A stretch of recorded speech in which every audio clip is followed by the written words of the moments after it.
Good morning, everyone. Welcome to our regular meeting of council for July the 28th, starting with our land acknowledgement. In the spirit of respect, reciprocity, and truth, we honor and acknowledge Mokitas and the traditional Treaty 7 territory and oral practices of the Blackfoot Confederacy, Siksika, Kainai, Piikani, Likol Nakota Nations, Chiniki, Bearspaw, Goodstoney, and Tsuut'ina Nation. We acknowledge that this territory is home to the Métis government of the Métis Nation with Alberta District 4. And finally, we acknowledge all nations, Indigenous and non, who live, work, and play on this land and who honor and celebrate this territory. This sacred gathering place provides us with an opportunity to engage in and demonstrate leadership on reconciliation, and we are honored to have you join us on Treaty 7 territory. Looking for additions, approval of the agenda. I do know that we have two additions that are coming to the agenda this morning. If we could just have that on the screen, please. And just recognizing Councillor Randhawa will be joining us shortly, and Councillor Warzanowski is joining us online at the moment. So the two additions that we are making is under new business, lake update, and this will be with regards to the incident that happened this weekend, just so we can do a bit of a public update as to what happened this weekend. And then we're going to be adding a closed session, land use discussion, access to information, Section 29, advice from officials. Looking to administration, other than those two agenda items, are there any other additions to the agenda here this morning? Seeing none, looking to council, other than those two items, is there anything else that council would like to see added to the agenda here this morning? Seeing none, can I have a councillor make the following motion, please? Deputy Mayor Schindler. I move that council approve July 28th, 2026 regular meeting of council agenda as amended. Add agenda item 14.1, new business, lake update, and add agenda item 15.3, closed session, land use discussion, access to information act, section 29, advice from officials. Thank you. Comments, questions from council? Call for the vote. Councillor Warzanowski, do you vote in favor? Yes, in favor. Thank you. Going to council recognitions and announcements. So again, one of the things that our council's really proud of is work that we're doing in supporting achievements that are happening in our community. And lately we've done a really good job of highlighting some sport achievements. But today we have a different achievement, no less spectacular, that we want to celebrate here this morning as a councillor. And so to do this one, I'm going to turn it over to Councillor Narayan to highlight the celebration that we are doing here this morning. Councillor Narayan. Yes, good morning, Your Worship, and thank you very much. It does give me great pleasure to introduce Agnel Ponthakun Joshi, who has been very quietly making Chestermere proud through his very calculated achievement. He is a bit of a math wizard, so just to mention some of his accomplishments. He became the world mathematics champions for UCMAS. In case you guys don't know what UCMAS stands for, it's the Universal Concept of Mental Arithmetic System.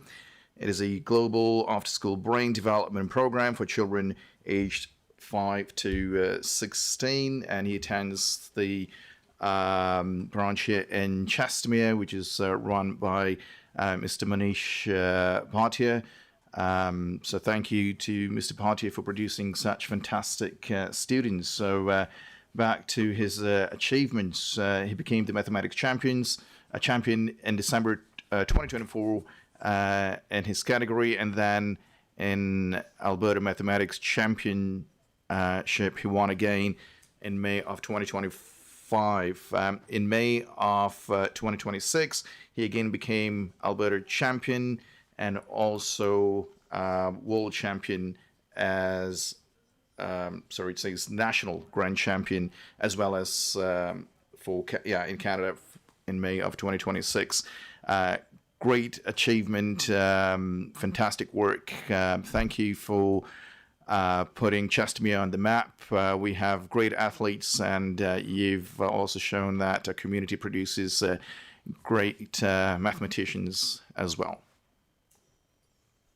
Awesome. So, congratulations. That's incredible. It's so, like I said, it's so good for us to be able to celebrate the different accomplishments that happen in our community. And so, we have a certificate for you that council would like to present, and we'd like to come down and present you with that certificate and just do a photo as congratulations. So, first of all, from council, congratulations, and we'll have a certificate for you. Congratulations.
Awesome to be able to celebrate the different things that are happening within our community, the different accomplishments that we've seen.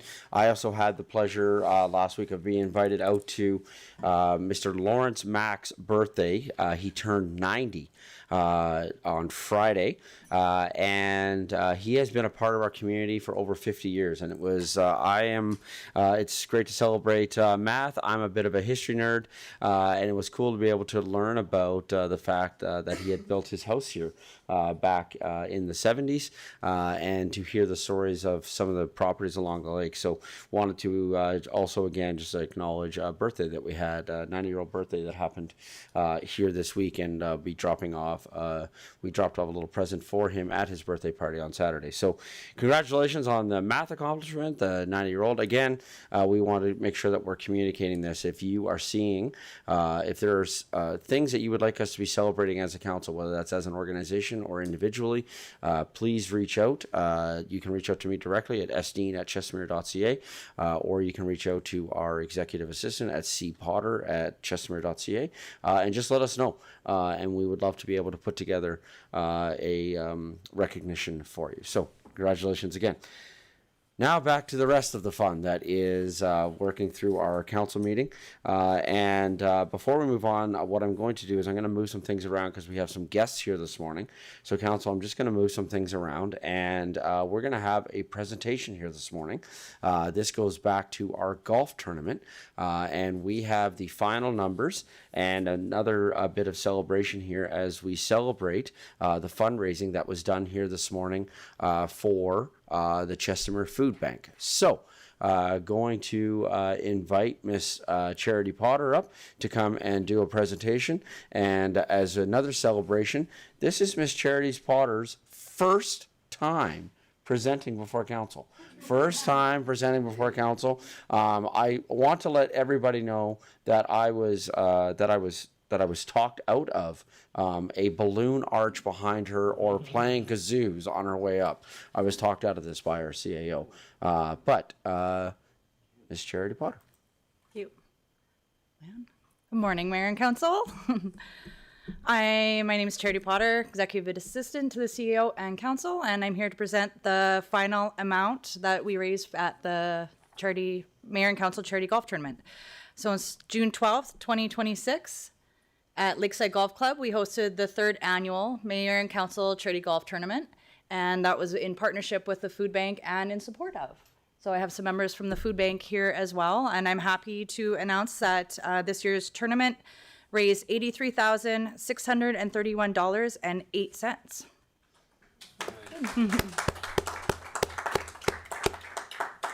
So just here to ask council approval of the disbursement of $83,631.08 in proceeds to the Chestermere Regional Food Bank. And if food bank wants to come up and say anything, or if you have any questions or comments for me, please let me know. Well, I believe that we have a big check that we're going to be presenting here this morning. I think I saw that over on the side there. So, but did want to offer that opportunity if the food bank want to say anything here this morning. Okay. So then what we're going to do is council will come back down and we'll do the check presentation. What I want to say, a couple things. First of all, I want to say thank you to our administration for the incredible work that they did in helping put together the golf tournament, especially to Charity for all the work that she did this year, who took on a lion's share of the work for our golf tournament this year. But so thank you to our administration. Thank you to Charity for the work that she did. And thank you to the food bank for the work that you do every day in serving our community. We know that the need continues to rise here in our community, and it was an absolute pleasure to be able to come alongside and raise some money for you here this year, and knowing that money's going to be going to a great cause. You're helping so many residents in and around our community, and very, very much supportive of the food bank and the work that you do. And so we do want to invite you up, not to say anything, but we want to invite you up to do a check presentation here this morning for the check of $83,631.08.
On to possibly, we'll just do a quick motion here that we approve the disbursement of the $83,631 in proceeds from the third annual Mayor and Council Charity Golf Tournament to the Chestermere Regional Food Bank. Can I have a councillor make the following motion, please?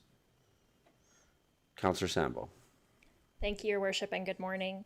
I move that Council approve the disbursement of $83,631.08 in proceeds from the third annual Mayor and Council Charity Golf Tournament to the Chestermere Regional Food Bank. Thank you. Comments, questions from council? Call for the vote. Councillor Worzanowski, do you vote in favor? Indeed, in favor. Thank you. And with that, that's carried unanimously. Okay. So with that, then we're going to go now a little bit backwards in time, as wanted to make sure that we were honoring all of our guests who had attended with their time. So we're going to go back now to our public input session. First of all, looking to legislative services, if we know if anyone had signed in here for public input, seeing none. So just providing an opportunity if anybody was presenting for public input this morning. Seeing none. Going to declaration of conflict of interest, just seeing if any counselor has anything to declare with regards to a conflict of interest. Seeing none. We're going to go to awards and proclamations. And this morning we have one award and proclamation, and this is for the Alberta Local Food Week, August 10th to the 16th of 2026. Whereas agriculture has been the backbone of Alberta's economy for over a century, from our dairy, grain, pulse, and beef production to cutting-edge ag tech innovation today, and whereas Alberta employs over 83,000 people in the agricultural and agri-food sector, contributing $10.3 billion to provincial gross domestic product GDP in 2023, and whereas Chestermere is proud to support and promote local innovators in agriculture and food-based business who promote investment, visitation, and diversity in our city. And whereas Local Food Week is an opportunity to celebrate Chestermere's local food producers, business owners, and events which center on local foods. And therefore, I, Shannon Dean, Mayor of the City of Chestermere, do hereby proclaim August 10th to the 16th, 2026 in the City of Chestermere as Alberta Local Food Week. With that, I believe we have the motion to accept the proclamation for information. Can I have a councillor make the following motion, please? Councillor Ryan. Yes, move that council accept the Alberta Local Food Week proclamation for information. Comments, questions from council? Call for the vote. Councillor Worzanowski, do you vote in favor? Yes, in favor. Thank you. And with that, that's carried unanimously. Thank you. We'll now move to the consent agenda. We have two items on our consent agenda: the July 14th regular meeting of council minutes and the July 21st Governance and Priorities Committee meeting minutes. First of all, before calling for the motion to approve, would any councillor like to move either 7.1 or 7.2 off the consent agenda for discussion? Seeing none, can I have the motion that council approve the consent agenda as outlined, please? Councillor Narayan. Yes, move that council approve the consent agenda as outlined below. Agenda item 7.1, July 14th, 2026, regular meeting of council, and agenda item 7.2, July 21st, 2026, Governance and Priorities Committee meeting. Thank you. Comments, questions from council? Call for the vote. Councillor Worzanowski, do you vote in favor? Yes, in favor. Thank you. And that's carried unanimously. Council, does anybody have any business that's rising out of the minutes? Seeing none. Legislative services, did we have any other further correspondence for information? Seeing none. So we already did 11.1, which was our report for the mayor and council golf tournament. Council, if you may indulge me just for a moment, I just want to make sure, because we had some scheduled things, and I just want to make sure that we're hitting them all. So our next scheduled one, I believe, is at 10, and then we have one at 1 and 2. Is that correct, Legislative Services? Okay, good. Okay, so with that, we'll move to the item 11. Yep. We'll move to 11.2.1, which is Bylaw 024, Bridgeport Land Use Bylaw Amendment. This is being presented by Mr. Josh David for first reading. Good morning. Good morning. Good morning, Mayor Dean and members of council. For the record, my name is Josh David, Planner 1 with the Community Growth and Infrastructure Division. And today I'll be presenting land use bylaw amendments within the Bridgeport community. So this slide just provides a brief overview of the topics that will be covered in today's presentation, including the motion for council's consideration, the application overview, the application approval process, the proposed land use amendments, the policy review, the proposed outline plan amendments, implications of approving this amendment, administration's recommendation, and then we'll open the floor for any questions that you may have. So administration is recommending the following two motions today: that council give first reading to bylaw 24-26, being amendments to the land use bylaw 020-24 as amended, as shown in attachment A, and that council approve the scheduling of a public hearing for bylaw 024-26 for September 1st, 2026 at 10 o'clock a.m.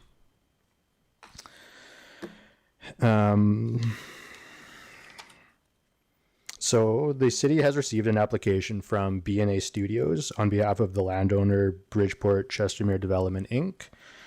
For a land use bylaw amendment.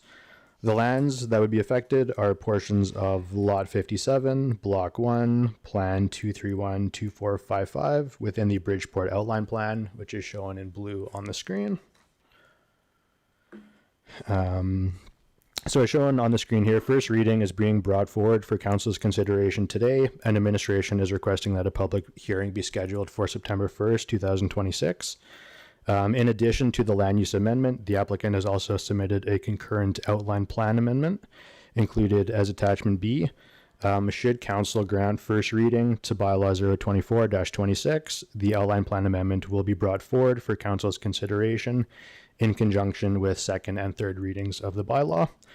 So just to confirm, only the land use bylaw is being considered today, and should council give first reading, then we'll bring the outline plan amendments at the time of second and third reading.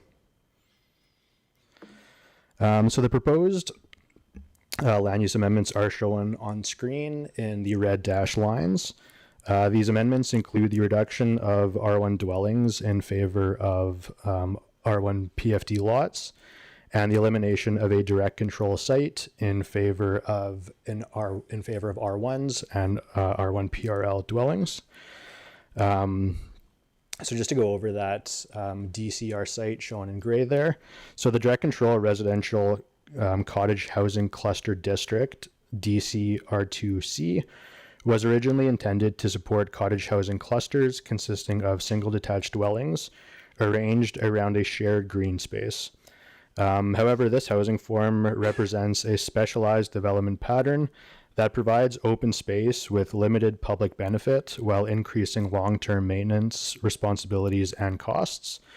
To better align with the established development pattern in the area and to promote a more efficient use of land, the DCR2C designation is proposed to be removed and replaced with residential single detached R1 and residential plan lot rear lane R1 PRL lots. The redesignation would also transfer the development approval authority for the site from council to administration, removing the need for council to decide on single site development applications in conventional land use districts. According to the applicant, the proposed amendments are intended to respond to current market demands by facilitating additional single detached dwelling opportunities, as well as expanding housing choice within the community. So the chart displayed on screen summarizes the proposed land use bylaw statistics. So overall, the amendments would result in a net increase of 41 dwelling units within the community. And this is primarily through the conversion of the direct control residential cottage housing cluster district and the adjustments to the mix of residential lot designations. The proposed amendments are consistent with the established policy direction of the MDP and align with the general intent of the applicable statutory planning documents. And in order to facilitate the proposed land use bylaw redesignations, amendments to the outline plan are also proposed. So as mentioned, in addition to the land use bylaw amendment, the applicant has also submitted a concurrent outline plan amendment. Should council give first reading to bylaw 2426, the proposed amendment will be brought forward at the time of second and third readings. And the following two slides provide a summary of their proposed amendments, and we'll go over those in more detail at the time of second and third readings. The proposed outline plan amendment also includes transportation network changes that are shown on the map, and they would include the addition of a laneway off of Bridgeport Green, replacing the traffic circle at Bridgeport Drive and the commercial access with a stop-controlled intersection, introducing a right-in, right-out access to both sides of the commercial development between Chestermere Boulevard and the former traffic circle location, and providing a right-in only access along Chestermere Boulevard into the commercial area just west of Bridgeport Drive. The applicant has indicated that proposed transportation amendments are intended to enhance internal connectivity and improve traffic circulation throughout the plan area, particularly within the surrounding commercial district. If approved, the proposed land use amendment would create a net increase of 41 residential units. The proposed redesignation would also improve land use efficiency by replacing the direct control residential cottage housing cluster district, DCR2C, with more conventional residential districts that better align with the established development patterns. As a result of these changes, the overall density within the outline plan would increase modestly from approximately 7.57 units per acre to 7.64 units per acre, or 18.7 units per hectare to 19 units per hectare. So at this time, administration recommends that council give first reading to Bylaw 024-26 and approve the scheduling of a public hearing for September 1st, 2026 at 10 o'clock a.m. That concludes my presentation. Thank you very much. Are there any questions at this time? Thank you. I have a couple questions, and my first question is a process question. And so the process question that I have is, for almost all of us on council, if not all of us, because I don't have the dates correct in my head, with our senior statesman here on council, in Councillor Ryan, but this would be for the first time that all of us on council have seen this particular plan. So then, which leads to some questions that council may have about some things that are going on, some updates and things like that. So I have a bit of a process question, because I just have some questions that are related specifically to the outline plan that would not impact how I'm going to vote or be related to the public hearing, because I got nothing to do with the traffic circle changes, for example. They just have to do with, I'm curious about some things about the parks. We had some conversations about MSR land and MR land.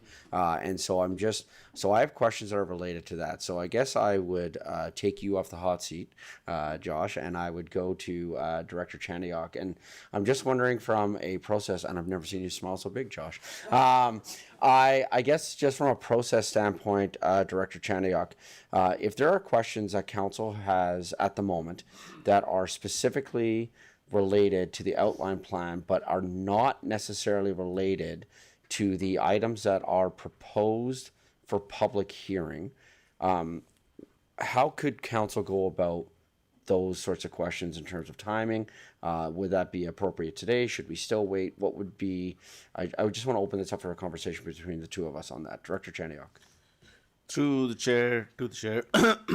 At this point, the item that's being presented to council is the first reading of the land use amendment. We have included outline plan information because that's a supplement to the land use bylaw rezoning.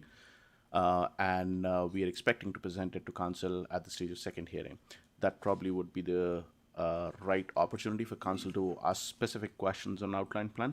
At this point, this is included more so for information so that council is informed that supplementary to the land use bylaw amendment, there's also an outline plan amendment that council will be seeing at the stage of second hearing.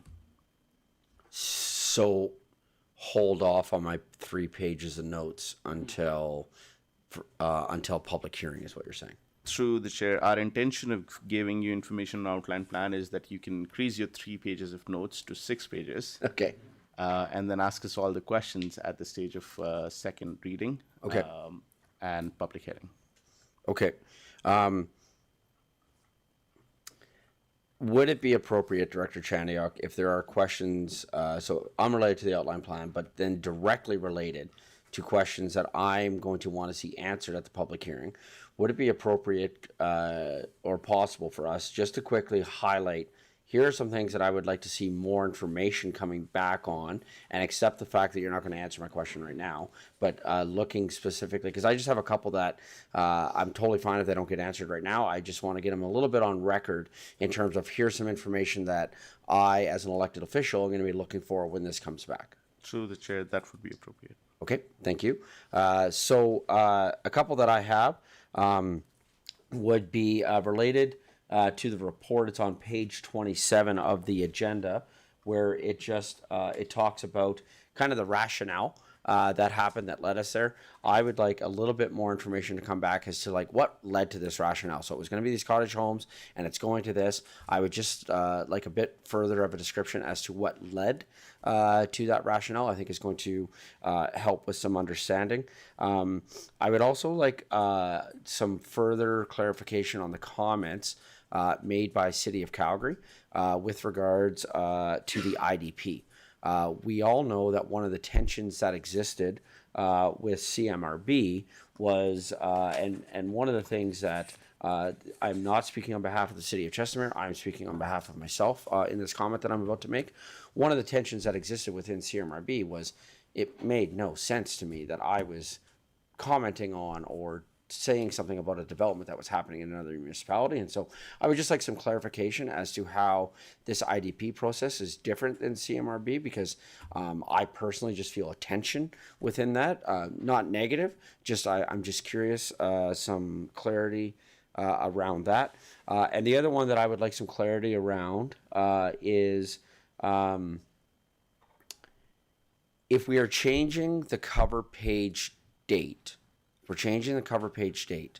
I'm wondering if it would be valuable for there to be an attachment or an amendment or some sort of outline that shows, here's the changes that were made, should this be approved. Here's the changes that were made, because I feel like if we just change, I'm just, this again, a personal opinion, this is why I'm looking for that information.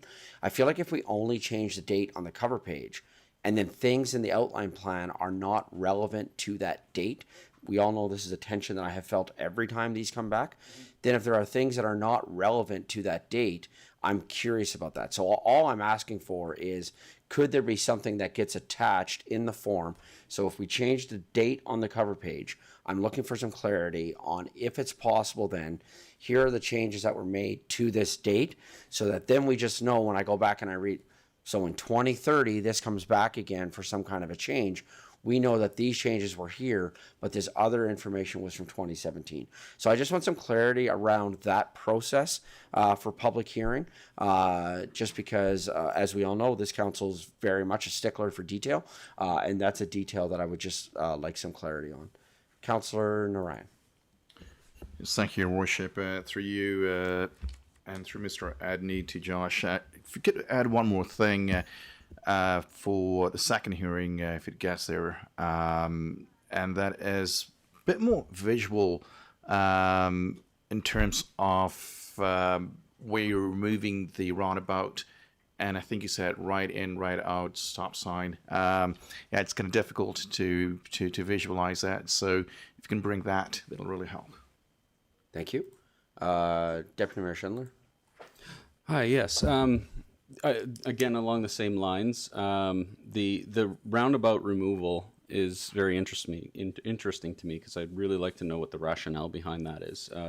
A similar intersection where a commercial business in a high traffic zone, because I assume this will be a fairly high traffic zone, just down the road from us, is we're now having to change that from a stop intersection to a set of lights, and a roundabout would keep that traffic flowing. So I just want to know the rationale behind that. And then further to that, I have a question about the outline plan, which I guess we can wait until the outline plan comes out. Correct. So yeah, that is my question about that. And I'd really, truly, I would like to know what the change management that Shannon spoke about in my engineering design era, we always had on our cover page the changes that happen through the course of the document, so that when we do archiving, it's always there. And I think that's absolutely an amazing thing to continue to add, or to add to our documents. And then the last thing was the DC area that that's being proposed to change. I want to know what it looked like. Like I went through the document and I'm trying to find what it looked like, but I wasn't exactly 100% sure what it looked like as compared to the other adjacent area of commercial, and how that would fit in as a piece of the whole. So if you could, if that's something that we can have clarity on, that would be amazing. Thank you. Thank you, Councillor Sambo. Thank you, Your Worship. Through you, very similar comments and questions. For that roundabout, there is a very similar road with a roundabout just to the east. I'm curious why one is being removed, the other is not. They appear to be the same kind of road, the rationale in that. My other question is regarding the cottages. What other options were considered? If not those, what other options were considered to maintain some residences appropriate for seniors and those looking to downsize? Thank you. Thank you. Okay, so I think that all fits within that. I think that just helps provide clarity. One of the things that I think is really important through this whole process is the ability for council just to be able to go in, so that both for administration, but also I see that we have representatives in the room, in advance, right? And I think that that's appropriate, because those are just questions that I think we're just looking for some clarity on, as opposed to, surprise. So with that then, I'd like to have a motion to, I would just like to have the motion to approve first reading for bylaw 024-26. Deputy Mayor Schindler. I move that council give first reading to bylaw number 024-26, being the Bridgeport land use bylaw amendment, being an amendment to the bylaw number 020-24, being the land use bylaw. Comments, questions from council? Call for the vote. Councillor Worzanowski, do you vote in favor? Yes, thank you. In favor. Thank you. That's carried unanimously. Thank you. Can I have the motion, please, then, to book the public hearing for September 1st at 10 a.m.? Can I have a councillor make the following motion, please? Councillor Narayan. Just move that council approve the scheduling of a public hearing for bylaw number 024-26 for September 1st, 2026 at 10 a.m. Thank you. Comments, questions from council? Call for the vote. Councillor Worzanowski, do you vote in favor?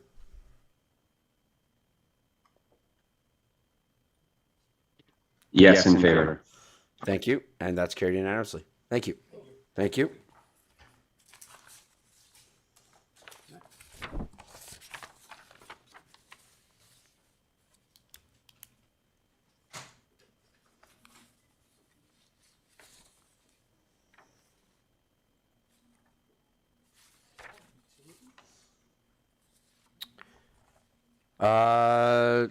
Mr. Edney, I'm just being cognizant of time, and I know that we have some other guests that are joining us on the break. And I noticed that we had closed the door. So, Mr. Edney, I'm looking for an item that we think might be shorter in nature, which I totally understand with this council is like, we'll take a swing and see what happens. But Mr. Eddy, I'm going to take a swing at this one. And can we go to 13.3.3, which is the rescheduling of the September 22nd, 2026 Governance and Priorities Committee meeting. Mr. Edney, can I turn it over to you, please, for the verbal update and motion on that, Mr. Edney? Yeah, thank you, Mayor Dean. Good morning, Council. So through you to Council, as Mayor Dean and I were working through the upcoming schedules after the break, we noticed that we have a Governance and Priorities Committee meeting scheduled on September 22nd. That week, we are also up in Edmonton at the AB Muni's Fall Convention. So it was suggested that Council make a motion to reschedule that Governance and Priorities Committee meeting to the following week, being September 29th, if council is so inclined. Thank you. So I think that this is just a simple motion to move the 22nd to the 29th. So with that, can I have a councillor make the following motion that to reschedule September 22nd gap to September 29th, please? Councillor Narayan. Let's move that council direct administration to reschedule the September 2026 Governance and Priorities Committee meeting to September 29th, 2026. Thank you. Comments, questions from council? Call for the vote. Councillor Worzanowski, do you vote in favor?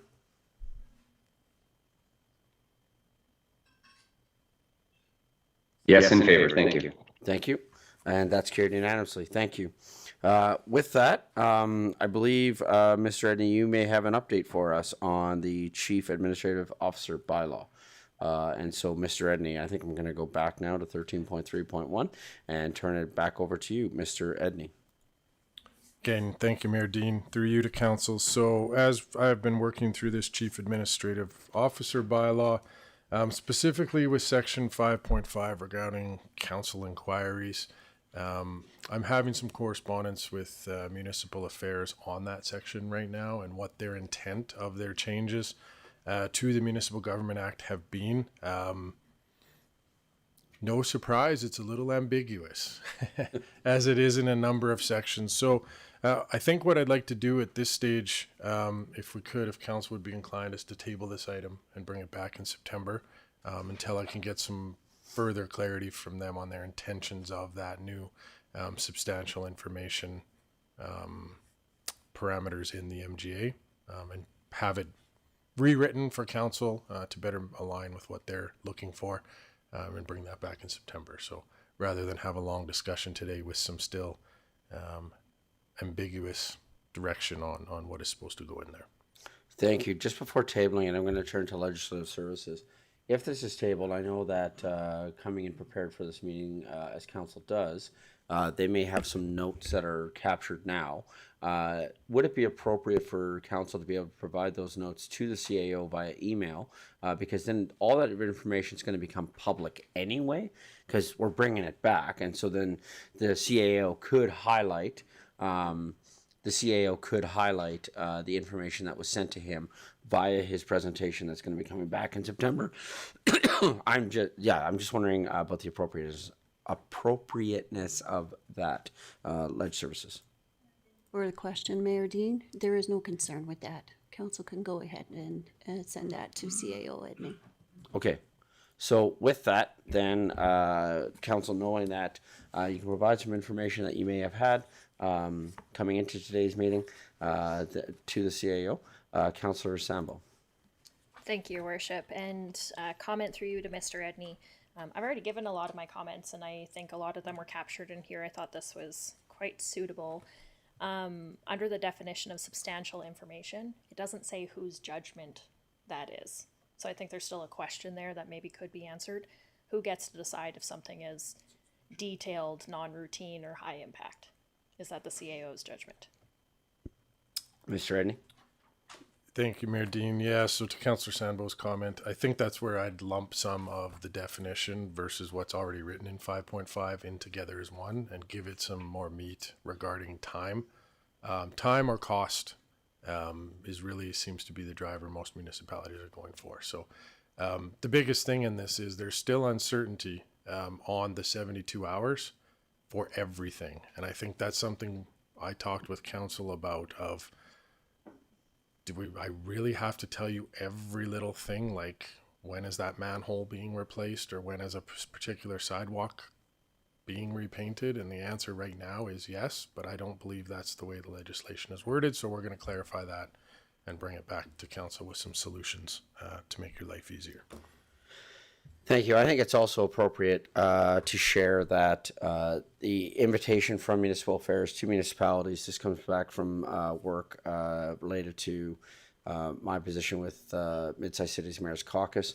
The deadline is kind of the first week of August. Within the first week of August, there's opportunity for municipalities to provide their feedback with regards to Bill 28. And then there's going to be lots of work that's going to be done over the month of August. I don't know what the output looks like right now from municipal affairs with regards to that. But with that, I also think that your timeline there makes sense, Mr. Edney, because that's the deadline that's been given by municipal affairs to municipalities to provide some input on Bill 28. So I do anticipate some sort of further clarity coming early fall from municipal affairs with regards to Bill 28. So with that, I'm going to recommend that we follow our CAO's suggestion and have the motion to table item 13.3.1 bylaw 029-26. Do you want any kind of timeline on this, or just table it and then we'll figure it out? Table it and we'll figure it out. Okay.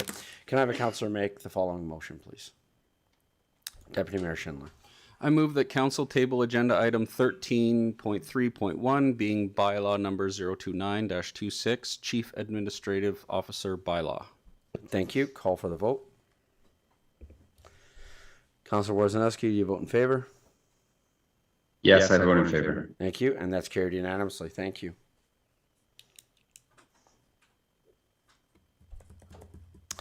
Mr. Edney, I'm going to attempt one more here. I know I'm tempting fate. I'm going to go with 13.3.2, which is the 2026 e-scooter program. Mr. Edney. All right, through you, Mayor Dean, to the rest of council. This is an item. Oh, sorry. Thank you, Ledge Services. Oh, table. Yep, sorry. Can I have, sorry. We just have some guests that are coming. Can we just have a quick look in the lobby to see if those guys are here yet? Because if they are, then I'm going to take the break. And if not, then we'll do this one just before we lift from the table.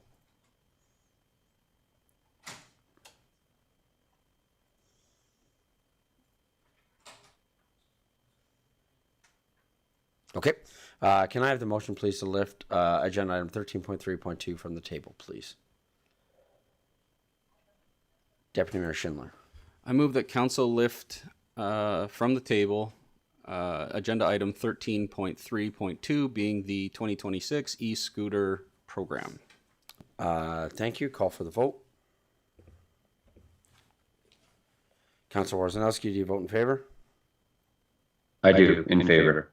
Thank you. That's carried unanimously. And now I will turn it over to you, Mr. Edney. Thanks, Mayor Dean. Yeah, through you to council. This is a report that was originally presented by Kylie Hoskins back on May 12th regarding the 2026 seasonal e-scooter program. This was something at budget time. Council had asked us to investigate, bringing back Bird or Lime or somebody to provide e-scooters for rent in the city. At this particular meeting, a number of questions came out regarding the use of e-scooters, safety, legality, all these kind of things, which we addressed at the meeting last week. At this point, as a reminder, when we went out for RFP, the only proponent, I guess, had requested that we pay them $25,000 for the season to bring the e-scooters to Chestermere. My recommendation at this point is given where we are in the summer months, as well as potentially subsidizing a private for-profit business, my recommendation at this point is we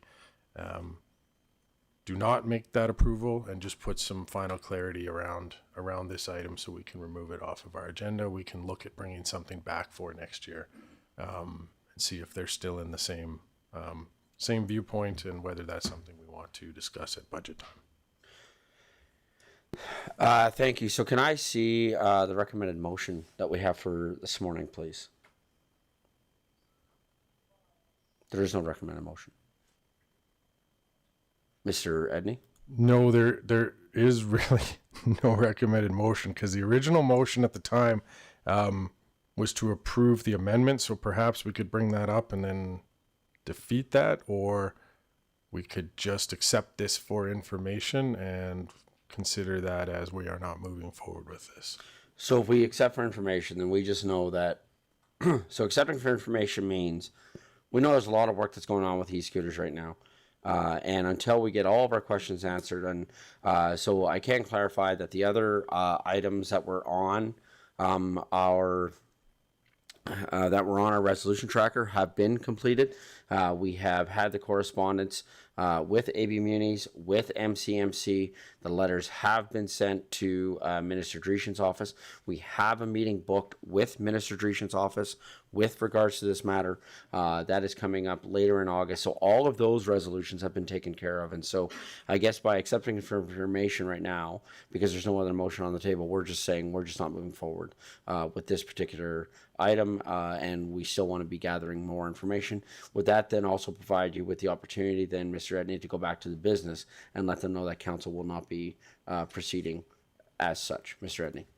Yeah, through you to council, that's exactly it. Without an amendment to the operating budget, we cannot proceed with this particular project, so we'll communicate that to the company and let them know that at this time it's not in the budget, and thank you for their interest, and we'll revisit this when we have more clarity on scooters in the use of scooters in the city of Chestermere.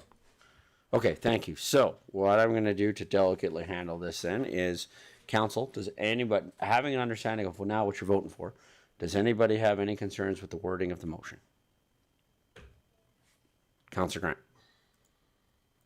Sorry, Mayor Dean, I'm going to get into debate, so maybe I'll wait. I can do the motion for you if you'd like. Are you looking for a different motion? Possibly, yes. I'm not necessarily happy with the outcome of where this motion will take us, so yes. Okay. I get it. So your point is this is not just wording, you want to debate the motion. Then I think we should make the motion and debate the motion. Okay, thank you, Councillor Grant, for that clarity. Do I have a councillor that would like to make the following motion, please? Councillor Sambo. Thank you, Your Worship. I move that council accept the 2026 seasonal e-scooter program report for information. Comments, questions from council? Councillor Grant. Oh, you beat me to it. Thank you, Mayor Dean. So I think the last time we had this conversation, I was on vacation and I missed it. And again, that's probably my own issue for not being here when we were talking about it. But I do have thoughts about it. I do think that these e-scooters really help our youth get around Chestermere. And right now we are massively missing the mark on transportation for youth, for elderly, for anybody in the city to get around from even their own home to their friend's home, let alone to a business in town. And this is just a small option. Without this option, really, I see tons of kids riding around that are about to get hammered with tickets and fines because they're just trying to get to their friend's house. And I understand that that's above our pay grade and that's not in our purview to decide right now. But I believe that if we at least had the program here, this would at least give an option to allow these kids and adults to get from their house to, say, their friend's house or to wherever they need to go. Sorry, so Councillor Grant, just for some clarity on this, 'cause Absolutely. I understand that you weren't here, so Sure. I appreciate that completely. Kids under the children under the age of 18 are not allowed to utilize the scooters as part of this program. Thank So you. if they were on these, those children actually legally cannot use these. These are only for adults. Perfect. So that's great. That does abate the youth transportation question. But I do still feel there is value for young adults to be getting around town. Times are expensive. Not everyone has a car. So I think this would be a small price to pay to get through it. And hopefully by the time next season rolls around, the province has provided more clarity on what they're going to do. Okay, thank you. Mr. Edney. Yeah, through you to address some of Councillor Grant's comments. I think one of the other things I should have mentioned too is one of our challenges is the time of the year right now. We have to actually the city has to go get an exemption from the minister to allow these for the private company to use them. So we can't just award this and them come and automatically use it. They have to get a specific exemption to use them in the city. So one of our big challenges is these probably at this point don't even end up coming until mid-September, late September. And, at that point, we're starting to think about snow. So that's one of our challenges for this year, but it is definitely something based on your comments that we can bring back to the budget discussion for 2027 when we have more time to prepare for all of this. Thank you. Deputy Mayor Schindler. Yeah, it's just so late in the season now to bring this program into Chestermere. I think. I also want to note that there's so much gray area around our e-scooters right now that are currently on the road, and that injury rates on these machines are increase by 20 to 30%. So there is a budget impact if, for example, our emergency services are called out to more and more incidents with more and more of these on our roads. So that's just a few arguments I have against bringing this forward in anything more than what it is now. Thank you. I'm just going to share my thoughts on this. I'm actually a big proponent for bringing a e-scooter program to Chestermere. I would love to see a business running this in Chestermere. We've seen this around. I've been one of the driving forces on bringing this, so this may surprise you, Councillor Grant, because of how I'm about to vote. However, I don't necessarily support subsidizing a private business. That is my tension point that I feel within this, because I don't know another private business that we would subsidize to the tune of this amount of money. So that's my tension point in this. It actually has to do with subsidizing a private business, because I have some concerns with that.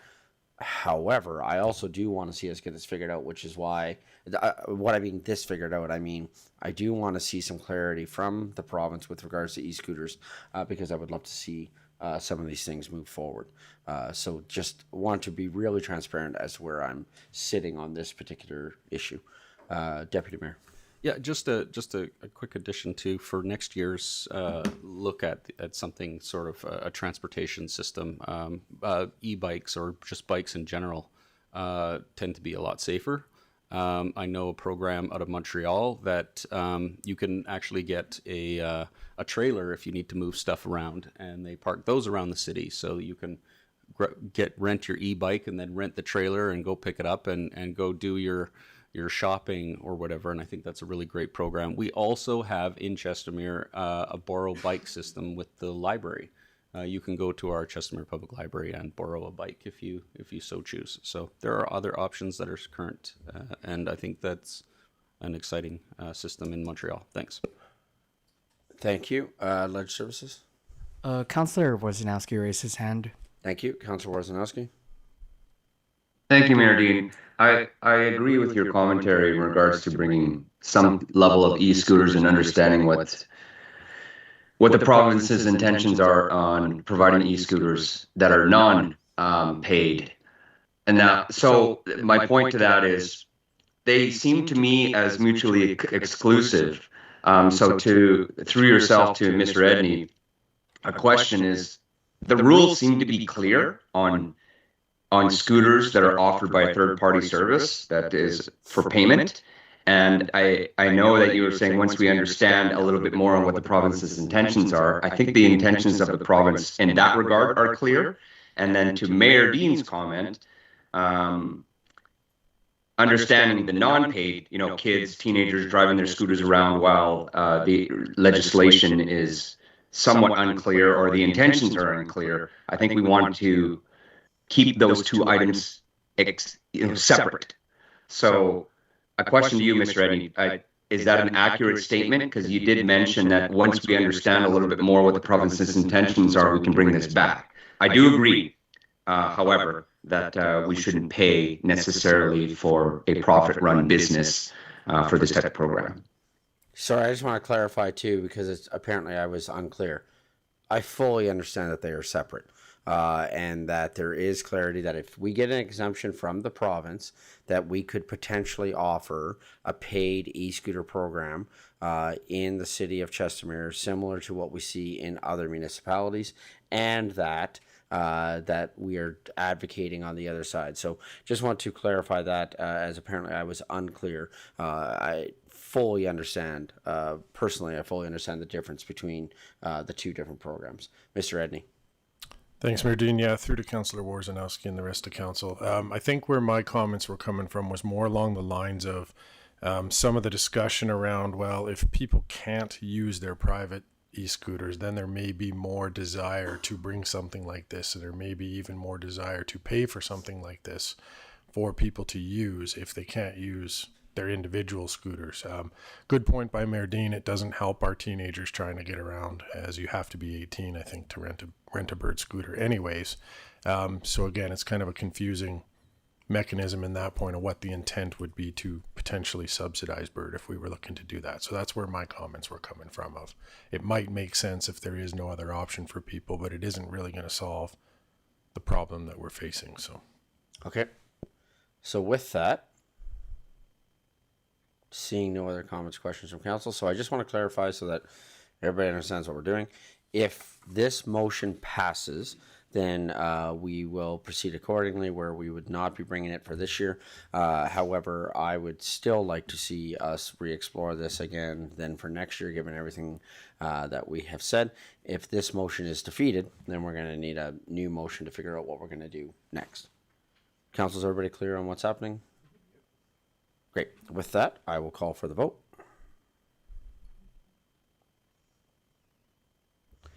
Councilor Worzanowski, how do you vote?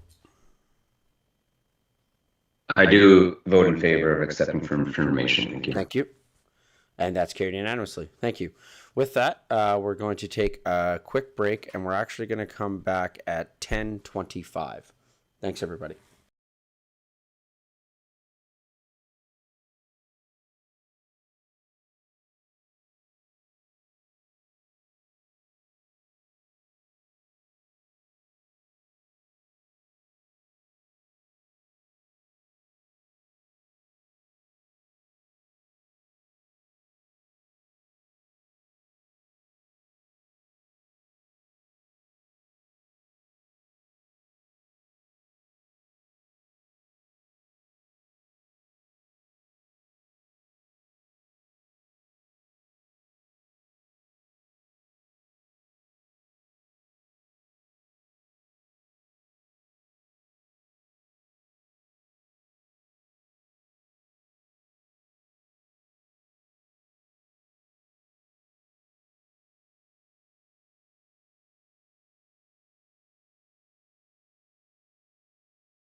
Good morning, everyone. We're just coming back from our morning break, and now we're going to proceed with our next presentation. So our presentation here that's now following is going to be our utility policy, rates, governance, and capital financing review.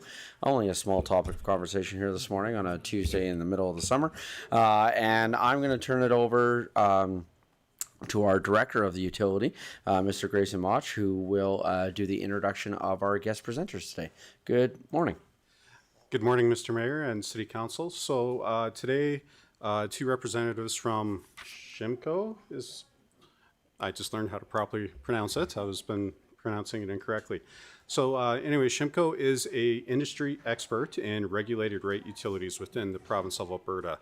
So administration commissioned Shimco earlier this year to do a general industry scan and compare Chestermere, the utilities department, the MCC, compared to industry best practices in Alberta and produce a series of reports.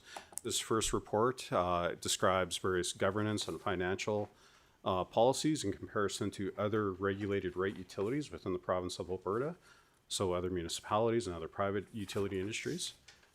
Compared to industry best practice. So with that, I will leave it to, I believe Ashley Van Dam will be leading the presentation, and then happy to take any questions afterwards. Thank you. Good morning. Thank you all for your time today. So as Grayson mentioned, my name is Ashley. This is Mike. We're from Shimco Consulting.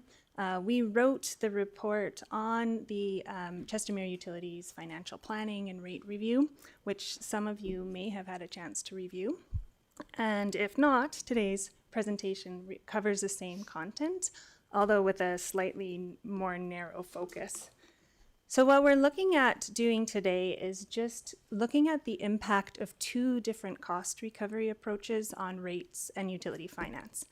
We then recommend one of those two approaches, and assuming that council is behind that approach, what does that mean for the utility now? What needs to happen in the next little while? What are the next steps? So before I get into the details on the cost recovery approaches, I just want to give some context for the utility industry. So utilities are, of course, natural monopolies. It just doesn't make sense to build competing transmission lines or competing water pipes because of the infrastructure that's required. And so relatedly, so that means that rates are regulated. We're not relying on a market for the rates that you pay for your utilities. And of course, Chestermere City Council is the regulator for Chestermere Utilities. So as mentioned, utilities are also capital intensive. And capital costs are intermittent. So when the utility starts out, there's a big outlay of cash for building the infrastructure. There's a high cost to begin with, but those are long-lived assets. So you may go many years without needing to reinvest. But when reinvestment comes, when the time for reinvestment comes, if you need to replace assets, the costs again are quite high. So the technical term we like to use is lumpy. So your costs for utilities are lumpy, and that is a challenge for rate design and for financial planning. And that's the technical term. That's the technical term.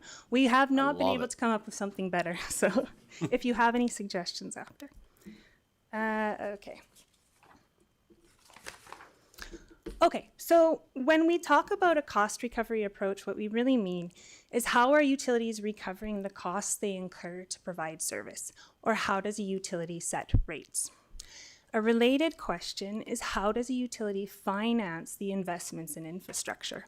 Those are related questions because how a utility sets rates is going to impact the potential funding sources for infrastructure, and the funding sources used are going to impact rates. So this slide is an overview of the status quo. Right now, Chestermere uses what we call a cash-based approach to cost recovery. So that means that in any given year, your revenue requirement, and revenue requirement is what you need to recover from your customers to recover your costs. So your revenue requirement is comprised of your operating expenses. That's the first line.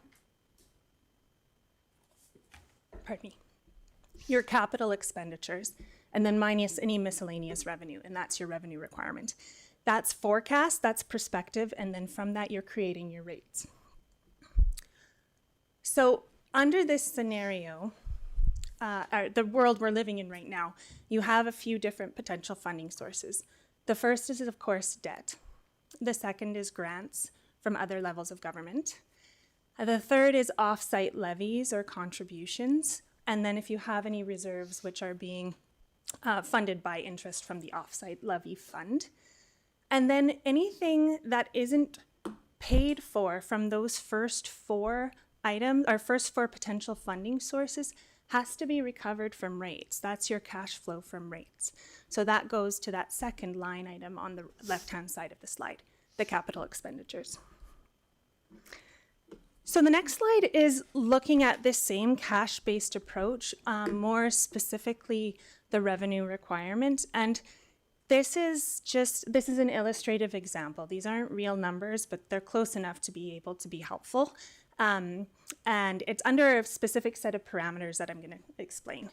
So if we look at our hypothetical 2027 for the stormwater utility, we're looking at operating expenses of, say, $2 million. Now, in this scenario, we're also assuming a $30 million expenditure for stormwater pond and pump station. Of this $30 million, the expectation is that $25 million is covered with offsite levies. But that means there's a gap between that $30 million and that $25 million. So $5 million that needs to be funded through rates. So your total revenue requirement, what you would need to recover from customers, is $7 million. Assuming a customer count of 9,000 customers, then the illustrative rate would be $64.81 per customer per month. Then your hypothetical 2028, you have slightly higher operating expenses, simply inflated for customer growth and inflation, and no expected capital expenditures. And so with a similar customer count, just slightly increased for growth, the illustrative rate is $18.88 per customer per month. So the first thing you'll note with this approach is that there is some wild fluctuation.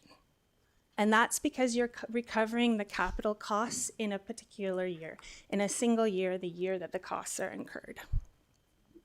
And that is the first concern with this approach, the rate stability or lack thereof. Even if you're not looking at a $5 million capital expenditure, if it's much less, you're still subject to potential rate fluctuations, and that tends to be unpopular with customers. The second concern is intergenerational equity. So if we go back to this slide, 2027 customers are paying that full $5 million, the portion of the assets that aren't funded through levies. And 2027 customers are paying for that, but the asset is long-lived and the asset is benefiting customers far into the future, but those future customers are not paying for it. Today's customers are paying for it. So that is a fairness issue. The next 2 points, the next 2 concerns are arguably more of a future concern. And that is, what if there are no levies? What if growth slows? What if the replacement projects outpace new builds? And similarly, what if grants are not available? Grants are not necessarily guaranteed. They're not necessarily predictable. In that scenario, you might not be looking at a $5 million capital expenditure for 2027. You might be looking at 10, 20, 25, even up to $30 million that you're needing to recover from customers. Now, is it realistic that the utility is going to try and recover $30 million from your customers in 1 year? Probably not. They're probably going to look at some sort of mitigation, either taking on debt or coming to the city for an equity injection, which is a taxpayer subsidy, right? The problem with debt is that eventually the lender is going to be limiting how much they're willing to lend you. So if the Chestermere Utilities remain an MCC, then yeah, you're just looking at how much is the lender going to be willing to lend you over time if you have a $30 million project followed by a $20 million project, et cetera, et cetera. And if the utilities become a city department again, Then, of course, the MGA limits how much you can borrow, and the utilities are then competing with other departments for that debt room. So this is potentially a tomorrow problem. Chestermere's utilities are young. There's an expectation for some growth. There's an expectation that the offsite levies are there for a while. But the point is that those original funding sources are not going to be there forever. Those offsite levies will not always be there. And you don't really want to have to rely on grants when they're unpredictable and not necessarily guaranteed. So if you continue with the cash-based approach, there will come a day that you're looking at a really big potential expenditure in a single year. And more to the point, you do not want to be discovering the limitations of the cash-based approach a year before that happens, or even 2 years before that happens. Ideally, you want to be able to see that coming, and you want to be able to set up your utilities so that they are sustainable today and also sustainable into the future if there are changing circumstances. So to that end, we would recommend the utility basis approach. This is the industry standard. And with this approach, how does a utility set rates? The operating expenses are the same. You're recovering operating expenses in any given year in revenue requirement. Instead of recovering the entire cost of an asset in the year that you are putting that asset into service, you're only recovering the cost of depreciation. So just a portion of the cost of that asset. But because you're recovering it over time, you also have to pay for the carrying cost of debt on that asset. So that's the debt expense. And then there's the return on equity component. And we stress that this is optional. And then again, minus any miscellaneous revenues, and that gives you your revenue requirement. Your revenue requirement, your forecast revenue requirement, gives you your prospective rates, and that's what you recover from customers. That's your revenue. Your actual revenue minus your actual expenses is your retained earnings. That can be used to pay a dividend. That's what some municipalities will do. That again is optional. The key point that we're making today is that those retained earnings are a revenue stream for your reserves, and specifically your capital reserves. So if you note that return on equity, if you end up having a higher return on equity, that is a higher revenue requirement, higher revenue, higher retained earnings, and more money to the reserves. If it's lower, then it's less money that filters through. For the financing option, or pardon me, for the different options for investments in infrastructure, it's again the same. So there's debt, but it might be an easier conversation with the lender if you have that revenue stream from the return on equity. It might be slightly easier if you can show there is potential to pay that back. Then grants, again, are still an option, off-site levies, and equity. New shareholder equity, which is, of course, property tax, and reserves also form your equity component.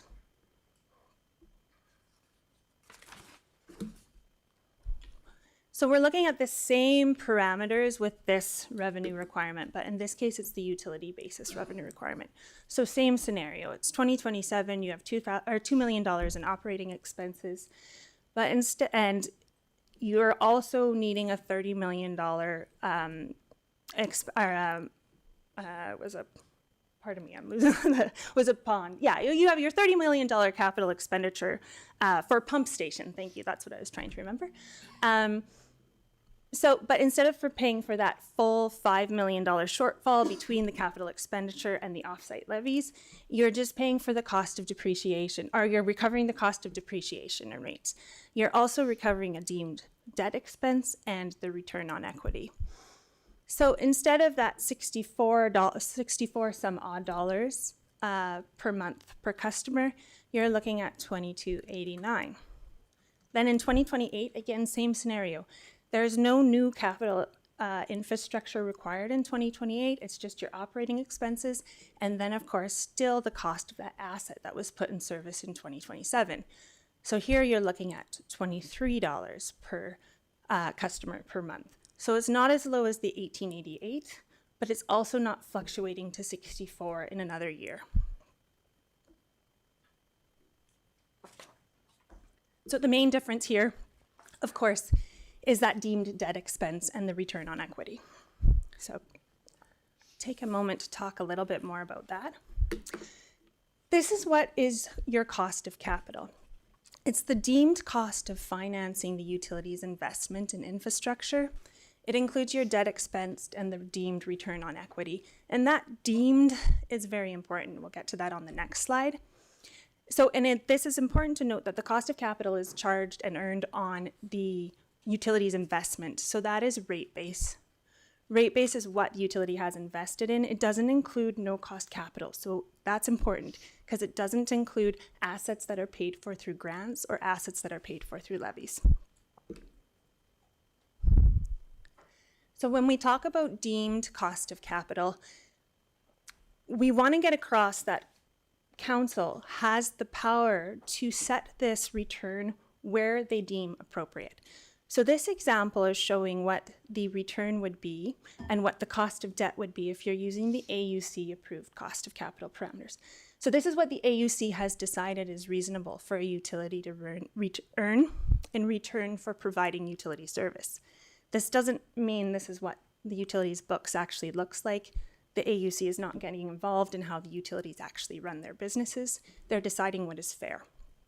So if Chestermere were to set the cost of capital parameters as per the AUC approved parameters, it would look like this for that $5 million, again, that $5 million that we're talking about for the stormwater pond, a hypothetical stormwater pond.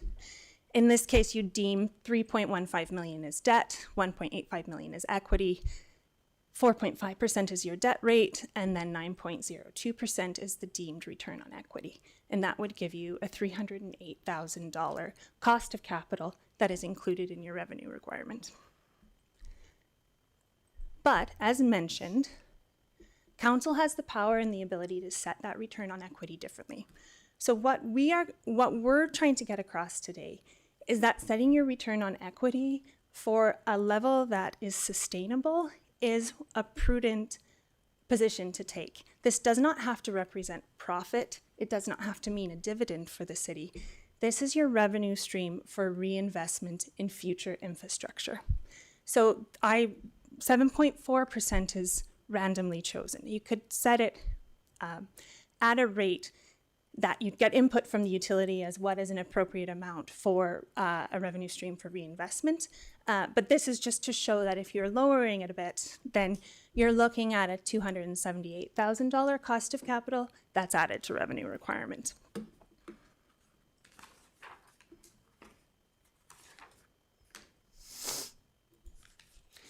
So the benefits of this approach, first of all, are rate stability. If we go back to that revenue requirement example, again, you're not able to offer rates that are $18.88 per month per customer, but you're also not then going to subject them to future rate increases up to 64 or whatever the rates would be to reflect the infrastructure investment that you need. The second important benefit is intergenerational equity. The cost of that $5 million asset is being recovered over the life of that entire asset. So as it provides service, customers are paying for it. So that's an important fairness and equity consideration. And then finally, utility sustainability. So again, that return on equity provides a revenue stream to plan for reinvestment in future infrastructure. And in the report, we do have a note of caution, and I'll repeat it here, that adopting a utility basis approach sets your utilities up for sustainability, but it does not guarantee those cash flows. And this is where the rate base component is really important. Chestermere has quite a small rate base, so even if your ROE, if your return was high, that's not a very large revenue stream. But just as you don't want to find out that you have a $30 million funding cliff the year before it comes up, you also don't want to discover that you have a small rate base a year before you decide you need that revenue stream. This is about understanding where your utilities are now in order to plan for the future. There are strategies for increasing rate base, but they take time. So we would again emphasize the importance of understanding this as soon as possible. So talking about the utility basis approach, what would it require to implement the utility basis approach? On the rate side, it would require some council policies. In the report, we have some recommended language around council policies. We tend to keep them a bit broader so that those policies can encompass changing circumstances. Those policies would enable board directives that are more detailed and then utility practices that are even more detailed.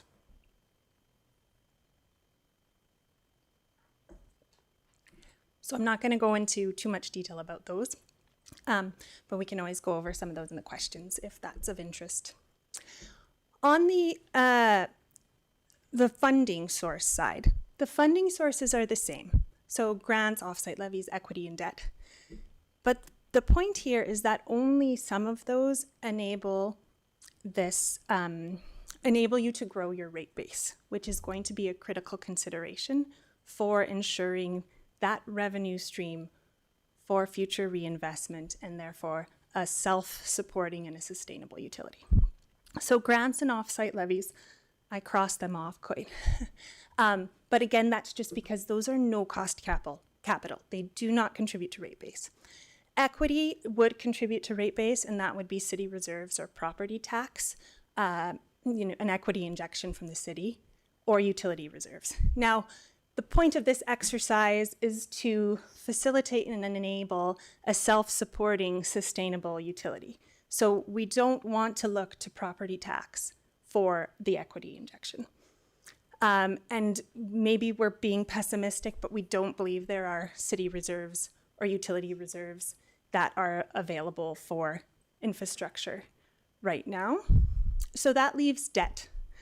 Debt is probably the most important option for being able to increase your rate base and pay for through investment in infrastructure. So that would require rescinding the MCC debt moratorium and rescinding the dissolution of the MCC. Again, we would want to emphasize that this doesn't mean the utility is able to take on debt as they like. This is still something that is controlled by council through your policies and then through board directives and utility practices, but primarily through council policies. But it does become an important tool because it is going to enable investment in infrastructure in a way that does also grow your rate base and ensure future revenue streams for future reinvestment.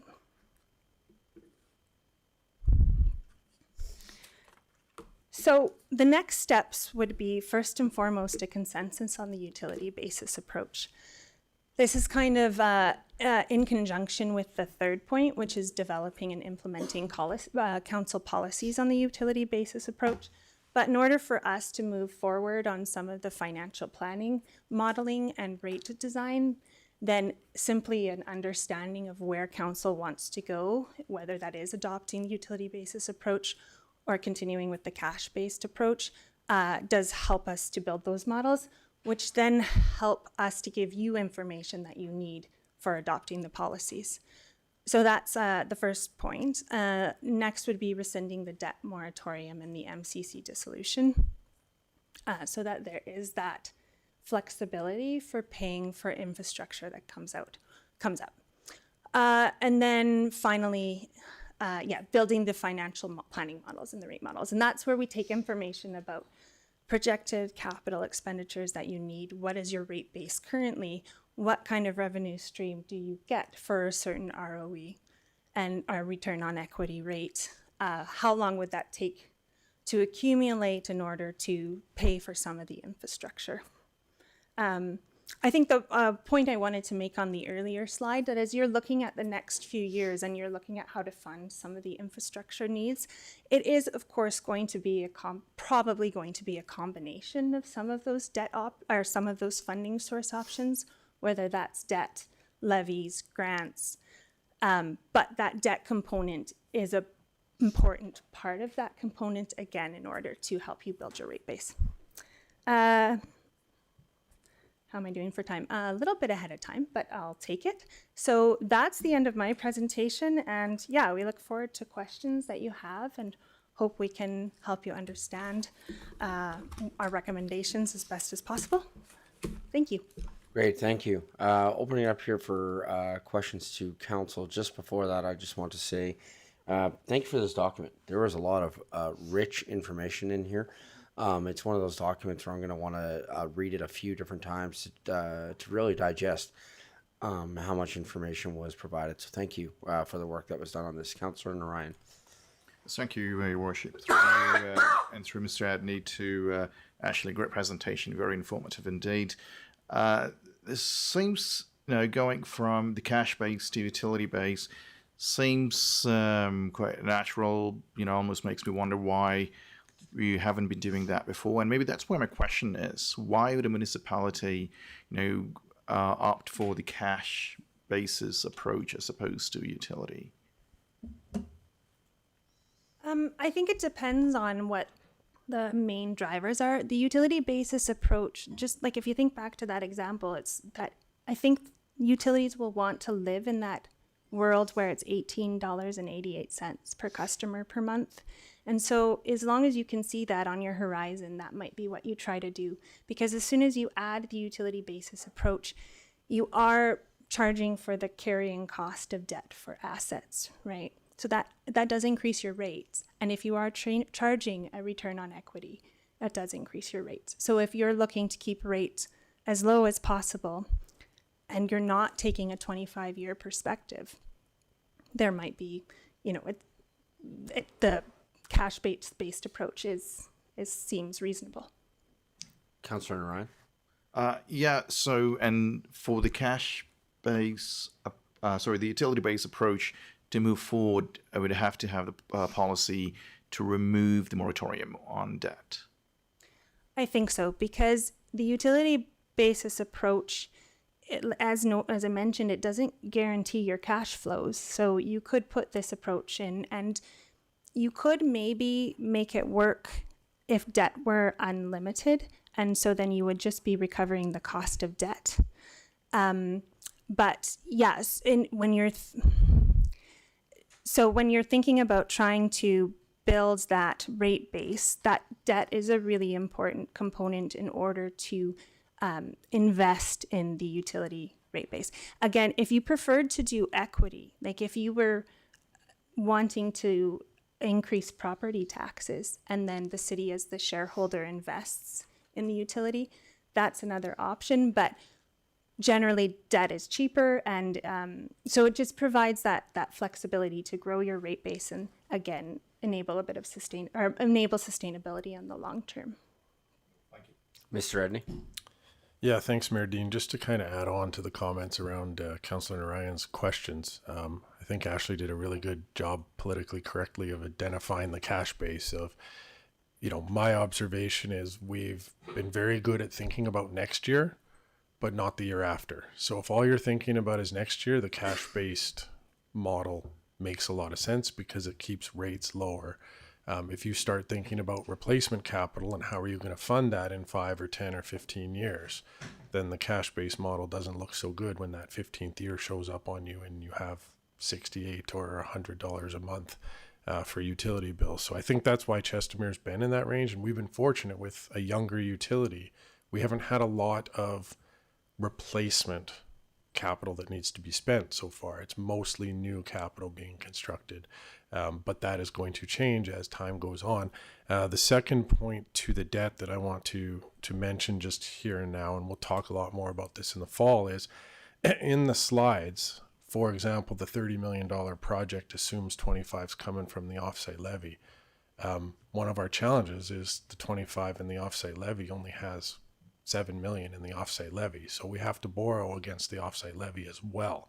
So at some point, there needs to be something done with the utility to lift the moratorium, and whether that's injections from the city or debt inside the utility, that's something we need to seriously consider, even to advance the fully developer paid for offsite land B projects just due to timing of when those cash flows come in.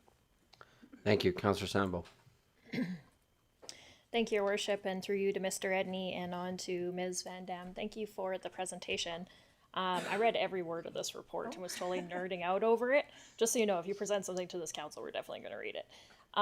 So I'm trying to understand the financial model. I don't have much of a background in this stuff. And this claim of intergenerational equity and how those tie together. So briefly, when you're talking about this debt expense, is that the full cost of servicing the debt for the entire year? Yes. So that piece that's the intergenerational equity because you're paying for it over time. Yeah, well, that's the depreciation component is the intergenerational equity, where the cost of the asset is divided across its lifespan. And then the carrying cost of debt as well. Yes.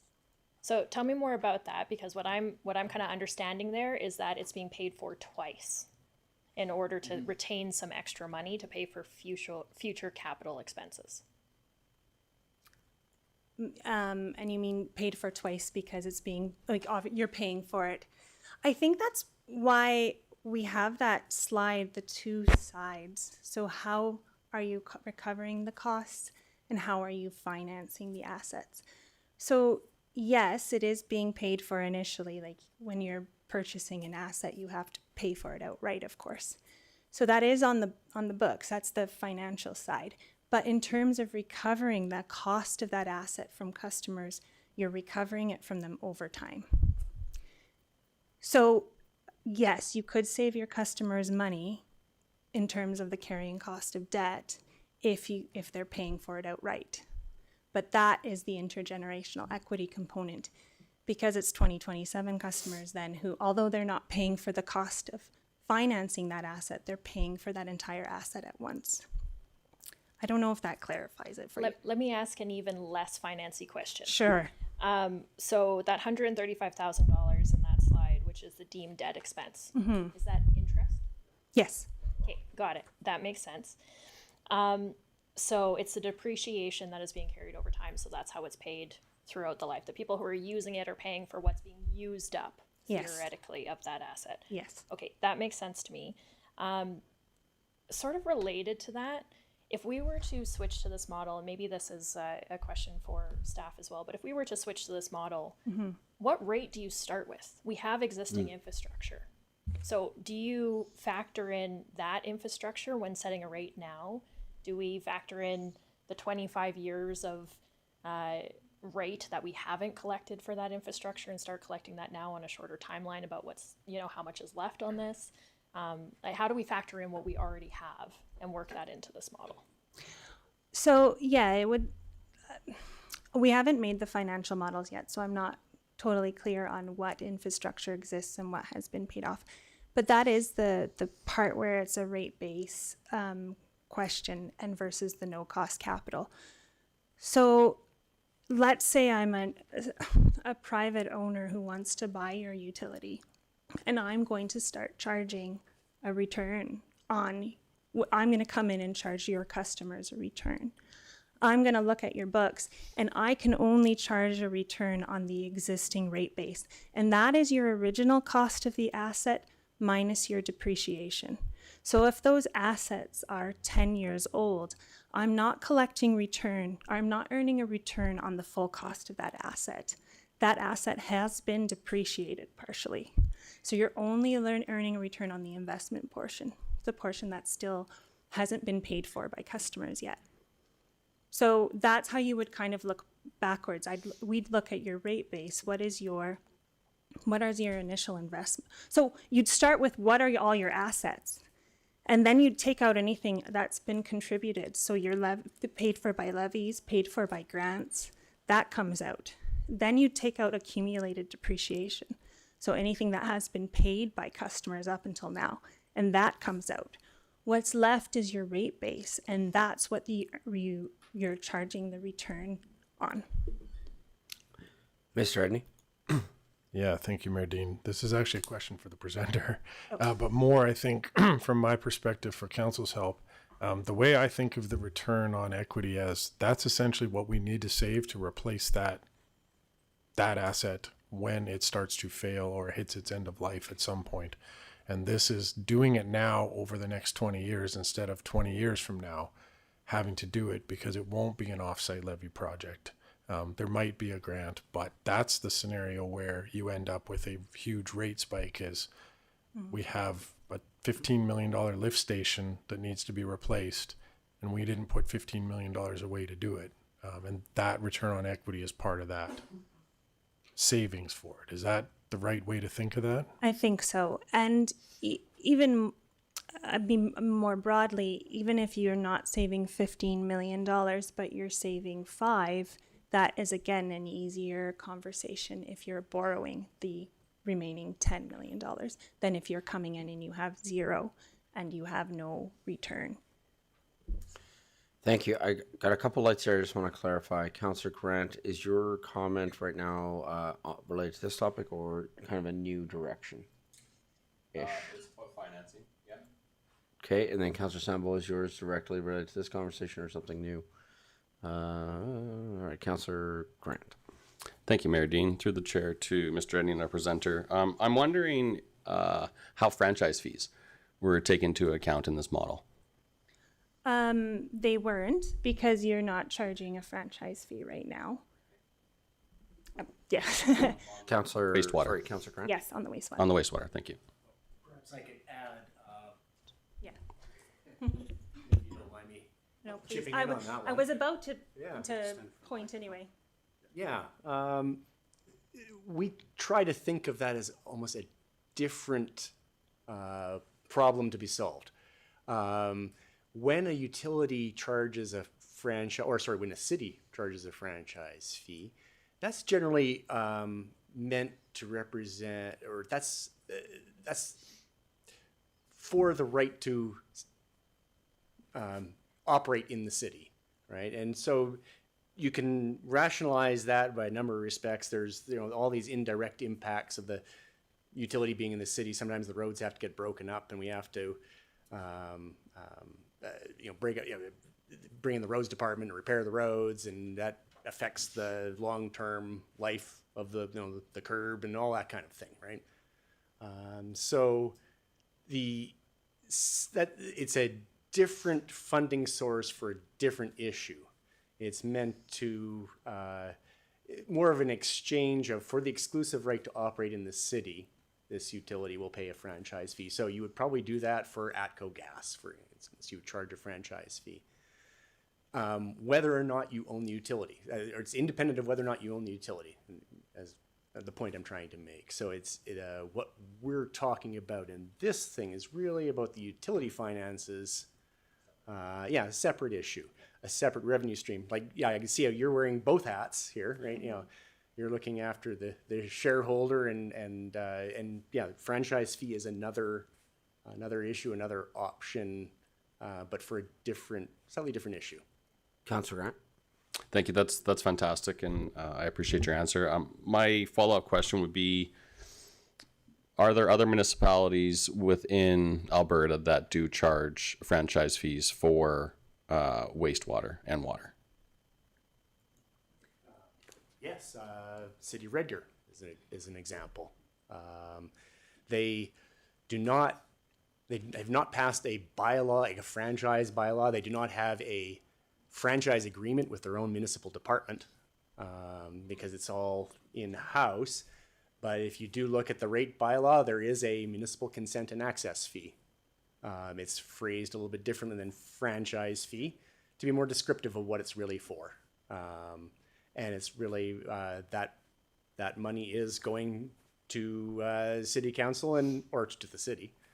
And again, it's meant to, it's another revenue stream that they would charge even if they didn't own the utility.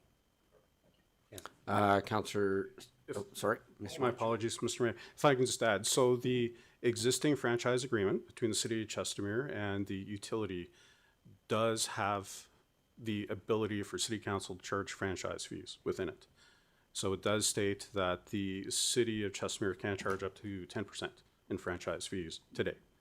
So that would be a flow-through cost that our ratepayers, our utility payers would see on their utility bill and that revenue would go directly to the city of Chestermere, just to flow through the utility bills. Thank you. A comment that I just have on some of this too is I think one of the things that's always important to remember, and I'm not saying that anyone has forgotten this, I just feel like it's worth mentioning because I think it is a tension point that we feel in several areas, is that the ratepayer and the taxpayer are the same person, right? Like we talk about this when we do advocacy at the provincial and the federal levels, when we're talking about taxes, and we talk about, well, they're the same person. So I always just think that that's important for us to keep in mind when we're talking about the utility payer and the taxpayer, that we are actually talking about the same person. Councillor Sambo. Thank you, Your Worship, through you. I think what I'm understanding is that the recommendation would be to only use depreciation in that rate base for things that are paid with debt. Is that correct? Yeah, functionally, yes. It would be anything that would be the utilities investment. So if the utility was using equity, that is also going to be a part of your rate base. So if we're looking in 10 years time, if you implement the utility method and you have a revenue stream and you build up those capital reserves and then you pay for an asset with those capital reserves or a combination of the capital reserves and debt, that's your rate base. That goes into rate base. Councillor Sambo. Thank you, Your Worship. Okay, understanding. I'm looking for the possible pitfalls. I'm trying to understand this model. Yeah, of course, yeah. So, for example, then, if there was a front-ended project, so suppose it was an OSL project that was front-ended and all the cash is paid directly from the developing parties straight into the project. We never see any cash. We don't hold it. We don't take any debt, no debenture, nothing like that. How do we factor that into that model for future repair and replacement and building up that capital reserve? So that's where you come into some of those more detailed policies, and one of those would be your contribution policy and your capitalization policy. And that's where you look at, well, what should be fully paid for by what should be paid for by developers, what portion versus what portion could fairly be considered a system cost. And so if it's considered a system cost, then that is the utility investment. And if it's, if it is a developer cost, then it becomes no cost capital. And you're right, it doesn't build your rate base. It doesn't contribute to rate base. And then you're not charging customers for carrying costs on debt for that portion of the assets. So, if I may, through the chair to Councillor Sambo, growth funded capital, offsite levy funded capital, the offsite levy model allows for debt servicing costs to be incorporated into the model. So where the city may have to upfront finance a offsite levy deemed project, say a large storm pond and an outfall solution, the debt servicing costs and the amortization would get incorporated into that model for future developers to pay into that model, where we would be looking to potentially charge a return. Within the RFI, there are some charts about projected capital where we'd be looking to charge a return, and that depreciation would be on that asset related, which averages about 3.1 million a year over the next 5 to 10 years. So that essentially would be the building of the rate base. The return and the depreciation essentially would build up a reserve so we can partially cash finance and debt finance with a bit of a mix to make it a little bit more sustainable, so we don't have that rate shock and we're not constantly trying to incur more debt, because that debt well could run dry one day. Councillor Sambo. Thank you, Your Worship, through you. Thank you for that. I think I'm understanding. My concern with this model, and I think it's a good model. I think it's very well thought out. I'm worried that it kind of forces the utility to only use debt. The model assumes that you're going to take on debt, and debt capacity runs out. And then also sometimes we have opportunities to not pay with debt. So I I'm curious what the policies look like around that to make sure we're still saving for repair and replacement, in particular on OSL projects, because eventually those are going to need repair and replacement. And like we've discussed, right, there won't be OSL on that very likely at that time. So I guess that's kind of an open thing that's not making sense to me, and it might just be my lack of experience in all this. But I'd be curious to hear a little bit more about that at some point. So, sorry, we're trying to tag team here. So, what we would be looking to do, just because we may have the ability to take on debt, part of the financial planning document, which would be the next step after this report, is to figure out when is it appropriate to take on debt versus when is it appropriate to try to fund out of future reserves. However, as of today, the utility does not have any infrastructure reserve capacity. We have an operating reserve that is used to cash flow finance the existing asset management, about that $3.1 million a year, plus all of our operating expenses. So we don't have any reserve right now to fund asset management, and that asset management is going to start escalating through time as we continue to age. So it's really going to be about council setting the policies. What are they comfortable with charging return? What is that number based on, say, the 10-year capital forecast, for example, and determining what that appropriate return is to help finance, partially cash finance versus debt finance, in a combination that council is comfortable with. So setting these policies at a council level, which then they would use to direct, say, the board of directors and how the utility practices would be run. So council would have complete control over this, regardless of the governance model. This council would be setting policy, as well council would be setting the rates every single year. So it will entirely be up to council as to what council of the day is comfortable with in terms of how much debt they actually want the utility to incur, as well as how much reserve and how much return, as well as the capital plan every single year.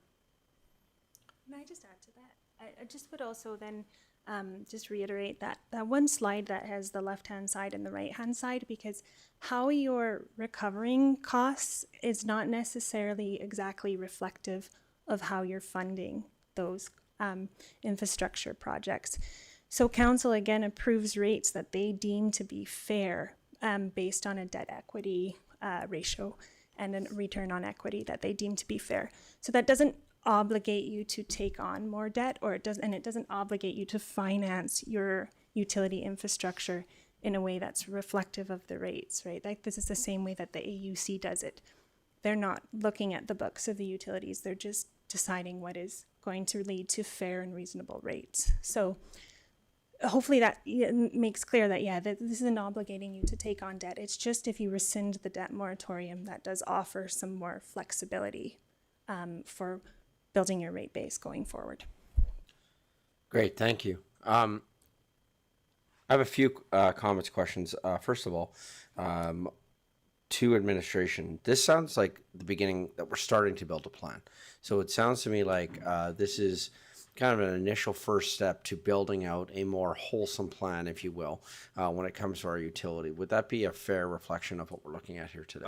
Absolutely, very astute observation, Mr. Mayor. This is the beginning of an information series going to council over the next, say, 6 months or through the end of the year. So this will be first phase, and it's just meant to speak to what other rate-regulated utilities are doing in the province versus how we currently operate in terms of financing and governance.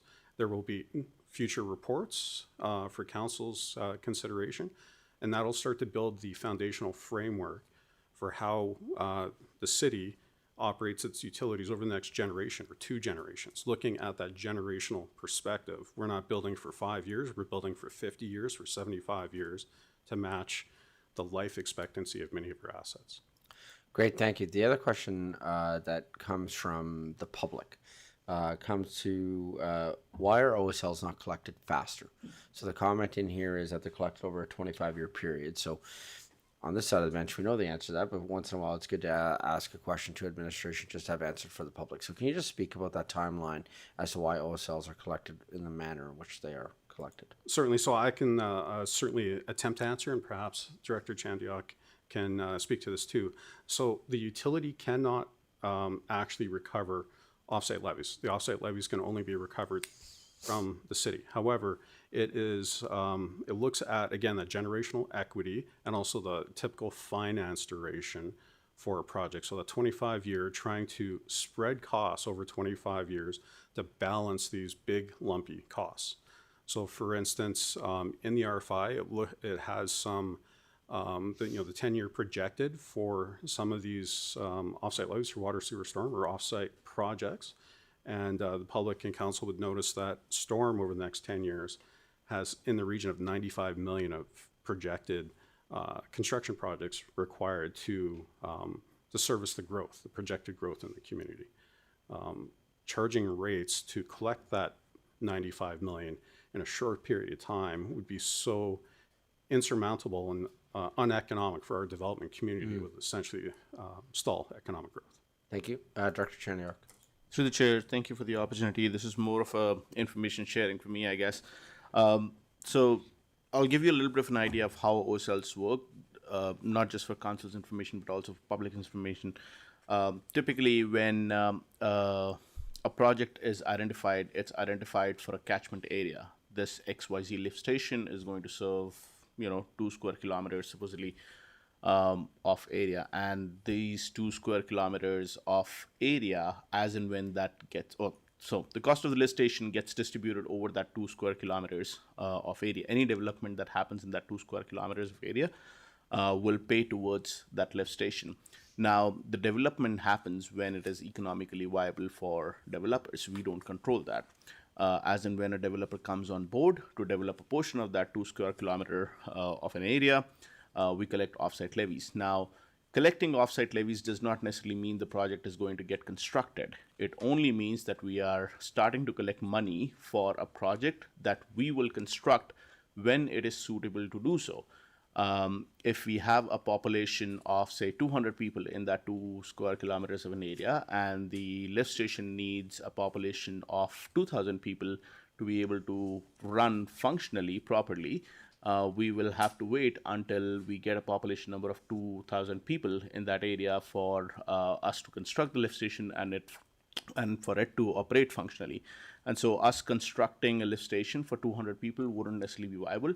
We will be collecting money from those 200 people or from those 200 developments, so to say, as and when they are constructed, but the lift station only gets constructed when there is a functional possibility to do so.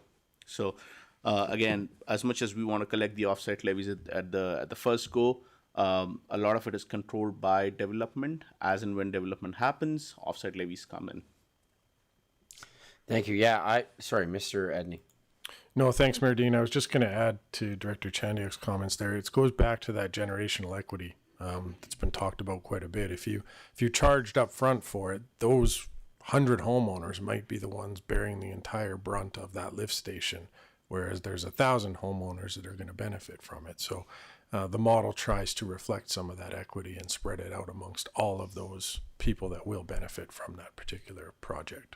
Thank you. Yeah, a note I made to myself on this particular item was on page 183, where it talks a little bit about that as well. And I think that there's throughout this document, I think there's some great opportunities for us as we not only build this plan to help educate our public, because I think there are some really good educational opportunities, some good storytelling opportunities that exist within this as we're looking at these pieces.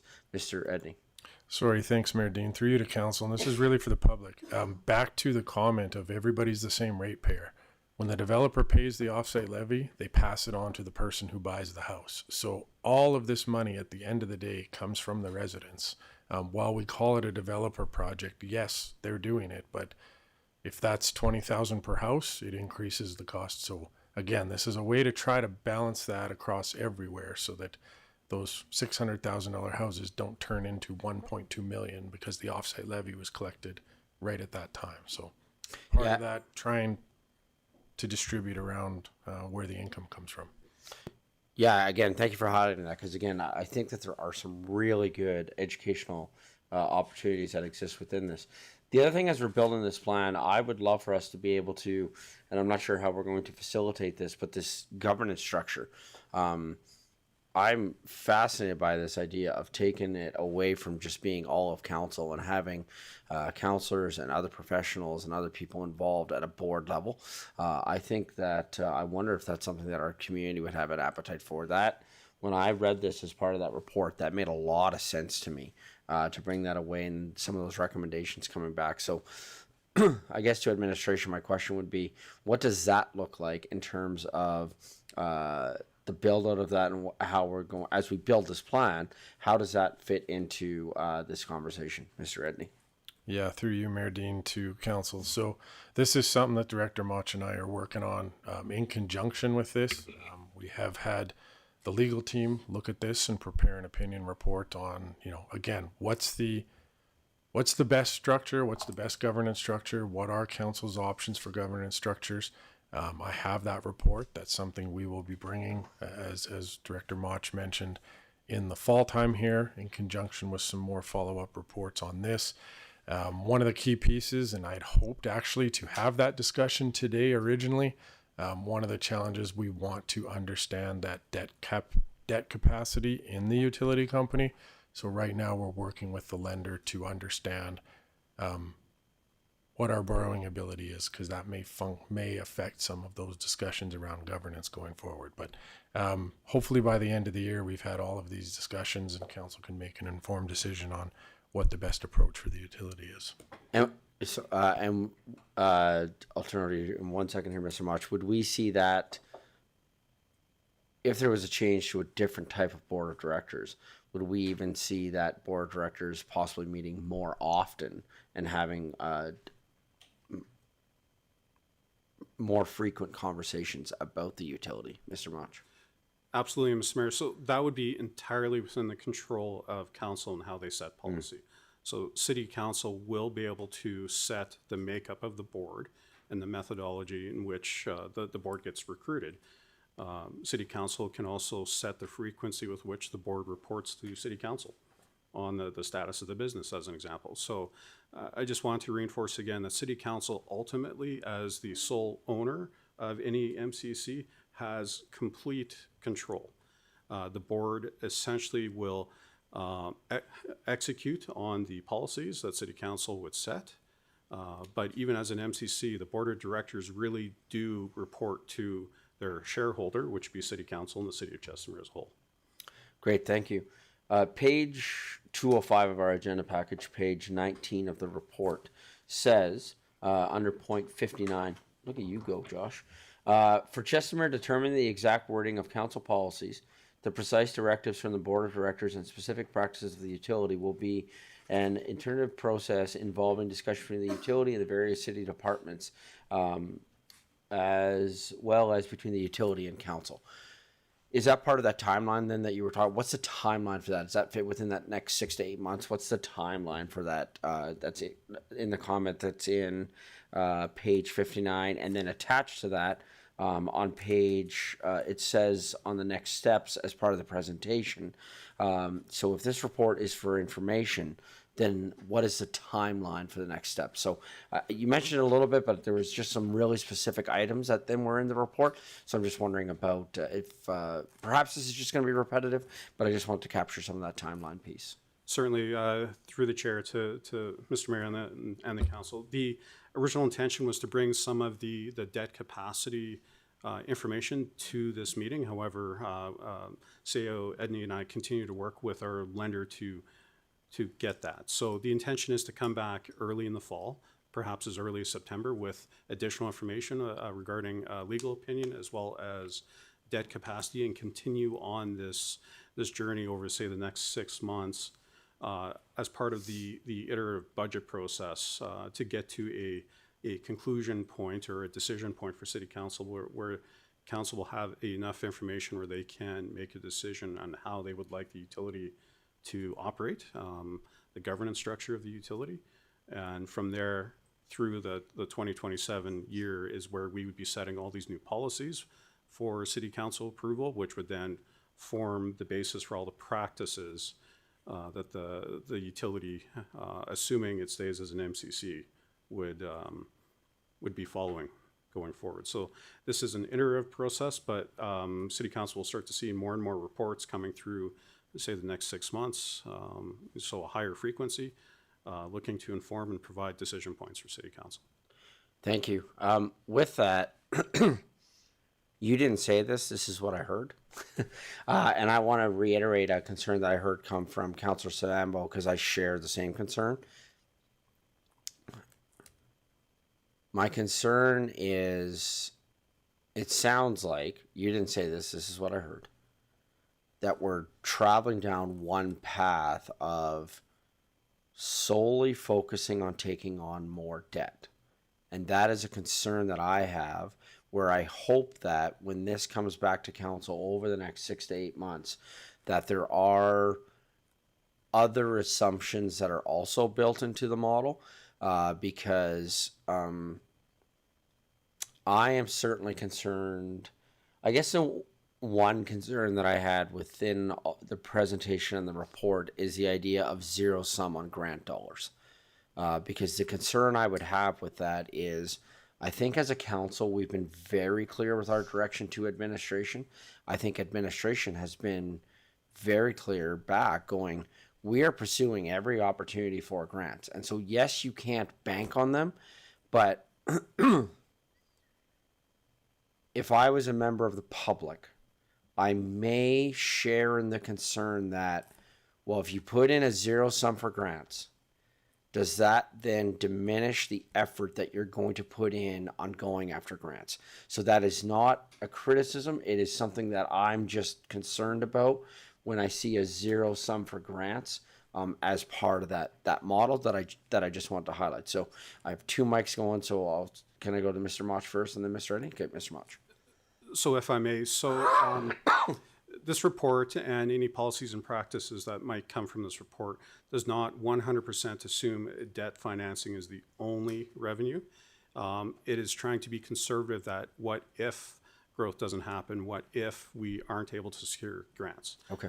The utility, just like any other city department, actively pursues grant financing and other financing sources that would be lower cost to our ratepayers. So it isn't just using debt. It's about the part of the recommendation is essentially putting another tool back into the toolbox where we could use debt if it made sense based on the financial model and council approved taking on that debt. Yeah, I guess I would recommend, as we're building this plan, that be explicitly clear, that we are looking at as many financial models within possibilities as we can within this, because it is certainly, I think you've heard this concern now from a couple of people on this side of the bench, and I just thank you for that clarity, because that clarity was quite helpful. Mr. Eddy. Yeah, a couple comments through you, Mayor, to council. Once this model's in place, you can review it every year and adapt and change. So if you do get grants in and they do materially change what you would do for putting reserves away or paying for something, you can then adapt the rates to adjust for that.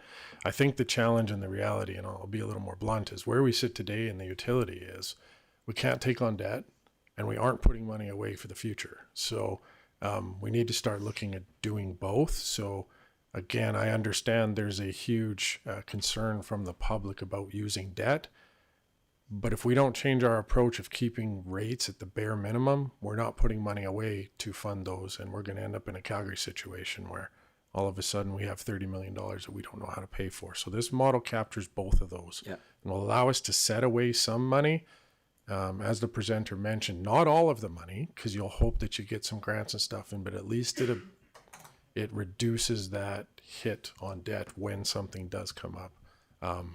Hopefully it all comes up as planned, but you know how life is. There'll always be something that will show up sometime in the future that we weren't anticipating happening at that time. And we want to make sure we're well covered so that doesn't end up being a city cash infusion from our reserves or something to address that. Thank you. Councillor Sambo. Thank you, Your Worship. To that, understand what everyone's saying, but we're still kind of discouraging ourselves for paying for things with cash or seeking grants and that kind of stuff, because the model does not incorporate that into repair and replacement in the capital reserve. That's what I'm hearing.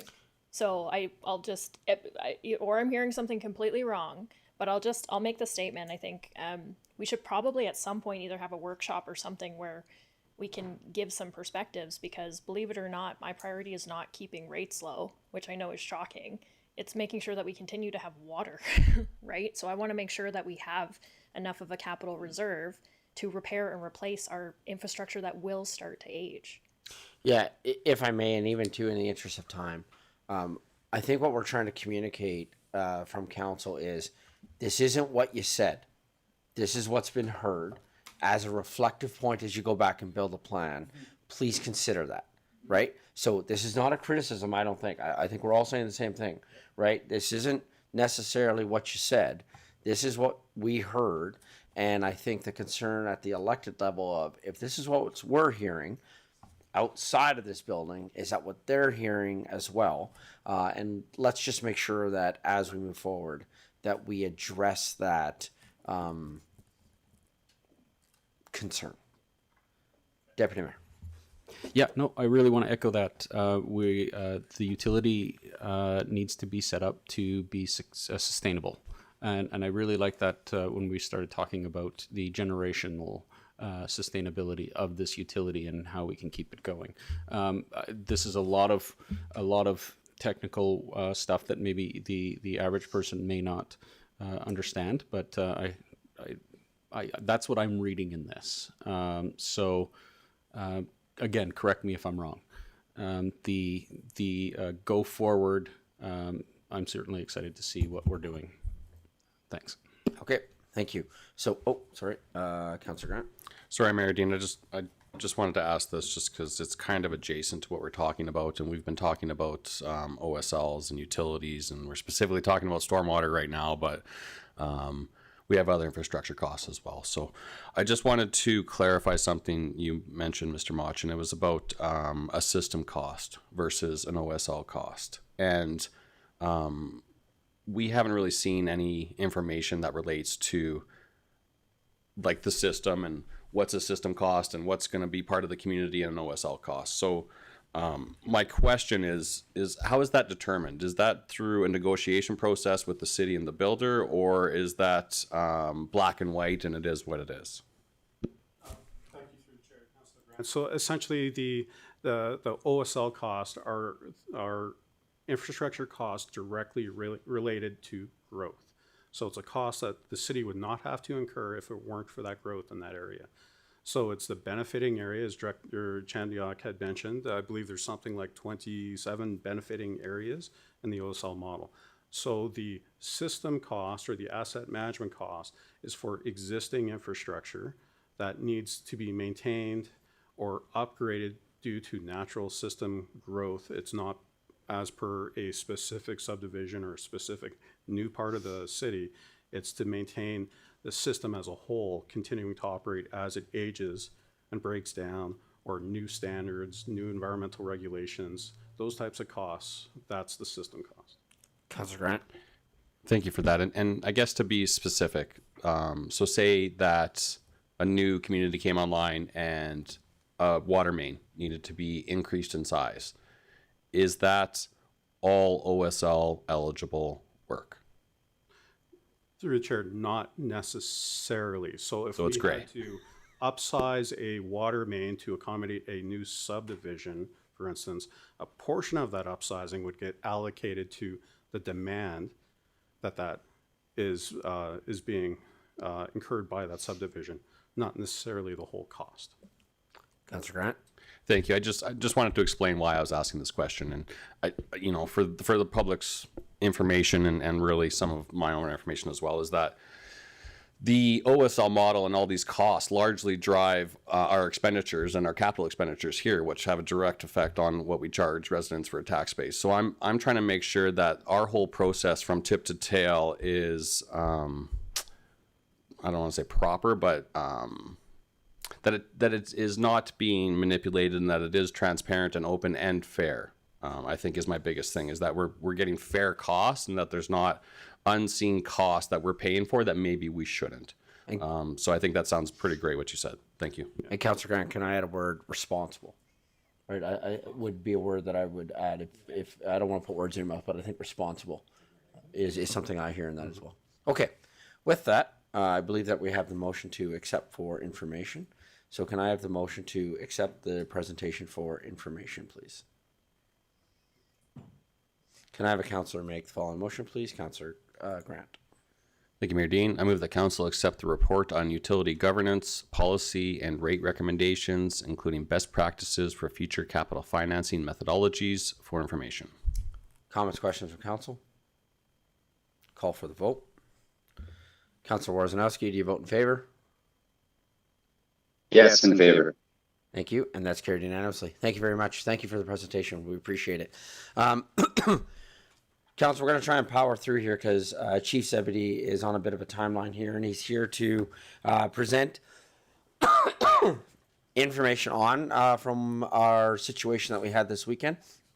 So I'm going to call on Chief Zebedee. So we're going to be moving to the new business item that we had added to today's agenda, which would be 14.1, which is our presentation around situation from this weekend. So good morning, Chief.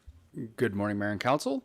So just to give you a high-level overview of kind of where things landed on Friday. So just after 2 o'clock, we received a call through our emergency management phone number from Alberta Environment that there was a spill into the WID canal, and which originated in the city of Calgary. So it sounded like it was just west of 52nd Street and Glenmore. Come in from an outfall. I don't know the source or anything behind what the source actually was, but they just advised that that this was happening and just asked if we would go have a look in the canal. So myself and our platoon chief went out and had a look. Fortunately, we started at Township Road 240. And there was nothing in the water there, maybe a couple small spots, which was great to see. So it means it did not make it into the lake at that point. So we proceeded up and a little bit further to the kind of south and west and some of the other road crossings, and actually could see a sheen on the water up there. So we had our crews deploy a boom across the canal at Township Road 240, just in the event that anything was to come down, that it would prevent it from getting any closer to the lake or any closer to Chestermere. Calgary Fire had also done a bunch of booming inside the city, and WID had already shut the canal off. So by the time we got there, the water flow had stopped from the canal into the lake, so preventing any more flow coming down, so which was great. And then they were diverting their flow through a natural, I guess, wetland that actually will clean out some of the sediment and things like that, as well as booms and all the rest of that stuff to try and suck up that the product that was in the canal. So so our response basically was kind of having a look at where it had gotten to, providing updates to Alberta Environment because they wanted information, and being in contact with WID as well, just to let them know that we were all on the same page. So that kind of pretty much took the most of the afternoon, and then the next morning, I believe it would have been Saturday, WID had a bunch of vac trucks that were working and trying to clean up some of the debris or some of the remaining stuff from in the canal before they opened things back up.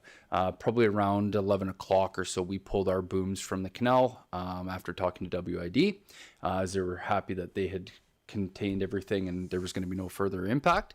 And so we pulled our booms out, and I believe probably around 1 or 2 o'clock, somewhere in that neighborhood, the water was flowing back into the lake at that point. So a bit of a disruption in water into the lake. It sounds like maybe that the water was still kind of coming out of the lake, which is where we seen that the level of the lake actually begin to drop. So that's kind of a 30,000 foot view of where things were at as far as what happened there last week.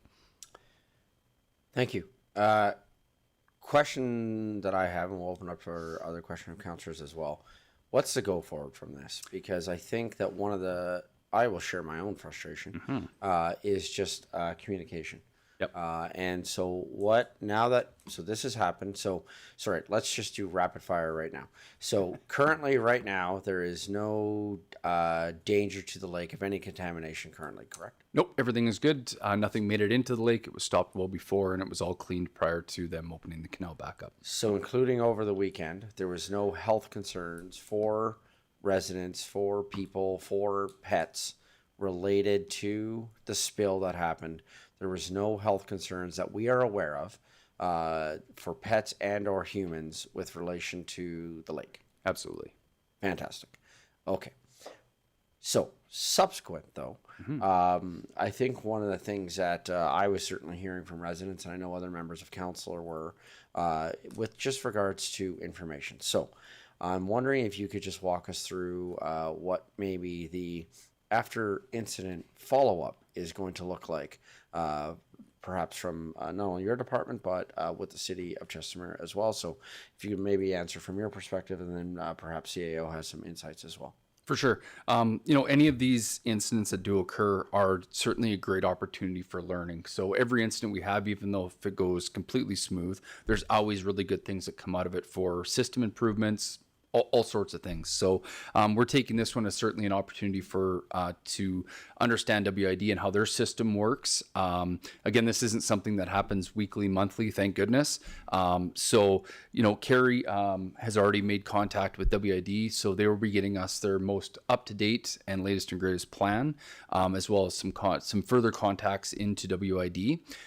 From there, too, been in contact with WID and looking to open up some lines of communication about how do we actually communicate this? Should this be the city communicating it? Should it be WID? Should it be a collaborative approach? And I think probably my natural assumption is a collaborative approach to make sure that the information being shared is good for both sides. Again, meaning that the facts are straight, that we're getting the information out timely, and we're getting the information out that is relevant and pertinent, and there's no miscommunications that happen. So when those joint communications happen. So later this week, I'm hoping to have a call with one of the members from WID, kind of the operations folks. And we should be seeing their plans. We just got an email this morning coming back to us next week for having an updated plan for that. So that would be my hope would be from go forward, that there would be a better line of communication and a better means of getting that information out, whether it's the city sharing what WID had or whatever that looks like. But I think it's important that we have that plan going forward so that we're all on the same page with it. Thank you. Mr. Edney. Yeah, thanks, Mayor Dean. Through you to council. I think at a higher level, I think we did a good job, we being collectively everybody, us and WID, of targeting the oil spill and dealing with the oil spill and cleaning that up. But we didn't do a very good job of thinking what the impacts downstream looked like. And I believe, just my observation from WID's perspective, because I've seen it on their website, to their consumers of their irrigation water, they were happy. There was no disruptions, nothing happened. They were still able to keep watering their crops the way they were. However, we've missed that in between, where in Chestermere Reservoir, levels dropped significantly. There were impacts to the lakeshore, there were impacts to boats being on the ground. We should have had some discussion around, was it safe to let people continue to use the lake? What about swimming? What about all this kind of stuff? So somewhere in there is where we need to really sharpen this up. I think that's a discussion with myself and their CEO around when these emergencies happen. We have a lot of wording in our agreement with them of they'll do their best to maintain the lake level. But, I'll be frank, when I first heard about this and I knew inflows were stopping into the lake, I just assumed outflows may not stop, but would be significantly reduced. And the communication I have is they actually increased. And so I think we need to find a way to circle back and have that discussion around how do we think collectively as a group, working cooperatively, of minimizing impacts to everybody, which may mean that end users down the irrigation canal may have to have an impact for a day or two. We may have to have an impact, but I sort of feel like our users of the lake bore the entire impact of the incident, and we need to find a way to address that going forward. I'm not sure. I'll speak candidly. I don't believe the relationship I have with their CEO and the discussions we have that was intentional. I just think it wasn't thought of. And that's what we need to really address in here, is making sure we're thinking of all these other impacts when something like this happens. So we'll be doing this on the operational level from an emergency management perspective, but then also at that higher level of how do we work as two cooperative organizations going forward. Yeah, I think a key thing that is important for us to continually think about is being good regional partners is two-way communication, and looking and being concerned about the interests of each other. I am fully confident that had a situation happen within the lake/reservoir in Chestermere, and we were responsible for that, about our communication. So I just want to assure and find out those things, because it was a bit of a process to be seeing things coming out, and then even as mainstream media gets involved, as this was covered on Global News last night, and even for us all to find out that it was being covered by Global News, because, well, the mayor was at home watching the news. And so, right, it's just like wanting to ensure that communication piece, but also it was a possible real safety concern, right? I know that there was a reach out from myself to you as the Director of Emergency Management going, how close are we to local state of emergency here in terms of the lake? In terms of what if somebody's out on a canoe and this thing keeps getting lower and they're not able to get out, or out in a boat, or getting back onto the boat lift, or all of those sorts of things, right? So I just, from the communication standpoint, would love to see that further handled. Adjacent to this conversation, either to Mr. Edney or to Mr. Fluker, a conversation that has come up about the lake is just with regards to if somebody has some concerns right now with regards to the lake, and that could include excessive weeds that are by their property and things like that.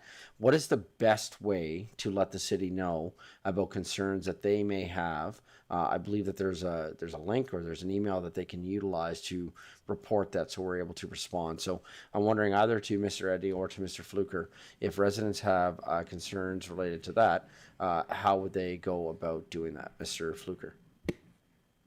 Yes, through the chair to the mayor and council, in response to your question, I would suggest to residents to use our report it format on the city website. That way we've got all their details and we can respond accordingly, whether it's a water issue or anything else. That is the best format.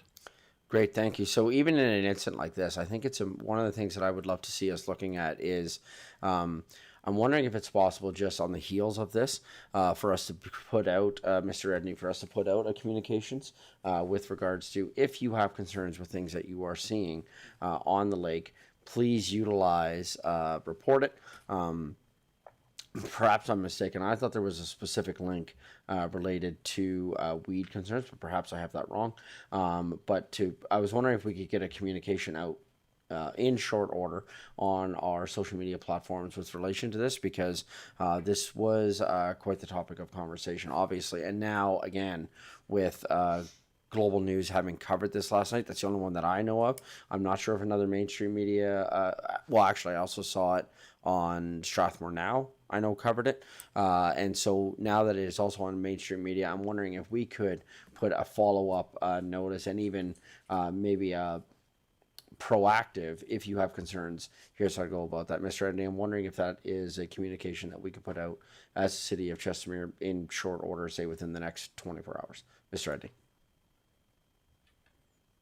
I was going to say yes. We will shoot for 24 hours. Maybe give us 48 hours. Soon. Okay. Okay. Fantastic. Thank you. And Mr. Edney, I don't believe that you need a motion for that. That's just something that you guys can take care of as part of administration. Mr. Edney? Yes, that's correct. Okay, thank you. Okay. With that, council, do you have any more questions with regards to the situation that arose from the weekend, or anything else related to the lake at the moment? Okay, with that, what I will say is thank you, Chief, for your work and your crew's work and taking care of that and responding to it as quickly as we did, and ensuring that our residents, both as swimmers and lake users and boaters and pets and all that kind of stuff, were taken care of, and that they weren't in danger from a health perspective. So thank you for your work with that, and I'm looking forward to the improved communication moving forward with our partner. With WID. Yeah, one thing I will add too is, if we would have noticed that that product had gotten into the lake, we would have immediately put communication out. But because the water flow had stopped and we knew that there was no product past 240, so the risk wasn't there to do massive notification. But had it have gone into the lake, certainly there would have been an instant communication from our comms team out to the public, just warning them to either get off the lake or whatever that looked like. But that would have happened and occurred. So, I can't believe I'm going to say this as a sentence. It would be fair to say that we don't necessarily tell people what didn't happen. We respond when something does happen. Would that be fair? Correct. Okay, thank you. All right, so with that, can I have a motion to accept the lake update for information? Can I have a councillor make the following motion, please, Deputy Mayor? I move that council accept the lake update for information. Comments, questions from council? Call for the vote. Councillor Woznowski, do you vote in favor?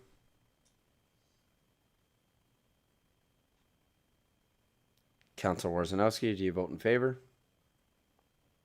Yes, in favor. Okay, and that's carried unanimously. Thank you. Thank you.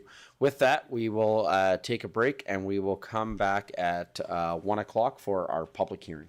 Thanks, everyone.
Good afternoon, everyone. Coming back from our lunch break here and moving on with our meeting, and we are going to be moving forward now with our public hearing for Bylaw 018-26, being the Transitional Rural Residential TRR District Rescindment Land Use Bylaw Amendment.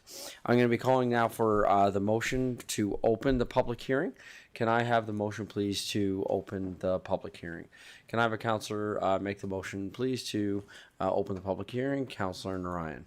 Let's move that council open the public hearing for bylaw number 018-26, being the Transitional Rural Residential TRR District Rescindment Land Use Bylaw Amendment at 2:03 p.m. Sorry, 1:03. Oh, 1:03 p.m. Thank you. Comments, questions from council? Call for the vote. And that's carried unanimously. Thank you. The process for our public hearing is we'll have the staff report from administration. I believe that the applicant for this is us, so we will not have a separate applicant application. So after the report from administration, we'll have presentations from the public that are in support of the proposed bylaw. They will then have presentations from the public in opposition to the proposed bylaw.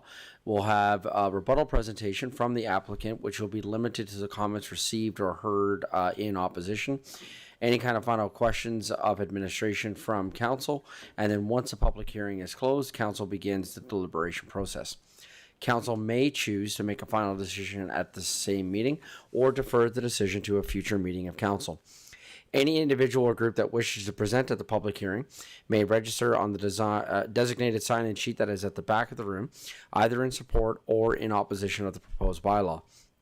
After every registered individual or group has had the opportunity to speak, I will be calling 3 times if any other members of the public wish to speak. Members of the public have a maximum of 5 minutes to speak.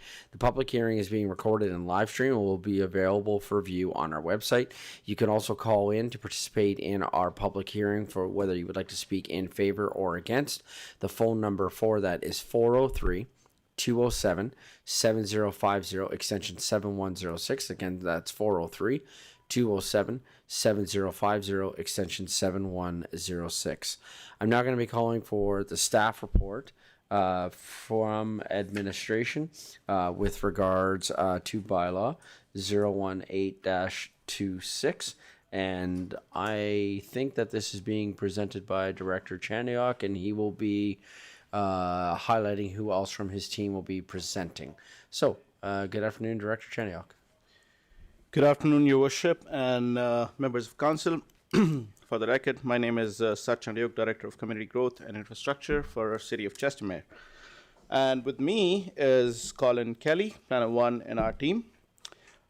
Today, I'm presenting bylaw 018-26, a proposed amendment to the land use bylaw to rescind the Transitional Rural Residential or TRR district and redesignate the 3 existing TRR parcels to Country Residential or CR district. This recommendation is based on administration's review of the district's effectiveness, lack of clarity of regulations therein, and takes into account the challenges faced by residents and administration since its adoption regarding the subdivision and development requirements. Today's presentation will cover the motion before council, background on creation of the TRR district, challenges that have arisen since its adoption, a review of TRR and CR district, including points of convergence and divergence, offsite levy comparison for both districts, information on and possibilities for existing TRR properties, and administration's recommendation. I'll conclude my presentation with an opportunity for questions. So today, administration is requesting that council give second reading to bylaw 018-26, amending the land use bylaw, and give third and final reading to bylaw 018-26. Approval of this bylaw would remove TRR district from the land use bylaw and redesignate the remaining TRR properties to CR district. We'll start with a little bit of background. In 2009, the then town of Chestermere annexed east acreages, north acreages, and Paradise Meadows from Rocky View County. Following annexation, these areas retained their large lot acreage pattern. Full municipal servicing remains unavailable in many locations, making urban-styled subdivision challenging in near term. To create development opportunities for acreage properties, Council adopted the Transitional Rural Residential or TRR district in September 2023. This district was intended to allow subdivision of existing acreages while planning for an eventual transition to higher density urban development supported by full municipal services. Because the TRR district is based on ultimate urban density planning, applicants are required to undertake detailed outline planning and subdivision requirements at the outset, including geotechnical, biophysical, transportation, hydrological, hydrogeological studies, along with other studies, and future shadow planning for the area. However, despite requiring this level of urban style development or planning, the district limits subdivision to a minimum lot size of 1 acre only.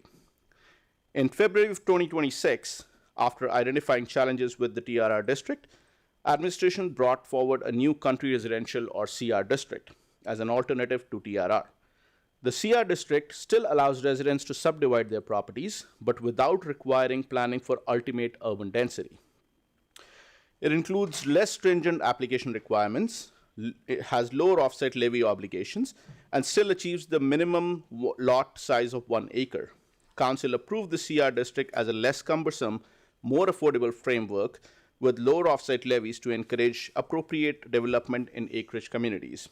The CR district currently allows for acreage subdivision without requiring full urban servicing and development assumptions.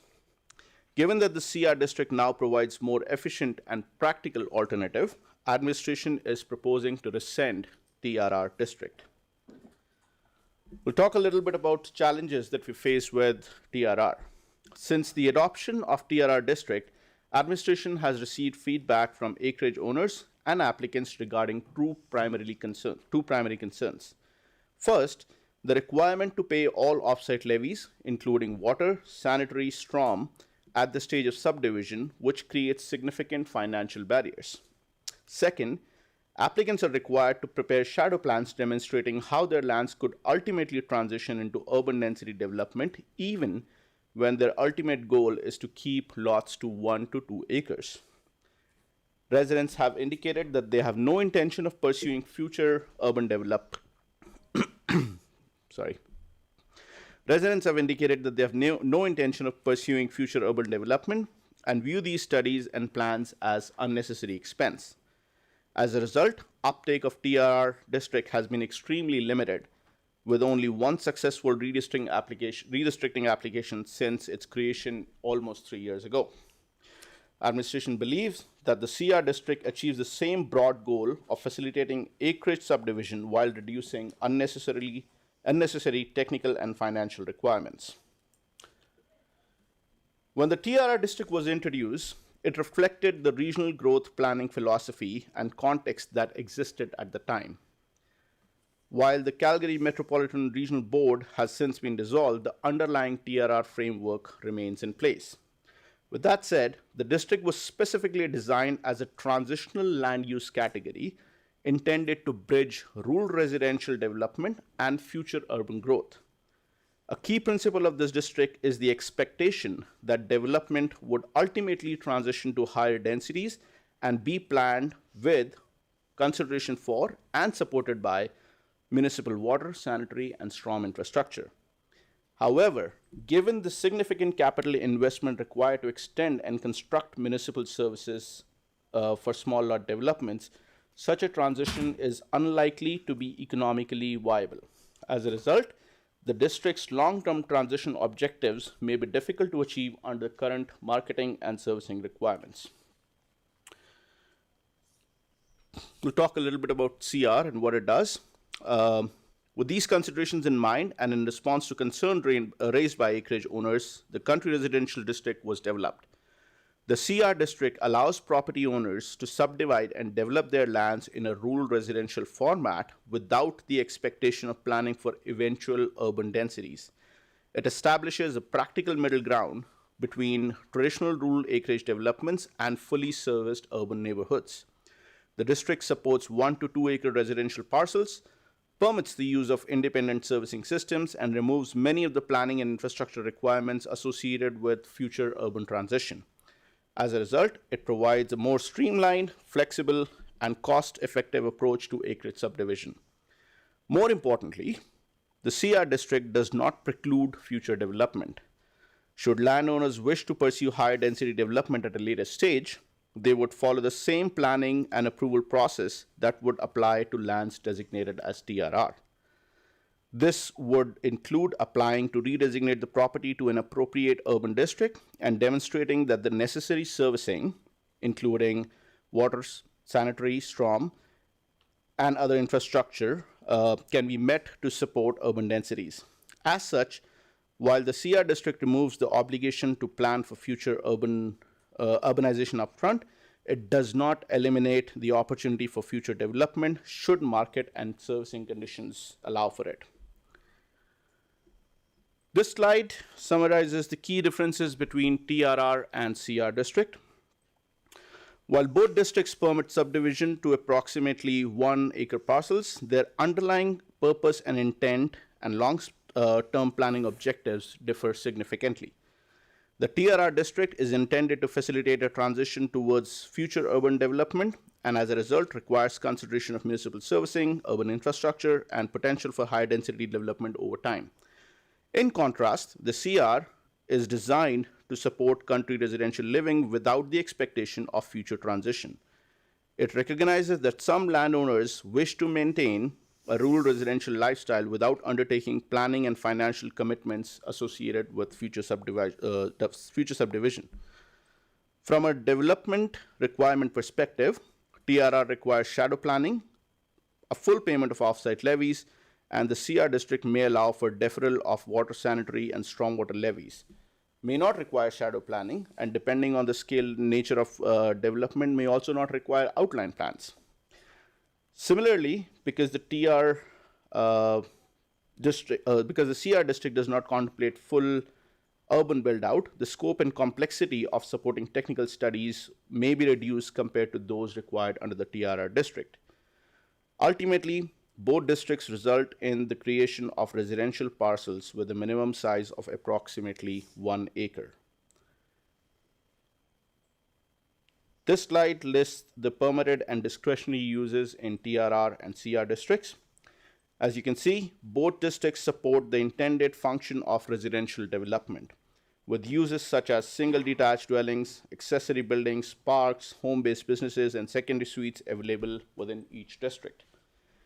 The difference between the two are relatively minor and generally reflect the distinct planning objectives of each district. For example, place of worship and certain signage opportunities are discretionary within the TRR district, and CR district allows for short-term rentals, recognizing the rural residential character of the district.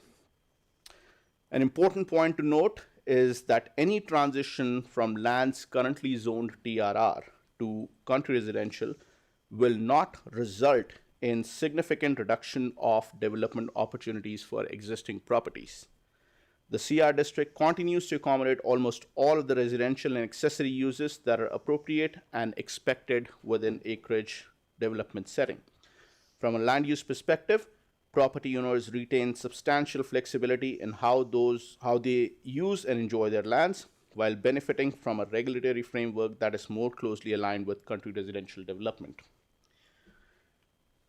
This slide illustrates the practical differences between pursuing development under TRR district and CR district. To demonstrate this, I'm going to create a hypothetical scenario where a developer owns a 10-acre parcel in East Acreages area and wishes to subdivide land into 10 1-acre residential lots. Under the TR district, because the district is intended to plan for future development, planning assumptions must consider property's ultimate urban build-out potential. Using a standard density target of 8 dwelling units per acre, the 10-acre parcel could ultimately accommodate approximately 80 dwelling units, representing an estimated future population of 256 residents based on an occupancy rate of 3.2 persons per dwelling unit. Under the CR district, the minimum lot size is approximately 1 acre, meaning the same parcel could accommodate approximately 10 residential units. Using the same population assumptions, the ultimate population would be about 32 persons. This distinction between 32 residents and 256 residents fundamentally changes how development is evaluated and the level of planning analysis required. Under the TRR district, an outline plan may be required to demonstrate how the lands would ultimately transition to urban densities. Under the CR district, that requirement would generally be waived for such a development. Similarly, under TRR, comprehensive technical studies related to transportation, servicing, geotechnical conditions, environmental considerations, and infrastructure capacity may be required to support the long-term development vision. Under CR, the scope of these requirements is often significantly reduced, and depending on the proposal, technical memorandums may be sufficient in place of studies. Another significant distinction is the requirement for shadow planning. The TRR, under TRR, even if the developer's immediate intention is to create only 10 one-acre lots, planning must demonstrate how broader area could ultimately accommodate urban development. This future form influences road alignments, utility corridors, lot layouts, servicing strategies, and overall development design. Under the CR districts, shadow planning is not required because there is no expectation of future urbanization. These differences continue through the subdivision stage. Under TRR, lot configuration, road layouts, and servicing strategies must be designed to support eventual urban redevelopment. Under CR, subdivision design can entirely focus on the proposed country residential community. The financial implications are also significant. Because TRR contemplates future urban densities, full offsite levies are payable at the stage of subdivision. For a 10-acre parcel in East Acreage's area, this could result in a levy obligation of close to $2 million under the current levy framework. Under CR, because water sanitary and stormwater levies may be deferred until such time urban density is pursued. As a result, an immediate levy obligation is reduced to approximately $790,000. So the difference between $2 million and $790,000, approximately $1.2 million there. Importantly, these levies for water, sanitary, storm are not waived. They're just deferred. So you'll still have to pay them, but only if you plan for urban density down the line. Ultimately, after completing the development process, the developer achieves essentially the same result under either district, the creation of 10 one-acre residential parcels. The key difference again is CR allows for this outcome to be achieved without requiring landowners to undertake additional planning, servicing, technical studies, and financial commitments. Should development be desired in future, the landowner will still have the ability to apply for redesignation and proceed through the same planning and approval process that would apply to lands otherwise. This next slide gives us some information about the offsite levies by the area. As mentioned earlier, under TRR, all levies are required to be paid at the stage of subdivision. So if you look at the table, you would see the second last column that says total per hectare. Area 9 is East Acreages. The current levy for that is $493,278. And if we were to exclude utilities, which is water, sanitary, storm, we're looking at a per hectare cost of $195,000, which is significant reduction from $493. Similarly, for all other areas, you can see the cost per hectare varies largely in all of the acreage communities. Now, talking about the existing lands that are zoned TRR, on the screen you will see 3 parcels that are created through the only approved TRR application since the district was established. This highlights the limited use and practical uptake of this district over time in the last 3 years. These parcels have effectively, all of these 3 parcels have effectively reached their minimum lot sizes contemplated under the TRR district. As a result, any future increase in density or further subdivision would require a redesignation to an appropriate urban district, regardless of whether the lands remain in zoned TRR or are designated to CR. In addition to repealing the TRR district, administration is proposing to redesignate these 3 parcels to country residential. Given that the permitted and discretionary uses within CR and TRR district are largely similar, this redesignation would allow these properties to continue operating and developing in a manner consistent with the current rural residential character. If council adopts bylaw 01826, these lands would automatically be redesignated to country residential district. In terms of implications, rescinding the TRR district will not remove opportunities for acreage subdivision. Instead, it will shift those opportunities into a framework that is more practical and responsive to current landowner needs. Property owners will continue to be able to subdivide acreage lands without extending municipal water, sanitary, and stormwater services. This proposal also addresses the 2 concerns that we talked about earlier at the start of the presentation, which was mandatory offsite levy payments and mandatory shadow planning required for any rezoning applications for TRR. Administration believes that the CR district can achieve the same development objectives with fewer barriers and greater flexibility.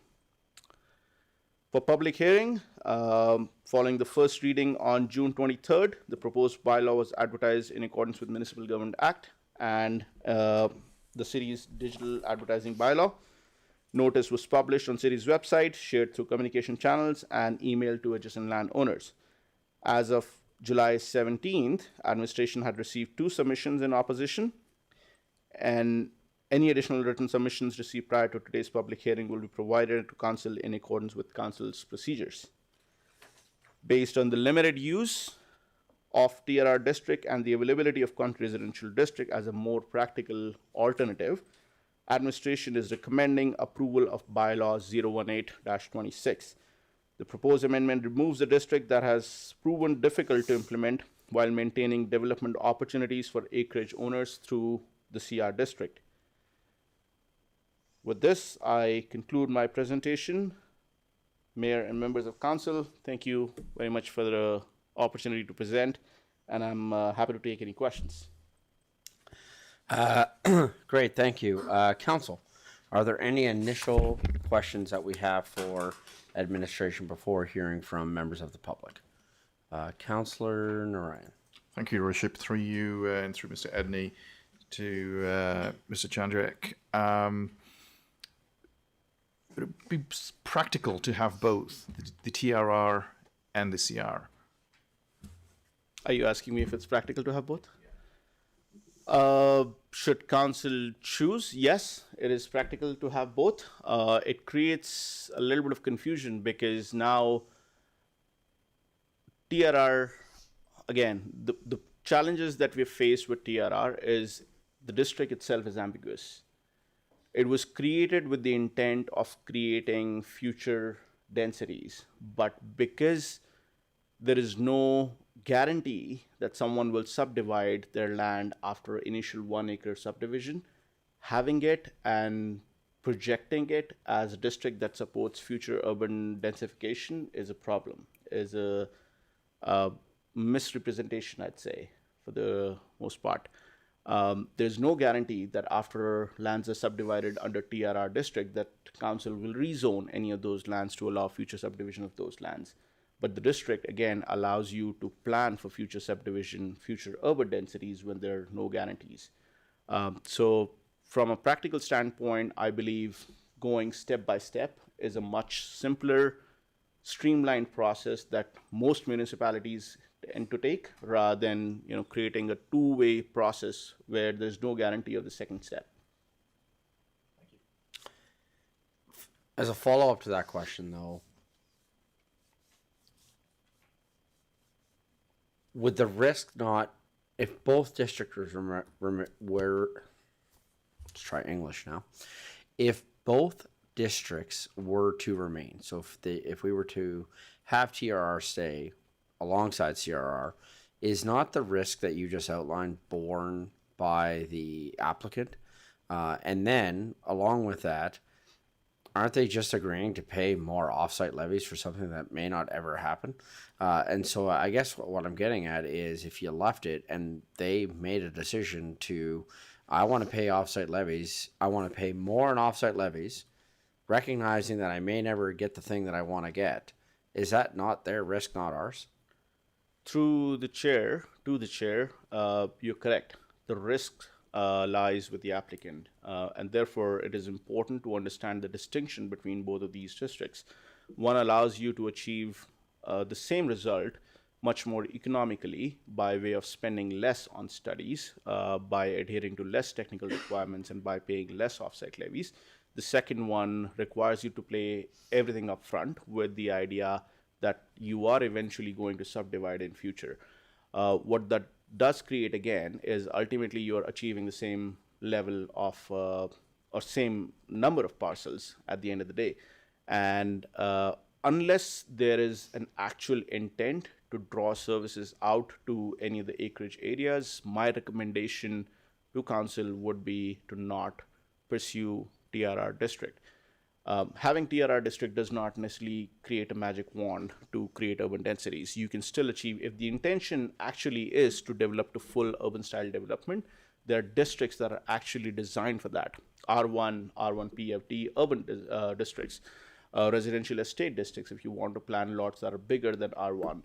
All of those districts still exist in the land use bylaw. And my recommendation would be that an applicant pursues any of those districts rather than TRR, because it takes you halfway and it leaves you midway with no guarantee of, stuff getting complete and you actually achieving your complete goal, full goal at the end of the process. So while to answer your question in like one straight word, the risk is on the applicant. I just want to ensure the city does not have land use districts that don't necessarily achieve what they say or what the purpose statement of that district says it is going to do. Fair. Also, on a comment that you just made there, no matter the district, whose responsibility is it to draw those services out? Developer's responsibility. It is the developer's responsibility Development, to draw the services out. Development pays for development. Any developer pursuing development, it is their responsibility to be able to draw services to their land and service it. If they're not able to do so, then the development does not progress. Or they fall for, or they go for an alternative which does not require services to be drawn out to their parcel, which the CR district allows for. And so, given the fragmentation of land that we've seen in east acreages, north acreages, it's really hard economically for a developer to be able to pay offsite levies, to be able to pay for those studies, to be able to draw infrastructure to their land, to ultimately get 3 or 4 lots. It's financially not feasible, at least from my standpoint. And therefore, I want to ensure that we provide an opportunity for continued growth and development of these areas without requiring them to do something that's financially or economically not viable. By allowing development under CR district, we are continuing to allow for development of these lands, subdividing them to 1 acre parcels, while still achieving the idea of growth, so to say. It is not going to be substantial because you do not have services, but you still have growth. You'll still have 32 residents instead of 256 residents. Now, having 256 residents is not a prohibition. You can still have 250, you can actually have 400 residents, 500, depending on the zone that you're pursuing.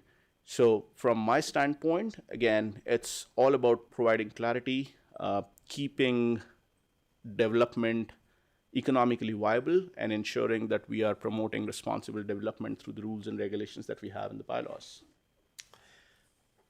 Follow up with that, and one of the things that I appreciate about you, Mr. Chandiok, is I am not a planner or a lawyer, nor do I play one on TV, but you are one of the two. And within that, though, I appreciate your ability to help walk me through, and I'm having a bit of a brainstorm that may or may not fit the context of what is going on. but I have a question because, again, one of the things that I appreciate you is I feel like I know enough to be dangerous, whereas you know enough to make sure I'm not dangerous. And my comment on that has to do with the fact of if I had one of these plots of land that was in the middle, and so if I'm TRR, so I chose to go TRR, knowing that I'm now paying the offsite levies for everything. So I chose to go TRR, and then everybody around me went CR. So I essentially have made a commitment, it sounds like, possibly, to look at future development. But now I may not be able to because everybody went CR. Is there a possibility that I could have legal liability that I in some way insinuated that I would bring the services out that then they in CR may be able to access? Or would that not play into the equation? And if that doesn't make sense, I can slow it down and bring it back. But like, I would be concerned that there could possibly be a legal liability on the person that was in the middle and everybody else did CR around them because they did TRR paying that offsite levy to one day bring those services to there. Or that's not even a thing. So there is a little bit of a difference between legal liability and inherent responsibility. Sure, thank you. And that's where I think I draw the line. If you are one of the TRR parcels among the CR group, I would say that inherently by rezoning your land to TRR, you are demonstrating that your intent is to bring services to that parcel at some point. Are you going to be held liable legally for it? Perhaps not. But by the virtue of you rezoning or choosing TRR over CR, you are creating that idea of my intention, or demonstrating that my intention is to create a full on-service development in the area.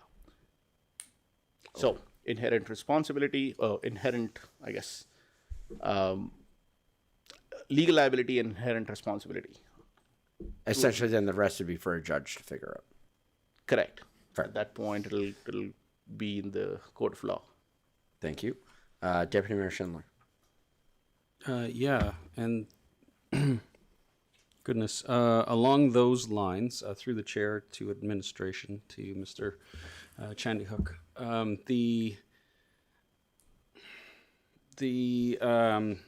does that then begin a timer? So you've set that TRR, you've got TRR, and you've demonstrated that you have planned, or at least said that you've planned to bring services to this area. I'm not seeing that in the bylaw, but is there some sort of timer that begins? Like you have 25 years to do that. Through the chair, that's the problem with TRR. It doesn't have a timer. Mm-hmm. And so essentially you can choose to pursue TRR, subdivide your land into 1 acre parcels, and just leave it there for the rest of the life, or for the next few generations, I guess, until the word is done. Right. But you may never choose to subdivide again. And there is no, trigger for the municipality to ask you as a TRR resident or a TRR landowner to bring services to your land. So the problem with the district is it was contemplated with the idea of transitioning into urban density, correct, but there's no mechanism in the district to be able for us to enforce that will happen at some point. It just leaves the application or the applicant or the development midway by taking it to half point and then ending the process there. Is that a failure, or is that something that we should have included into TRR in its inception, or is that something we should go back to as to add in? Sorry, just on that.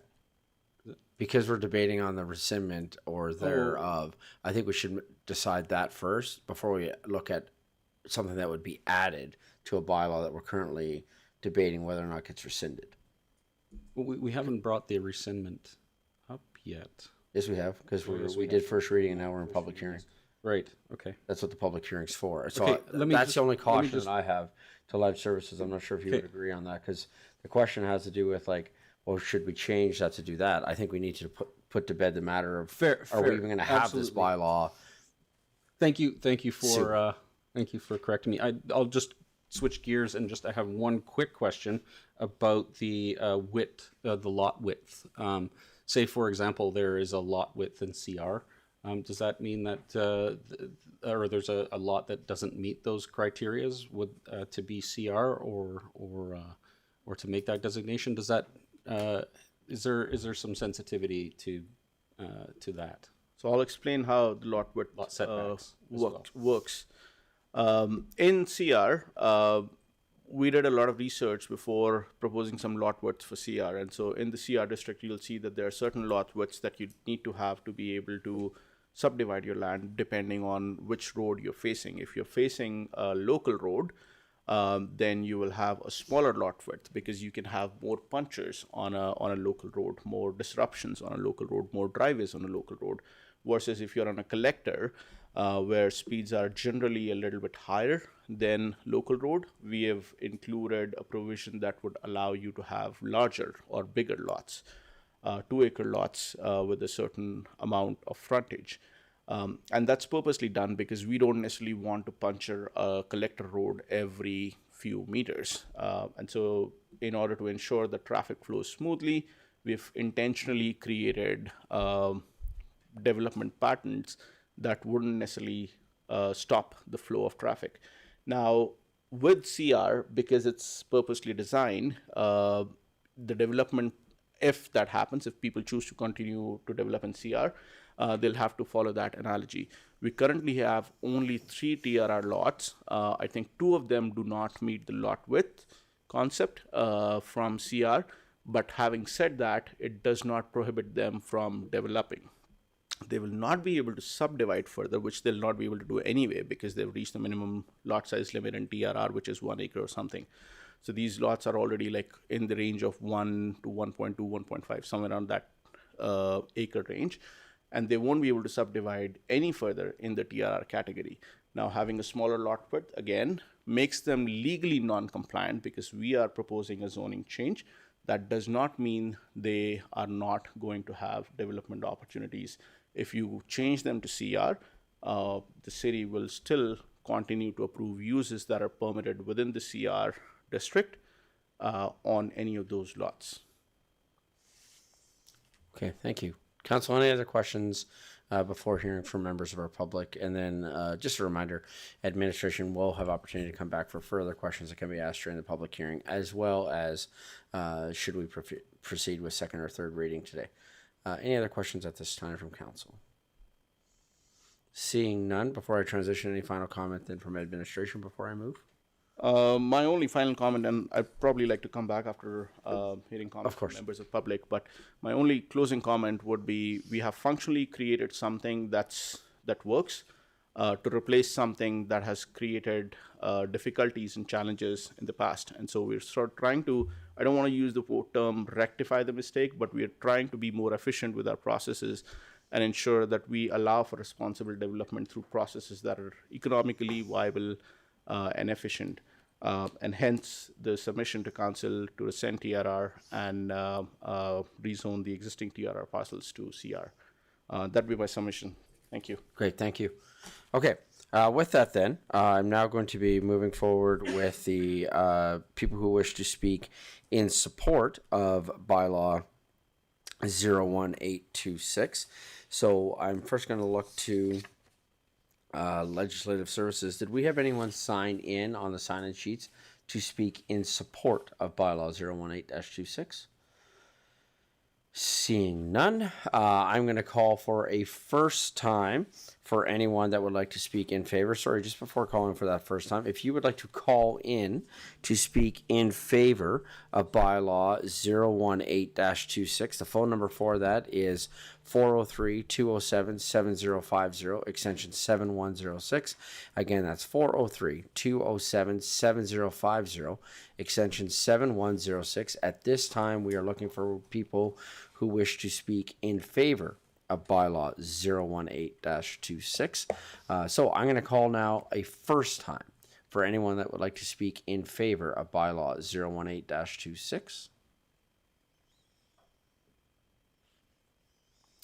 Calling a second time for anyone who wishes to speak in favor of bylaw 018-26.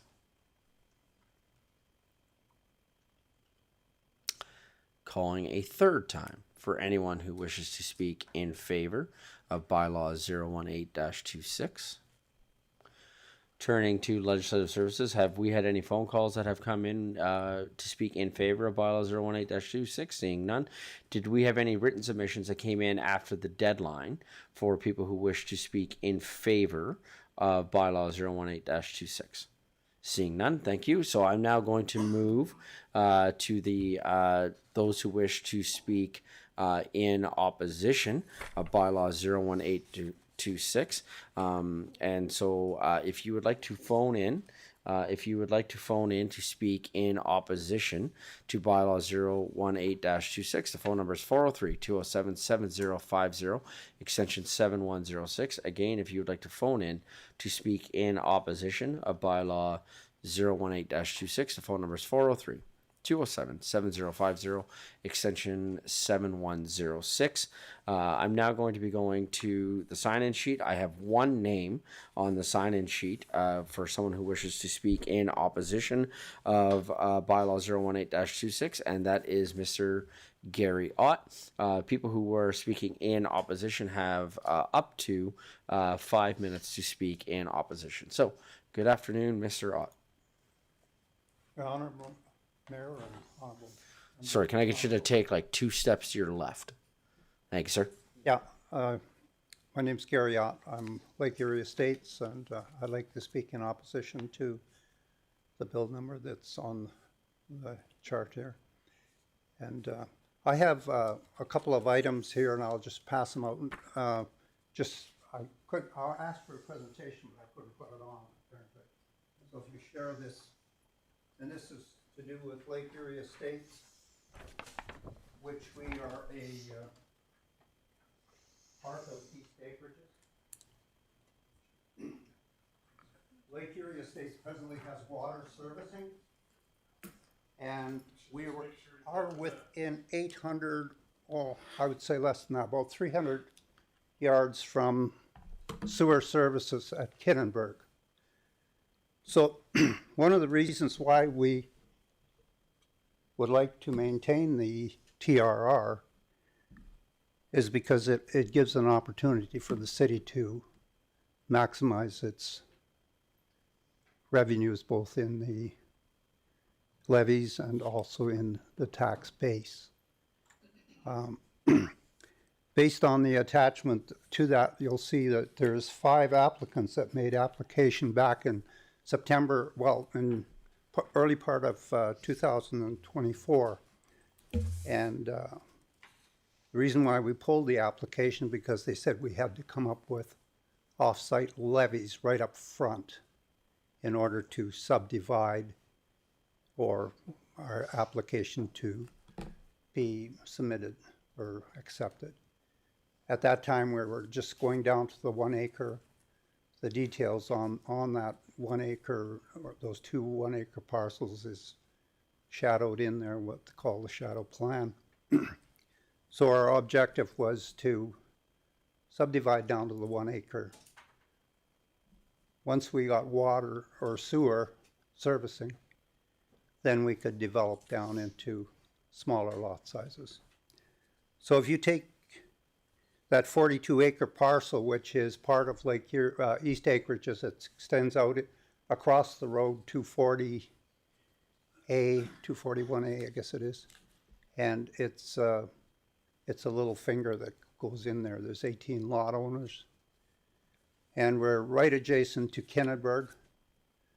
And we often said to ourselves, when Kinnenberg was annexed into Chestermere, why didn't the city consider us as part of the annexation process? But we were in a different municipality at that time. Anyway, if you go through based on the shadow plan, the development of 2 acres, which is, we could develop down to 6.5 acres units per acre, would be 13 units on the 2 acre parcel with road servicing And that would generate under the site area plan number 9, 387 plus $1,000, or about $29,000 per lot.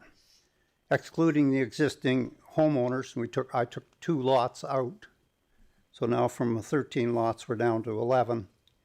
That would generate on a per 2-acre parcel, $327,770 to the city. Or over the course of, if all these acreages got on board, and I'm saying 80% because normally you run with an 80-20 rule, you'll never get 100%. Always somebody will want to stay until they're taxed out of their existence. They'll stay with the 2-acre parcel or 1-acre parcel. So anyway, that would generate $4.9 million off-site levies to the city. Then if you go out on the property side, your existing properties, taxes generate about $72,000 for these 18 lots. Under the new development, you'd have 165 homes, which would generate $577,000. So you're just reaching the end of your 5 minutes. Pardon? Okay. So anyway, getting right down to the short strokes of the whole thing, the total revenue would be $649,000 for the city on a 1 year. The incremental revenue is $577,000.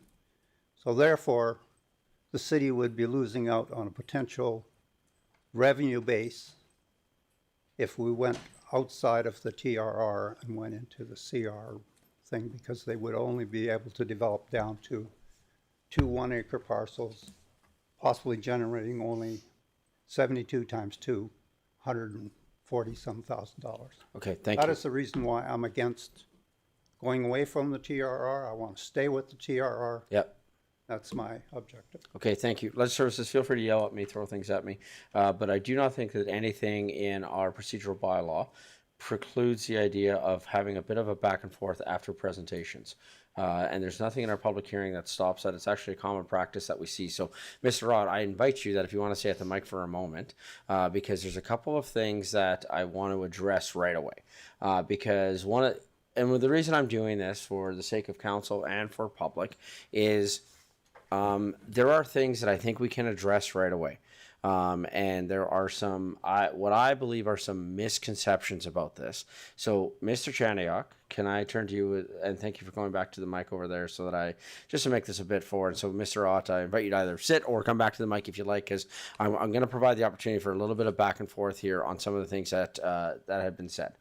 Mr. Chaniak, can we make it clear again? So the comment was made, then I would give opportunity for the city to bring the services to Lake Erie Estates. Who brings the services to Lake Erie Estates? Mr. Chaniak. Through the chair, I want to clarify a few things. Number one, we are not a business. We are a city, we are a service provider.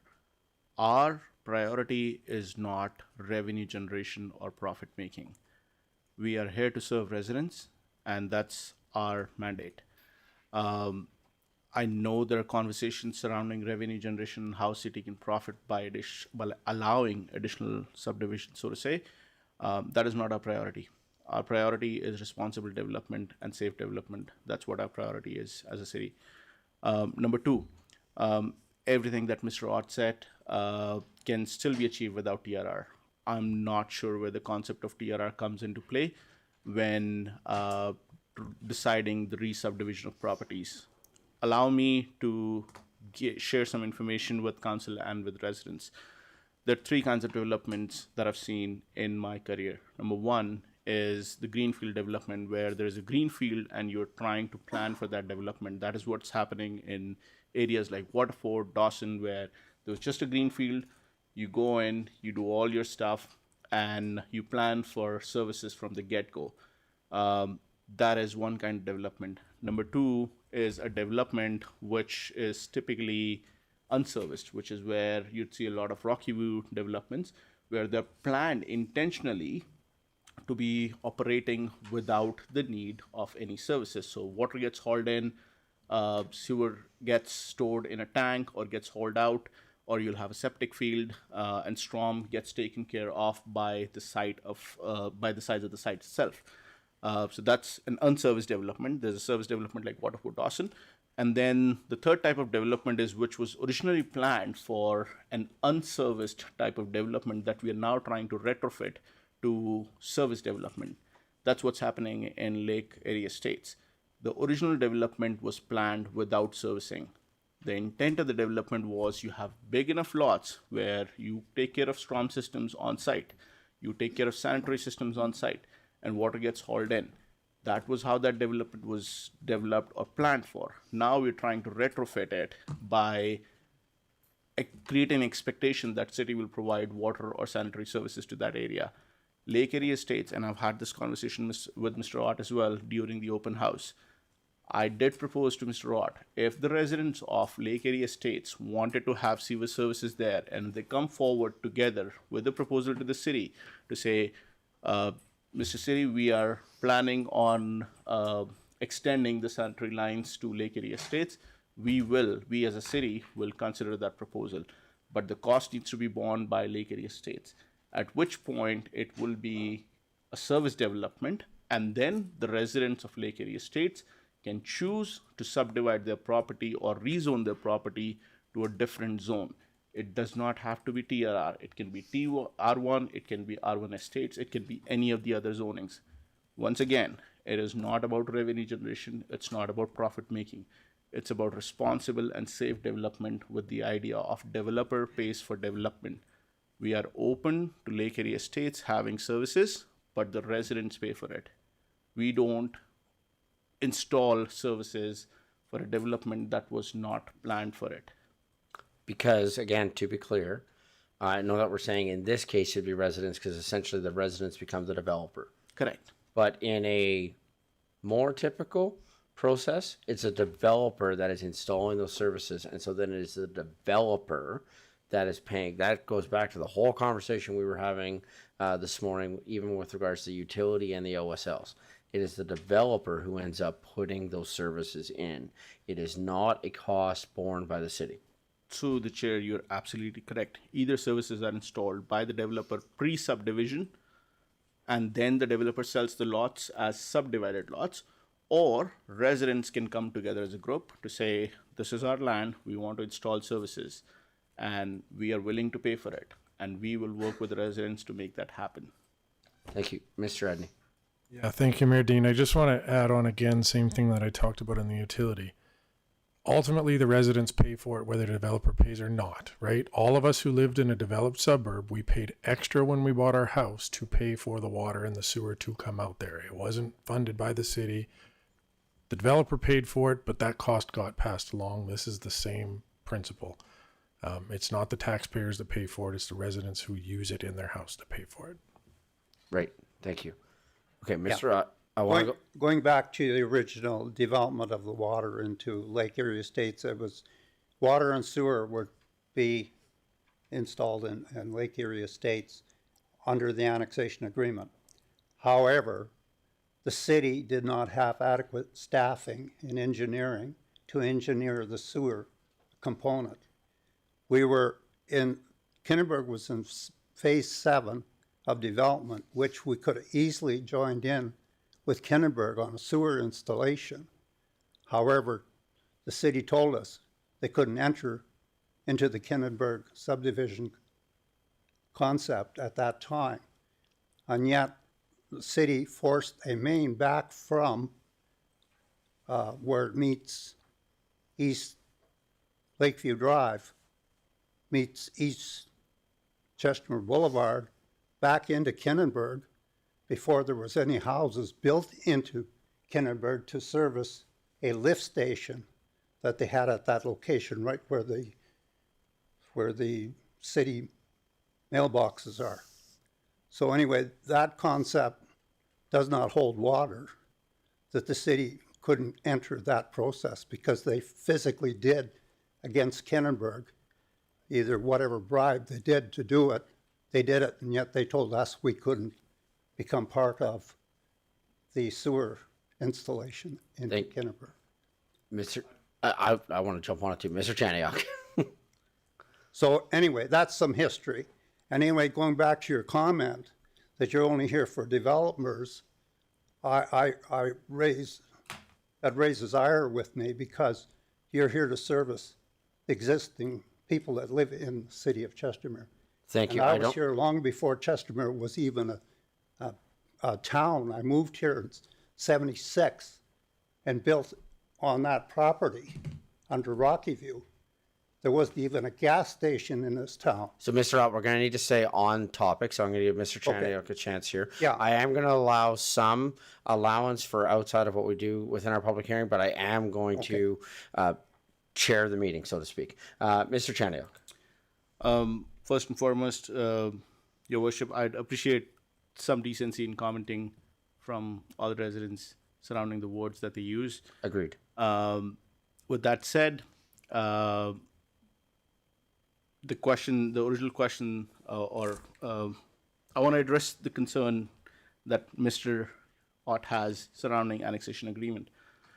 The city was never supposed to provide water and sanitary services to any of the areas. In the agreement, it is clearly written the city has the capacity to do so. It does not mean the city was on the hook to install water sanitary service lines to any of the areas that were annexed in 2009. That is written in the agreement. We have copies of the agreement. Sorry, we're going to provide the factual information. These are the factual information. So I'm going to let Mr. Chaniak speak, and then I'll be calling on our next person that wishes to speak in opposition. We have the copies. Thank you, Mr. Mayor. We have the copies of the agreement. I'm happy to print the copies of the agreement and share it with residents, put it on the municipal website, whichever way it works for residents to be able to get that understanding that the city never said we are going to supply or connect any of these services to any of the residents. We said we have the capacity, which is a requirement, which we did confirm in the annexation agreement. So on that, for example, we had a Bridgeport outline plan that was, sorry to interrupt you, Mr. Chaniak, I apologize. I just want to be really clear on this point. When Bridgeport came in 2017, I believe is when the outline plan, so they came before that. So let's not get Mayor Dean hung up on a date here. But when Bridgeport, I'm only bringing them because they were brought this morning, we would have done the same thing. We would have said that there is capacity for them to hook into the system. An assumption I'm making. Through the chair, you're absolutely correct. And because they are a developer, they understood what that language means. They understand that the capacity is there, but it is their responsibility to bring the services. Through the chair, you're absolutely correct. So that is the commentary on the annexation agreement. The city was never on the hook for supplying or connecting or installing water lines or sanitary lines to any of the lots. Number one. Number two, Mr. Ott's comment surrounding we are here to serve developers. I take an objection on that. We are here to serve residents. Developers are an essential part of the community, every community for that matter. Residents act as developers. Now, the definition of developer may vary from person to person. If you are a resident and if you are constructing a deck on your property, we consider you as a developer, because to us, you are creating something in the community. You're taking a permit, you're taking a development permit, you're taking a building permit. For us, you are the developer. And so when I say we're working with developers, I essentially mean whosoever wants to develop becomes the developer, essentially. It can be a resident, it can be an outside party, it could be a commercial enterprise, anybody can be a developer. So from that perspective, I think two important items. Number one is annexation agreement. I think I've provided clarity on that. And number two is we are here to work with residents and developers. Thank you. I'm going to call on our next speaker that wishes to speak in opposition. Thank you for the information, Mr. Ott. We appreciate it. So I don't have anyone on the sign-in sheet. So again, the phone number is there, but I'm going to call a first time for anyone that wishes to speak in opposition to Bylaw 018-26. For anyone that comes forward, I just want you to speak your name and the community in which you live. So if anyone wants to come, Fred, good afternoon. afternoon, Mayor Dean and Council, and the administration.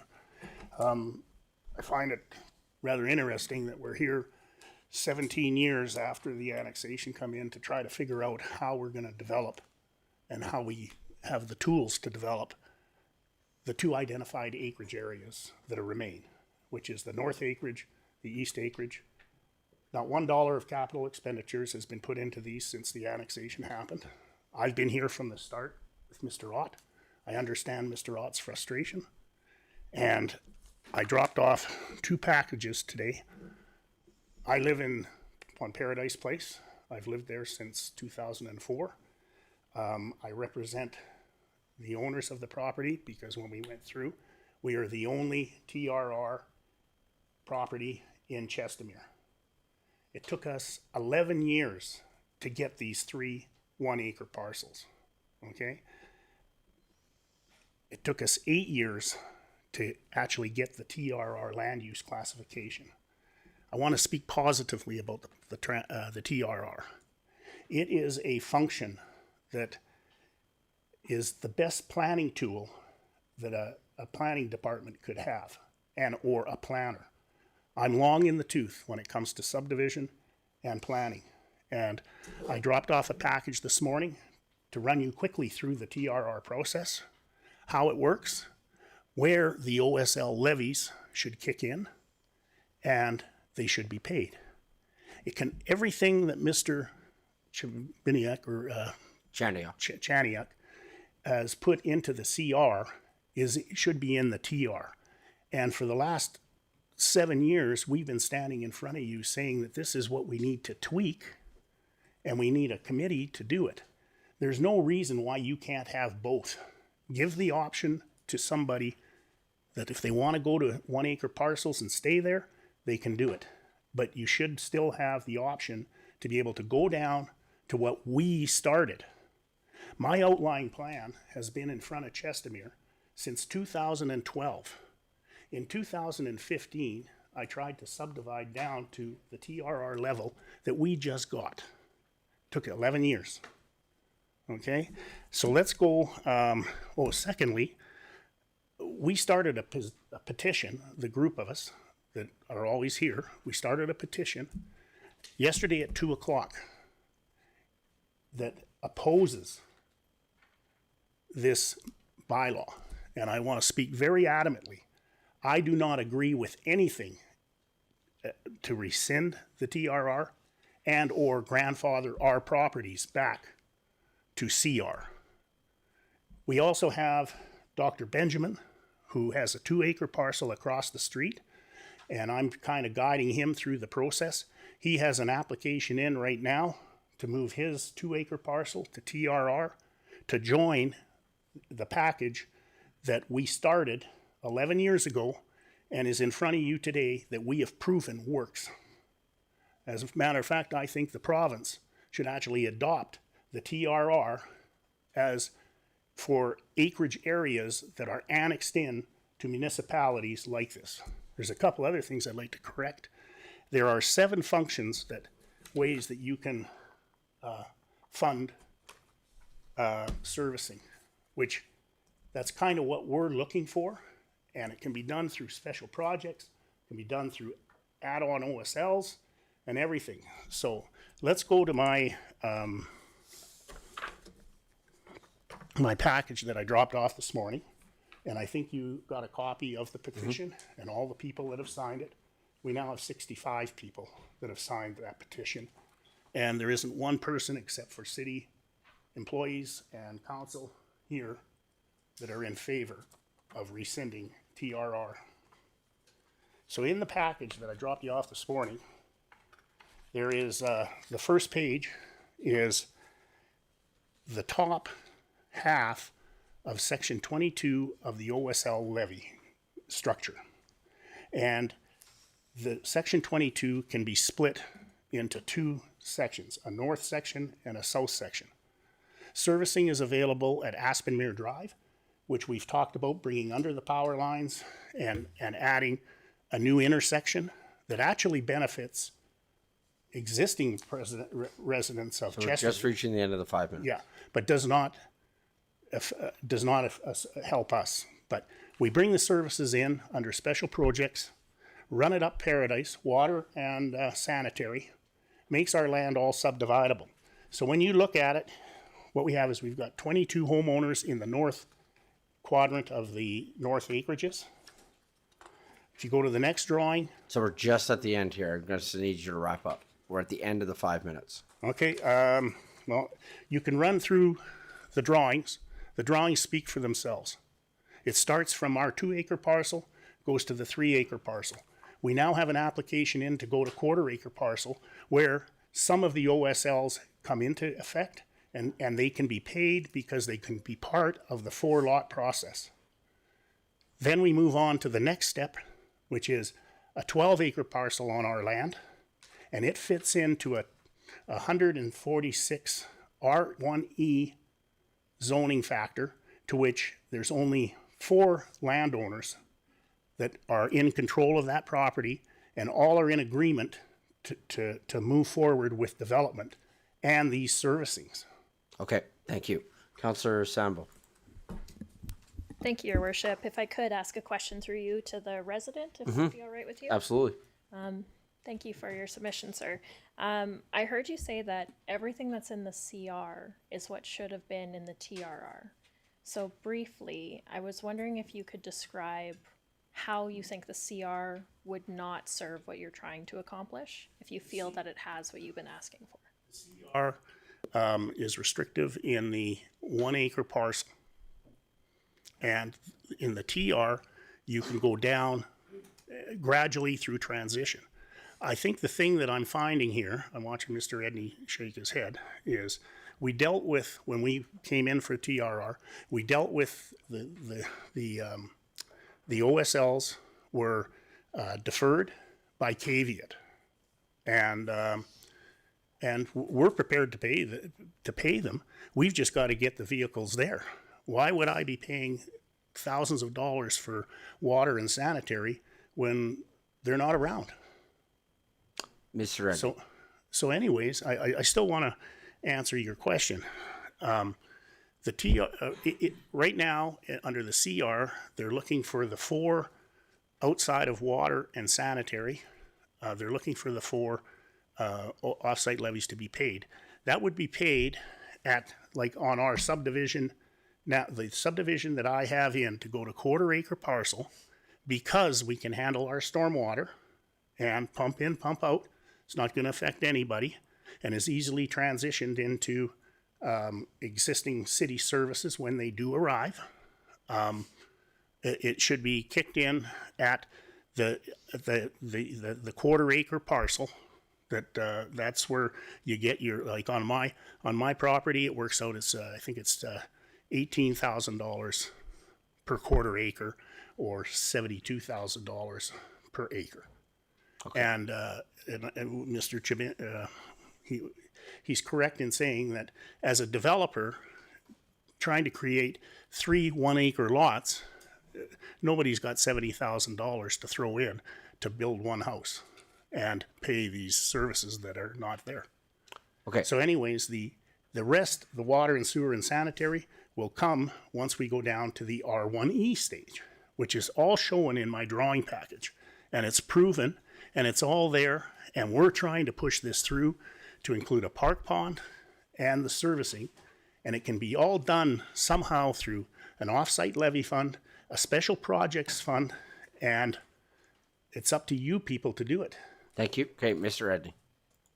Thank you, Mayor Dean. So I feel like I need to interject here a little bit because I've been dealing with this file for 2 years now. I spent a year working before Mr. Chandiok got here to try to address the concerns, and I think you hit it, Mr. Deore, that like CR addresses everything that's wrong with TRR. These are all the issues of why nothing went forward in TRR. Was what I heard from the residents, from you and Colin, was you didn't want to pay off-site levies when you were just doing 1-acre lots. That's what CR we've attempted to address for you, is you don't have to pay all the levies. You can go from CR to full development the exact way you can in TRR. In TRR, you cannot do quarter acre lots. TRR, if you go back to slide 270 in the presentation, is the same. 1 acre is the minimum under TRR. In order to go past that, you're going to a new zoning, a new estate zoning. You can do that under CR. It's the exact same process, except it takes out all the things that we spent a year and a half talking about. Geotechnical studies, shadow mapping, ASPs, paying offsite levies for services that you didn't have access to. I don't understand why at this point you guys are now in here fighting to keep TRR. It doesn't make any sense. CR is exactly what you asked us to create. We've created it. Why wouldn't you just go down that path? It doesn't inhibit you. It still lets you go to full development if you want to. What it does is when you're in between, you don't have to pay all those fees if you don't want to. So I'm not understanding what the opposition is at this phase and why anybody would want to go down TRR when you can go down the CR route. I get it if you want to pay the offsite levies, but that's not what I've heard for the last year and a half. And on that, just really quick. I apologize if I'm frustrated, but we've spent so much time on this file. Sorry. And we're giving you what you want, and now you're not interested in it. Sorry. So on that, just really quick. That's why I'm kind of permitting, if you will, the way this is not usually our usual norm for public hearings. However, because there's been so much conversation, what I see from my perspective looking in on this is I am hoping that we can all approach this conversation right now with listening ears. And this is what we're trying to get at. CRR does not stop you from going to quarter lots. TRR actually does stop you from going to quarter lots. You can it's proven, and it's in the drawing package in front of you. Okay, Mr. And Kadiak? Through the chair, I have a copy of the land use bylaw in front of me, section 10.20.4. First table and first line, first table says lot area minimum. This is the regulations for transitional rural residential district. First line in the table says lot area minimum, which contemplates this is the minimum lot size you can have in this district, is 0.04 hectares or 1 acre. So the minimum lot size permitted in TRR is 1 acre. You cannot go below 1 acre in TRR. If you're contemplating going below, you have two options. Number one is you change the TRR zoning to allow you to go for less than 1 acre lots, which is essentially a rezoning application of land use bylaw amendment. Number two is you change the zone of the property. Instead of TRR, you call it R1E, or you rezone to R1E, which now triggers servicing, offsite levy payments, and everything kicks in at that point. And so I think some of the misunderstanding, I think, is that TRR allows you to go below 1 acre. It does not. It restricts your minimum lot size to 1 acre, and the game is over at that point. It ends there. Sorry. That's the regulation. Is the no different in CR? If you want to go down in CR, you've got to change your zoning. Yes. Yeah. Yes, but you can't go below. Can't go below 1 acre in TRR. No, you want to know what? The way I look at it is, you guys, the city changed the rules of the TRR after the TRR was come in the first time. They amended it and made the OSLs payable. Okay. My OSLs, if you can find evidence thereof, all of our public hearings, all of our bylaws, all changes, all amendments, if you believe that that has happened, I invite you to send an email to Legislative Services. It will take them some time to track that down, but I am confident that if that change exists, it is already public knowledge and is publicly made available. Okay, with that, we're going to move on to. My OSLs were deferred at the time of approval of my TRR. Thank you. Okay. We're going to move on now for if there's still calling for a first time. If anyone else would like to speak in opposition to bylaw 018-26. Good afternoon, Mayor and members of council and administration through the CAO. Thank you. My name is Sukhdeep Dhaliwal. I'm a resident of the East Acreages. Thank you for giving me the opportunity to speak today. I'm actually in favor of, keeping the TRR, therefore against rescinding it. I think there's a misunderstanding and what TRR was sold versus what it sits in the books right now.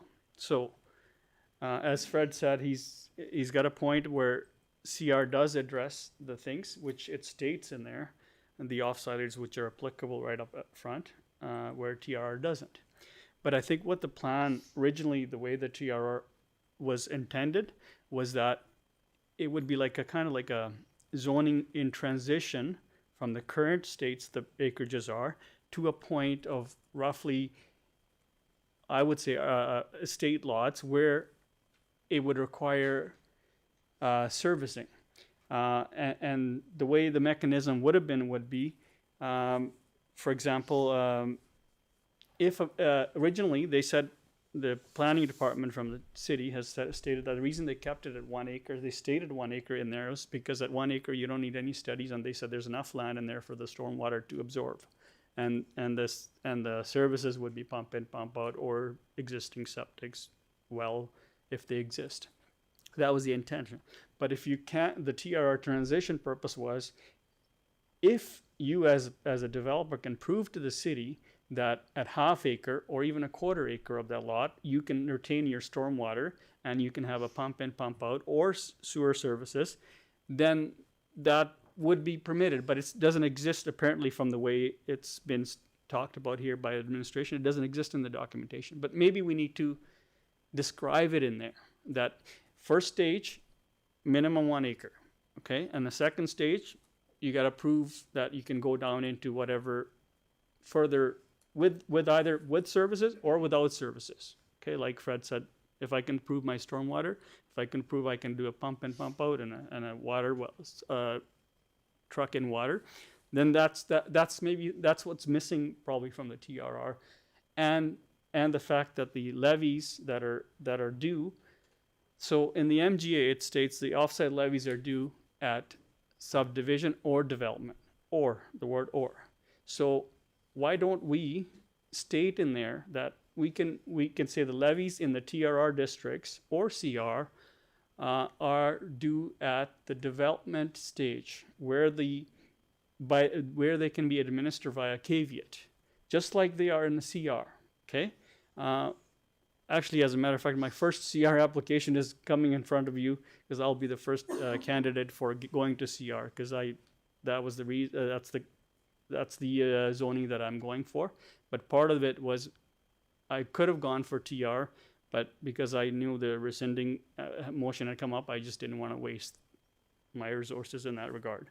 So just in talking about it, I think the way TR exists, it can coexist. Well, the way it exists needs amendments. It needs changes. It needs definition, defined the things that doesn't work for the administration. And us as public in a collaborative manner where we can define it. So with the missing information, it's open to interpretation and misunderstandings, right? So we can define it and still have a great zoning that'll transition. So what the TRR avoids is rezoning, okay? To a point where if we can modify it the way we're stating, if the lands are under TRR, we just need to define it. They can go down to 1 acre without any approval for whatever the stormwater, but any further, if you can prove that stormwater can go down, let the administration work through the motions and get the information they need, and then it just avoids another application in front of council to go to another zoning. So with that, I think that's all I got for you guys, but those are my comments in this regard. Thank you.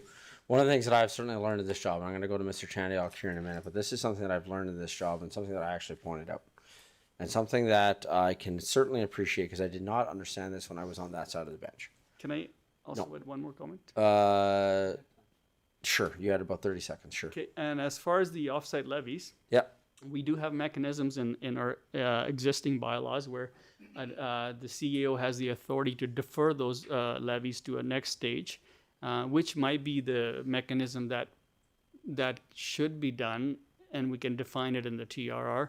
At a smaller, like let's say half acre or even the levies that are due, right? But maybe we can define it where when you go down to a smaller parcels, that they're more feasible, and when you define it, and those smaller parcels will become more developable, and the revenue will flow quicker. Whereas if it's a smaller landowner, he's going to hang on to that property as long as he can, and you're not going to see any further development. But if you can defer those levies and costs, it'll help a development to be quicker. Okay, thank you. Sorry, going back to part of the train of thought that I had there. From what I understand from what's being proposed, that's exactly what this does. Is that if you want to go below the 1 acre, you can, and we have all the other zonings that do that. What I was going to go with my train of thought is one of the things that I learned, and I actually did this very early on, and fact check me and go back and watch the meeting because I did this live and on a hot mic. There is a difference at times between a concept plan and then what actually happens. And one of the things that this council has been very clear on is that we want to ensure that things that are presented conceptually or things that are things that come out, that is what is actually created. But at the end of the day, what matters is what is in the regulation and what is in the bylaw. And it doesn't matter what level of government we are talking about. At any level of government, what actually matters is what is in the regulation. It is why this council works so hard on when certain bills come out in our advocacy for what goes into the regulation of that bill. Because even in a conversation, again, that we had this morning, there is certain things that have come out as descriptions of bills, and then there's the idea of the intent. And then what happens is councils across this province go to the province for what we want in the regulation. Because we know that at the end of the day, it doesn't really matter what the conversations were that happened back in time, to quote my director over there. It doesn't matter what happened back in time in terms of it matters what is in the regulation. When the province describes something and they're coming out with something and they say something in the media, for example, it matters-ish.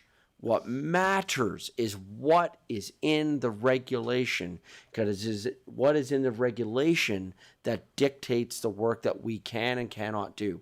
The same is true at the municipal government. I know that Mr. Chandiok, this is maybe the line of thinking that he was going to go on when he caused his mic, but I just want to be really clear on that. It is what is in the regulation that matters. Mr. Chandiok.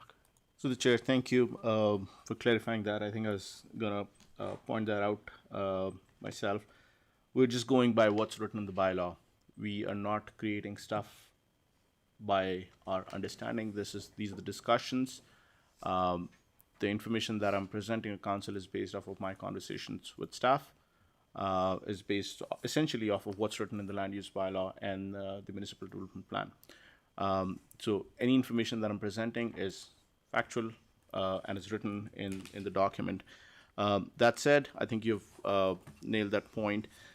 Something that I'd strongly recommend, because I've heard conversations here surrounding changing TRR and amending the district to make it better or to make a better use of it. What I do want to inform council and residents is there always is an opportunity. Any resident or group of residents can bring forward a land use amendment, can write an entire district, can write a district that sort of serves their needs, where you can call it TRR, you can call it CRR, anything that you want to call it. You can bring a proposal to this council, and council, through the standard land use amendment process, will consider that proposal.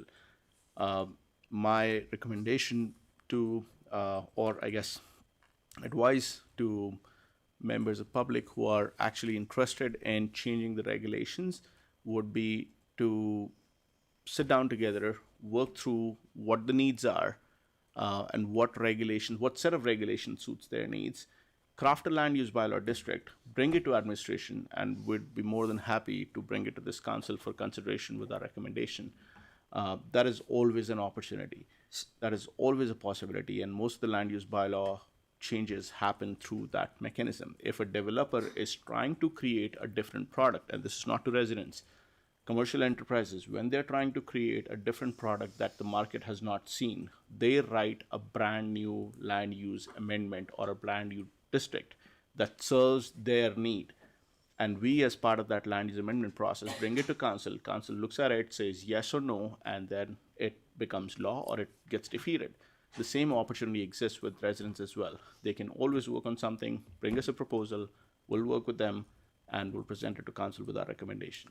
For the record on that, Mr. Chandiok, and I say this, you might be aware, but this was before your time, so I'm not sure if you're aware of the history of one of them. Not to put him on the spot, but Councillor Narayan was actually a part of a council where this literally happened. So we have a land use, and the exact name escapes me, so I'm hoping somebody on the other side of the desk can help me with the exact one, but it is the seniors residential. That's not actually what it's called, but it's something very, very, it's the 55 plus community. We have a land use designation that is for 55 plus community. I apologize, I don't remember the exact terminology on it, so if somebody from planning department is able to help me with that. But this happened while Councillor Narayan was a councillor. This happened, so there is a history of this happening that is, I don't know if you call that recent, but we have a historical foundation that what you just described has happened in this city. There was a developer that was looking to bring forward a proposal that wrote the land use agreement that was brought to administration, that was brought to council, that ended up getting approved. That there is actually a history, Mr. Chandiok. I'm not sure if you're aware of where that came from, but that land use district that was created, that is a part of our land use district, literally happened because of what you just described. I was yet an elected official, but Councillor Ryan was with that council. I'm not sure, Councillor Ryan, I see you nodding as remembering this, that is a process that has happened in our community in the past. Mr. Chandiok. Through the chair, just for clarity, I think you're referring to Retirement Living Campus District. It's called Thank you. RLC. Thank you. I kept dancing around the topic, but I just couldn't remember the exact words. Thank you, Mr. Chandiok. I appreciate that. Councillor Grant. Thank you, Mayor Dean. I think Clearwater also has some examples of that, of different land uses that they brought forward themselves that don't meet our current designations. That's well, they've proposed one, yeah. That's fair. They're adopted. Yeah. Yeah. Yeah, thank you. Yes. Thanks for that reminder. I appreciate that. Okay. Thank you. Is there anyone else that wishes to speak in opposition of bylaw 018-26? Good afternoon. Good afternoon, Mayor Shannon Dean and all the councillors and Mr. Kennedy and all the staff. My name is Colin Gill. I live on 243059 Paradise Road. So my only comment on this is, there has been a lot of work done by everyone on the TRR.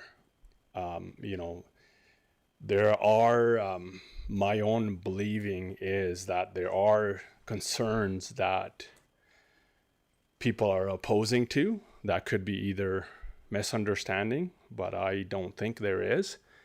And there's about 66 people that have read the changes of the TRR and the CR. Okay, this is nothing that I would have communicated with them. These are the people that are watching today. Unfortunately, they could not be here.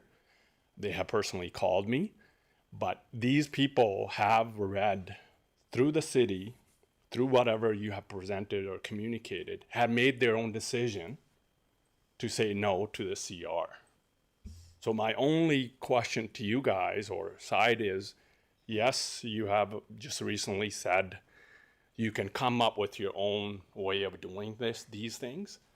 So I've been here when the TRR generated in April of 2023. So back then, we were told, hey, you guys create your own group of people, talk to your community, do things. Can you be a little bit ahead of us? and tell them what to do and how to do things. So that's what we've been doing. So that time, people didn't go upstairs to apply for the TRR. They came to me or Fred or Suk, right? And I don't see those people here, Mark and Liz here, that were part of it, right? So that stopped when Kent came in as a CEO, right? So he had meetings with us, which I agree, it was a productive meeting and all that stuff. But that's when we stopped. Now we stopped it. We're like, hey, go to the second floor, apply for your application. They want to hear that. If that didn't happen, we weren't interjecting, there would have been more applications, more things would have happened. We would have been at a higher or faster pace as looking at, hey, how can we better do the TRR? That's all I have to say on that, right? I think, we need to really look at it. What are those 66 people, like I get regular updates on it, 66 people are objecting to this. There has to be a reason behind it. I'm not the one telling them, hey, object to it. They're reading the material. So I think it'll be best interest to table this and really look at the TRR, right? I know, like personally, I think it's a setbacks, right? You have a little chart that tells you what is what and what is missing. I think those people are seeing that kind of stuff. Majority of these people are the 66 are the North Acre residents. I can tell you that right now because I looked at their names. They're not the one from East Acreages because they know that's going to take 7 or 8 years. That's a perfect thing. CR is for them. CR for North Acreages, they're worried. They're like, hey, I have a 2-acre parcel. My house is really old. I'm going to renovate. At the same time, I'm going to use a land use. And then if I do the land use, my setback is 50 meters. 15 meters versus 3 meters, right? Or whatever that decision is. Is that miscommunication? I don't know. That's what they're reading. That's why they're objecting to this. So can it be done? Yes. If you do it today, yeah, I would certainly say, hey, leave both of them open if that's the decision you want to make today. If you think that, hey, there's no person that said this is good today, maybe, personally I would say, hey, this needs to be really looked at in detail. Unfortunately, yes, you had an open house. A lot of people couldn't come in, but this needs to be a little bit more. Maybe it's the way we're sending it out. Maybe, I don't know, a written one or some sort of it, right? But all I am here to tell you that is there's more residents that could not be here today. They put the opinion over to what we could socially share with them, and they have said no to it, 66 of them as of today right now. Okay. Thank you. Thank you. Yeah. Mr. Edney. Yeah, if I may, Mayor Dean. So I think through you to council on this, ultimately administration doesn't really care what council wants to do with these two Sorry, zones. Mr. Edney, just before you do this, I feel like you're about to share opinion. Should you wait till we're done public hearing? No, I'm going to address kind of the 66 people that are in opposition. Okay. So if everybody's opposed and wants to do TRR, then leave it and go TRR. But from administration's perspective, then go TRR. We're not going to spend our time trying to massage TRR to make it work, to find loopholes, to find deferrals. That CR is a result of all of those meetings that we had and the discussions and the challenges that were in TRR. If people still want to go TRR and council is okay with that, go ahead. But we are going to process applications under TRR. 1 acre minimums, offsite levies payable, full planning, full shadow planning, full geotechnical, full reports. If people want to do that, we have no objection to that. The problem that's happened over the last 2 years is everybody wants to do that, but then wants an exemption for this report and an exemption for that report and an exemption for offsite levies. That's why CR was created. So give them both, pick one or the other. If you go TRR, we'll process it under TRR. Doesn't really matter in that regard to us. We were just trying to simplify this to get rid of those headaches and those challenges that people were facing. But if 66 people have read it and they prefer what TRR says, what it says, not what they think it should say, not what was said it would say in 2008, what it says, we have no objection to keeping it and allowing them to go that way. Okay, thank you. I'm going to call a second time now for anyone that wishes to speak in opposition to bylaw 01826. Calling a second time for anyone that wishes to speak in opposition. Calling a third time for anyone that wishes to speak in opposition. Again, if you would like to call in, it's 403-207-7050, extension 7106. Good afternoon. Good afternoon. My name is Jura Singh. I'm speaking from East Acres. You know, like TRR or CR, the better applies on anybody. What hurt you? All area should be CRR or should be TRR. Why? Any zoning better works for your citizens, you do it. And all the setbacks, everybody should be known. From the highways and roads, you know, that's all I want to say. Okay. Thanks. Thank you. Again, just calling a third and final time now. Third and final time for anyone that wishes to speak in opposition. Ledge Services, have we had anyone that has called in? We have no phone-ins, thank you. Ledge Services, did we have any written submissions that came in after the deadline? Seeing none, I would like to have a motion, though, to receive the written submission that was handed to us. So essentially we did. So can I have a motion, please, to accept the additional written submission received at the deadline and direct administration to amend the agenda package accordingly? Thank you. So that would speak to the question that we received from the resident this morning about how do I get this as a matter of public record. So this would, I presume, include, if should this motion pass, both what was handed to us from both Gary and Fred. Would that be correct, since we were handed two different things? Thank you. Council, can I have a councillor make the following motion, please? Councillor Narayan. Let's move the council accept the additional written submission received after the deadline and direct administration to amend the agenda package accordingly. Comments, questions of council? Call for the vote. That's carried unanimously. Thank you. With that, then, we'll turn it back to administration if there are any. I know that we did it a little bit differently than some of our other public hearings, but I really just wanted to provide opportunity to try and address some of the misunderstandings that exist. But, I apologize. Mr. Chenik, is there any final comments that you may have with regards to this, Mr. Chandiok? Through the chair, I think we've addressed the comments that residents have raised they were talking about it. I think we've, as administration, presented our thoughts on what we feel is right or wrong, or what we feel is a recommendation. I'll now leave it to council's.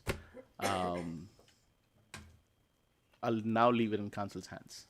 Thank you. Mr. Chandiok, with your grace, I'm hoping I could just rapid fire a few questions at you that have come up as a part of the public hearing. I'll just leave your mic on and we'll just have a back and forth, but sorry, you'll be the only one on camera. Sorry, I'm going to throw you on the hot seat here. Mr. Chandiok, just very, very quickly. In TRR, can you go lower than 1 acre? Through the chair, no. Thank you.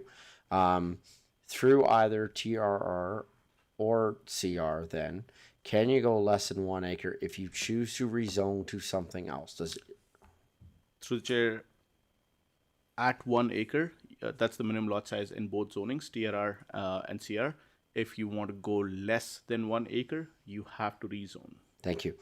Can anyone at any point come and ask for a rezoning on land within the city of Chestermere to administration through to council? Through the chair, it's the residents' right. They can come and apply for rezoning anytime they want. And the land zones that would be available to them, despite their current address, would be all of the land uses that are currently available to a resident. Is that correct? Through the chair, it would be all the all the land use zones that are currently available in the land use bylaw, or residents can create their own zone that suits their needs and propose that as an amendment to the land use bylaw.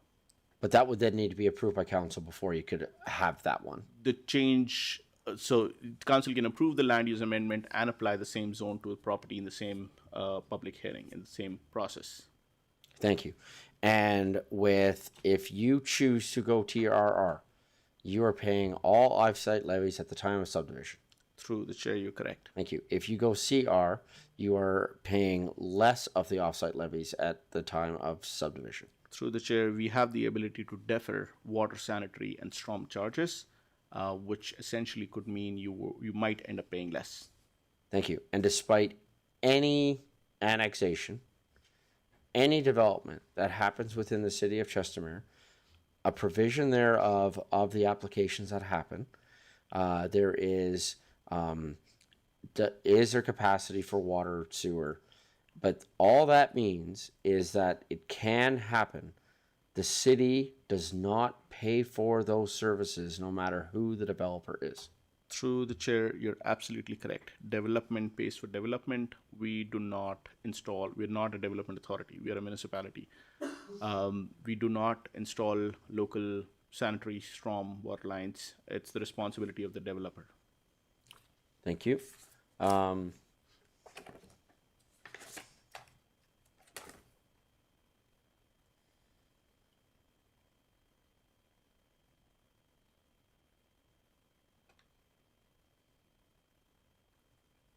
Okay. Council, any final, thank you, Mr. Chaniak, for your indulgence in my rapid fire there. What a way to end the last meeting of the summer, just getting peppered by the mayor with that many questions in a row. Mr. Chaniak, yes, thank you for your indulgence on that. Council, any final questions before we close the public hearing? Okay, seeing none, then I'm going to ask for a motion to close the public hearing. Can I have a councillor make the motion to close the public hearing, please? Councillor Randhawa. Thank you, Your Worship. I move that the council close the public hearing for bylaw number 018-26, being the Transitional Rural Residence TRR District Rescind Land Use Bylaw Amendment at 2:43 p.m. Thank you. Comments, questions, council? Call for the vote.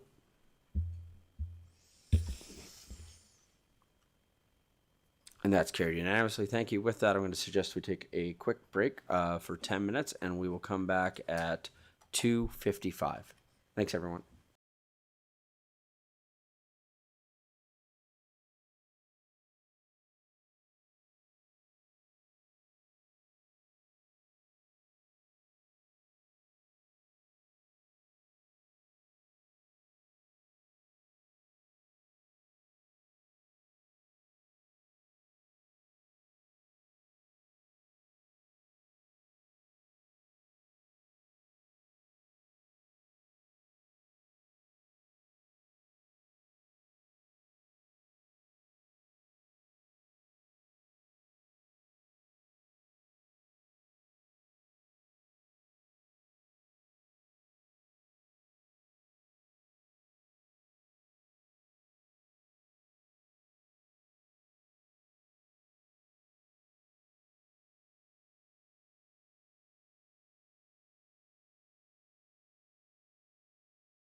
Good afternoon, everyone.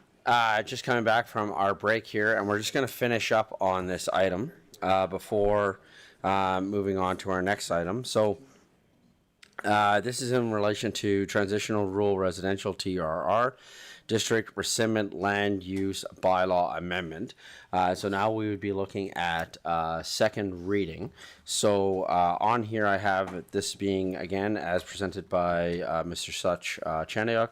Mr. Chaniuk, is there, similar to questions that we've asked previously on other public hearings, is there anything about the presentation that you would like to highlight and or that is materially different before council debates on second reading? Mr. Chaniuk. No, y'all got to stop pushing buttons. Mr. Chaniuk. Apologies, through the chair. No, I think we made our submission. Everything is in front of council. It's for council to take a decision now. Thank you. Okay, great. Thank you. So, the one thing I want to make clear, Mr. Chaniuk, is this, is that should council vote yes here on second and third reading, that would remove TRR district as a land use under the land use bylaw. Should we vote no to the rescindment, then TRR stays. Just want to make sure that everybody's clear on what we're looking at here, Mr. Chaniuk. Mr. Chaniuk. Through the chair, you're correct. Thank you. You're channeling your inner Mr. Edney there by pushing buttons on me while I'm trying to turn mics on.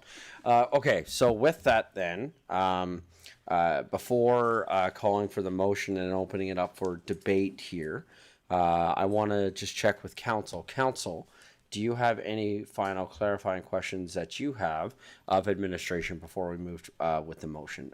Deputy Mayor Schindler.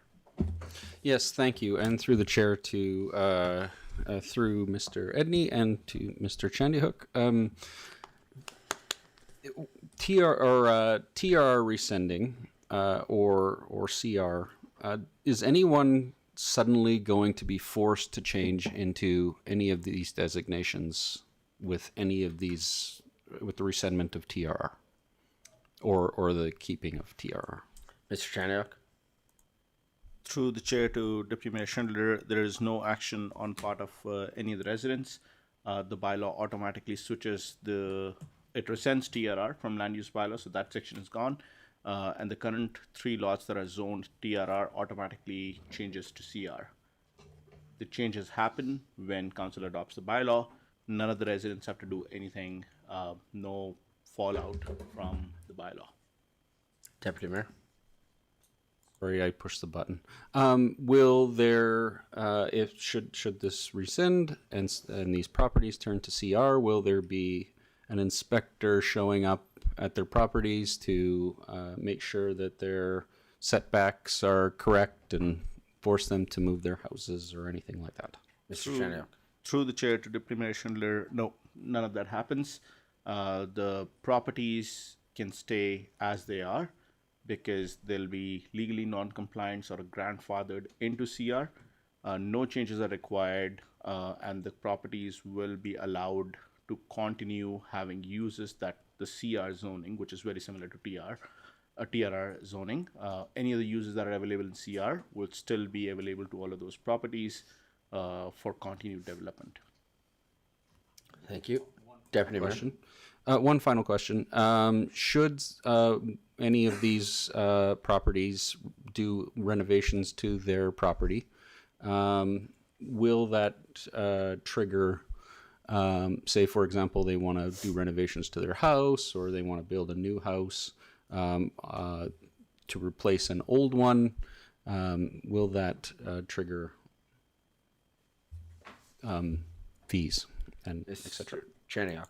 Through the chair to Deputy Mayor Schindler, nothing that would be out of the ordinary. So the TRR zoning allows for residential houses or residential development. CR zoning also allows for residential development. Should one of the residents choose to bring down their house, they'll have to pay the permit fee regardless of the zoning that they are in. Should they choose to construct a new house, they'll still have to pay the permit fee regardless of the zoning that they are in. So by changing the zoning, council isn't necessarily triggering anything that would be out of the ordinary or standard for any of those 3 properties. Those 3 properties will continue development as they would typically in TRR. Something that would not happen is those 3 properties will not have the use place of worship, which is available in TRR right now. In CR, that's not a possibility.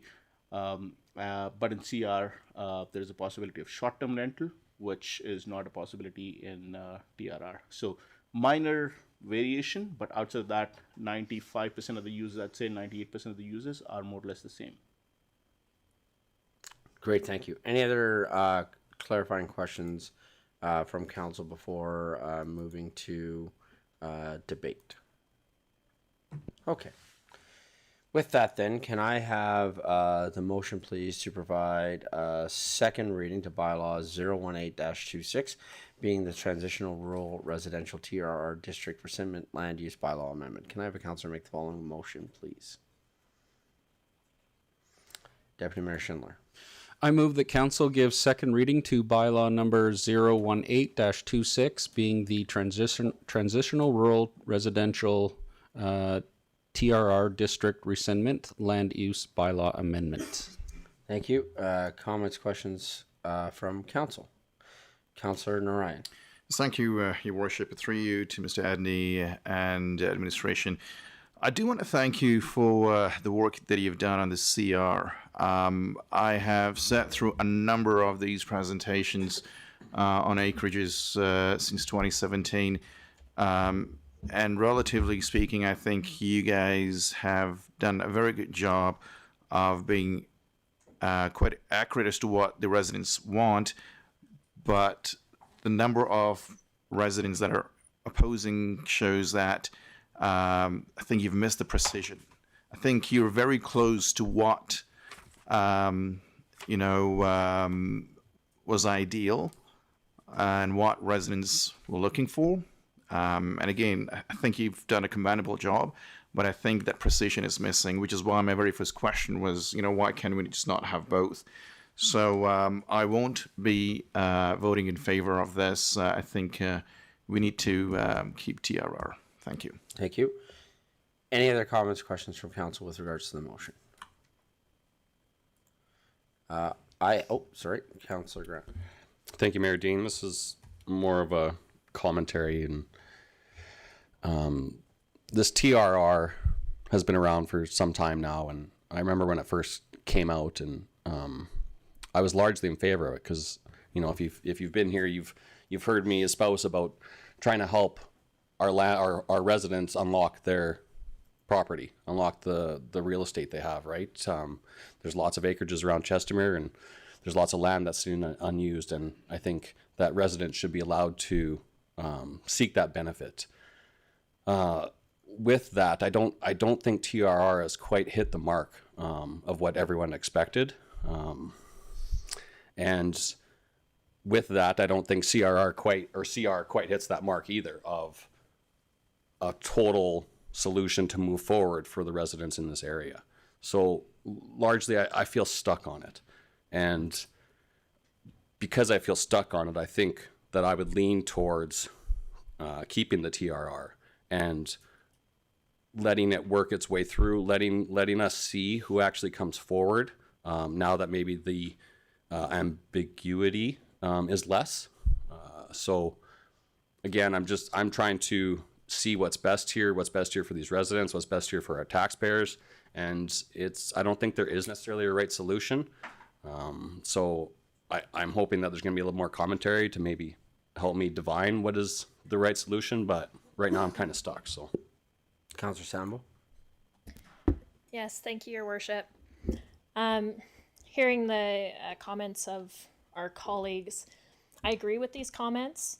For me, as all of the feedback has been coming in and through the public hearing, all of the emails, I've been looking for the things that people are saying they're unsatisfied with in the TRR and in the CR. And honestly, what I'm hearing is that the version of TRR is not what people want. What we want is a version of TRR with changes that honestly I don't support.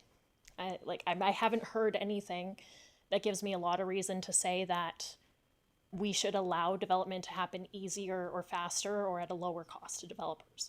I haven't seen anything that supports that in my mind. So I'm going to vote in favor of this. I'd be really interested to see if some additional changes could come to CR, that would satisfy some of the development that wants to happen. But what's been proposed so far, I'm sorry, I'm just not on board with. Thank you. Okay, I have some comments that I want to make. So I've been, as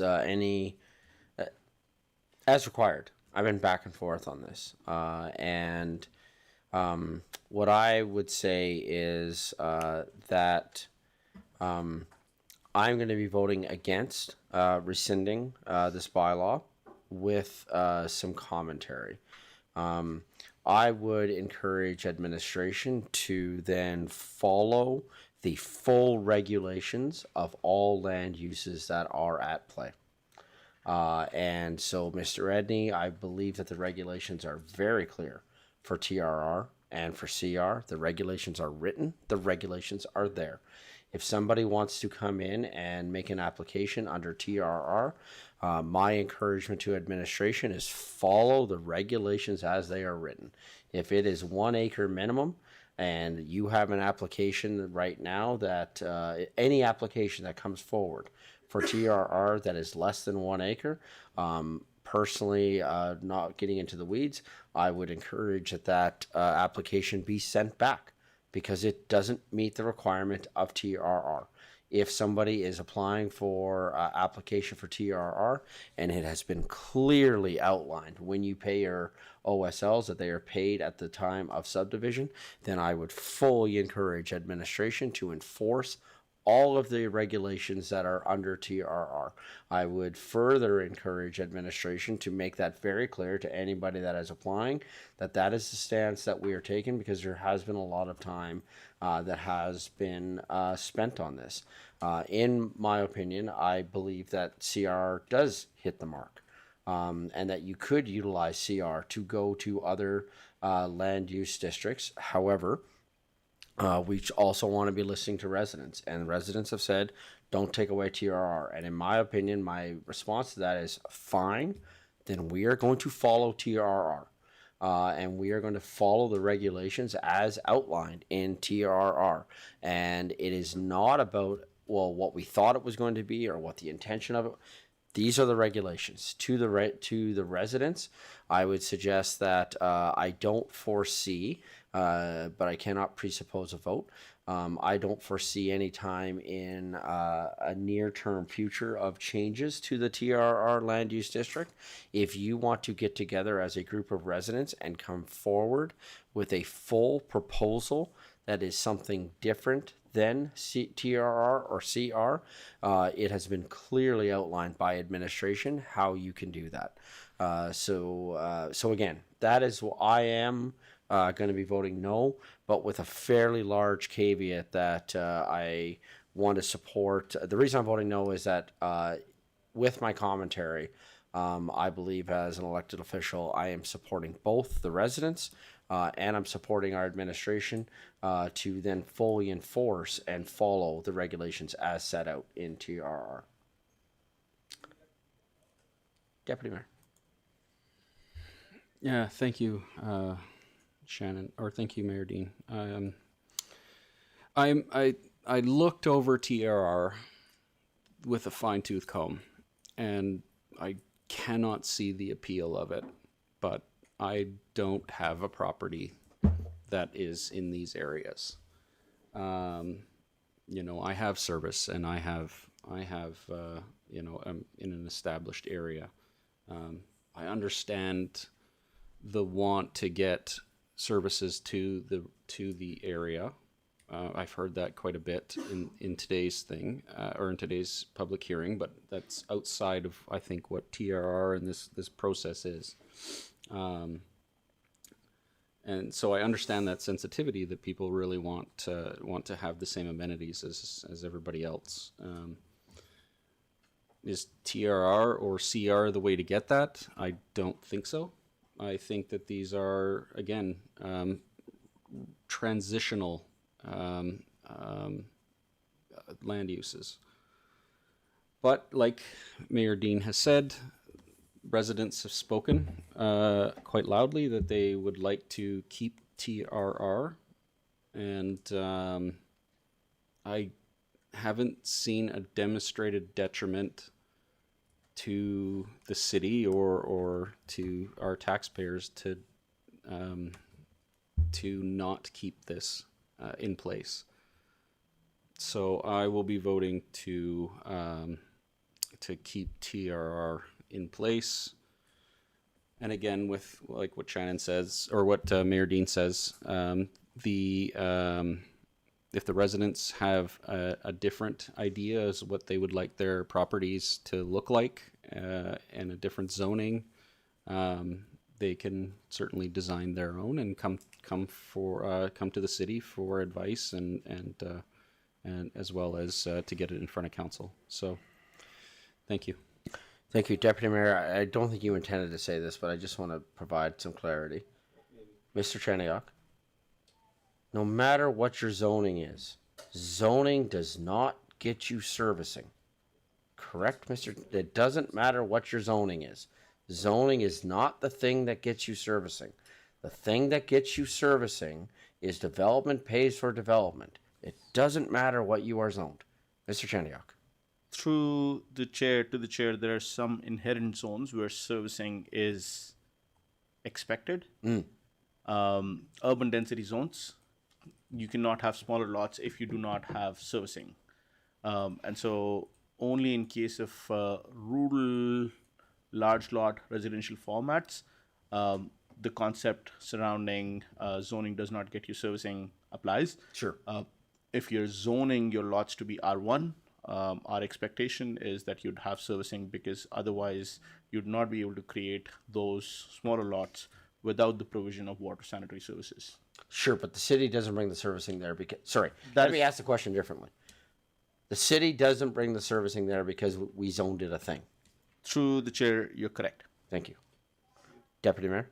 Yeah, sorry, that is absolutely... Sorry, is that not what I said or what I did say? I did not imply that the city, based on zoning, would bring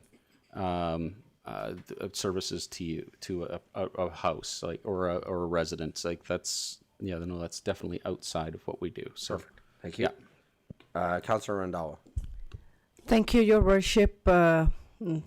Thank you for the residents who they give us actually the opportunity to listen, and then we can have like what exactly I was thinking from day one, maybe the residents wants the CR district is more easier. Now I'd be thinking if it's keeping as a TRR, which one I'm voting against for that, I'm very clear. So they might be, as Fred said, they were sitting 11 years on the same place. I hope it's not going to happen in the future. So that is the only concern I'm seeing too when this one not moving forward. So it's sitting at the same TRR as sitting since past. That is the only concern I'm taking. The CR, I was thinking is good opportunity to move forward to have others, but if residents said it's not good for them, I'd be definitely want to listen to the residents because they are the one who give us the opportunity to allow to sit here. So I'm definitely vote against for this. Thank you. Thank you. Okay. Any other comments, questions with regards to the motion? Seeing none, I just want to make sure that we're clear on this, is that voting yes to second reading would mean that you would be voting to remove TRR as a land use district, and voting no to this means that TRR would remain as a land use district. Okay, so with that, call for the vote.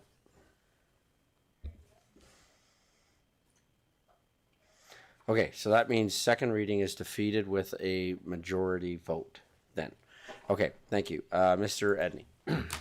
Yeah, thank you, Mayor Dean. I just wanted to reiterate some comments you made and some comments I made earlier.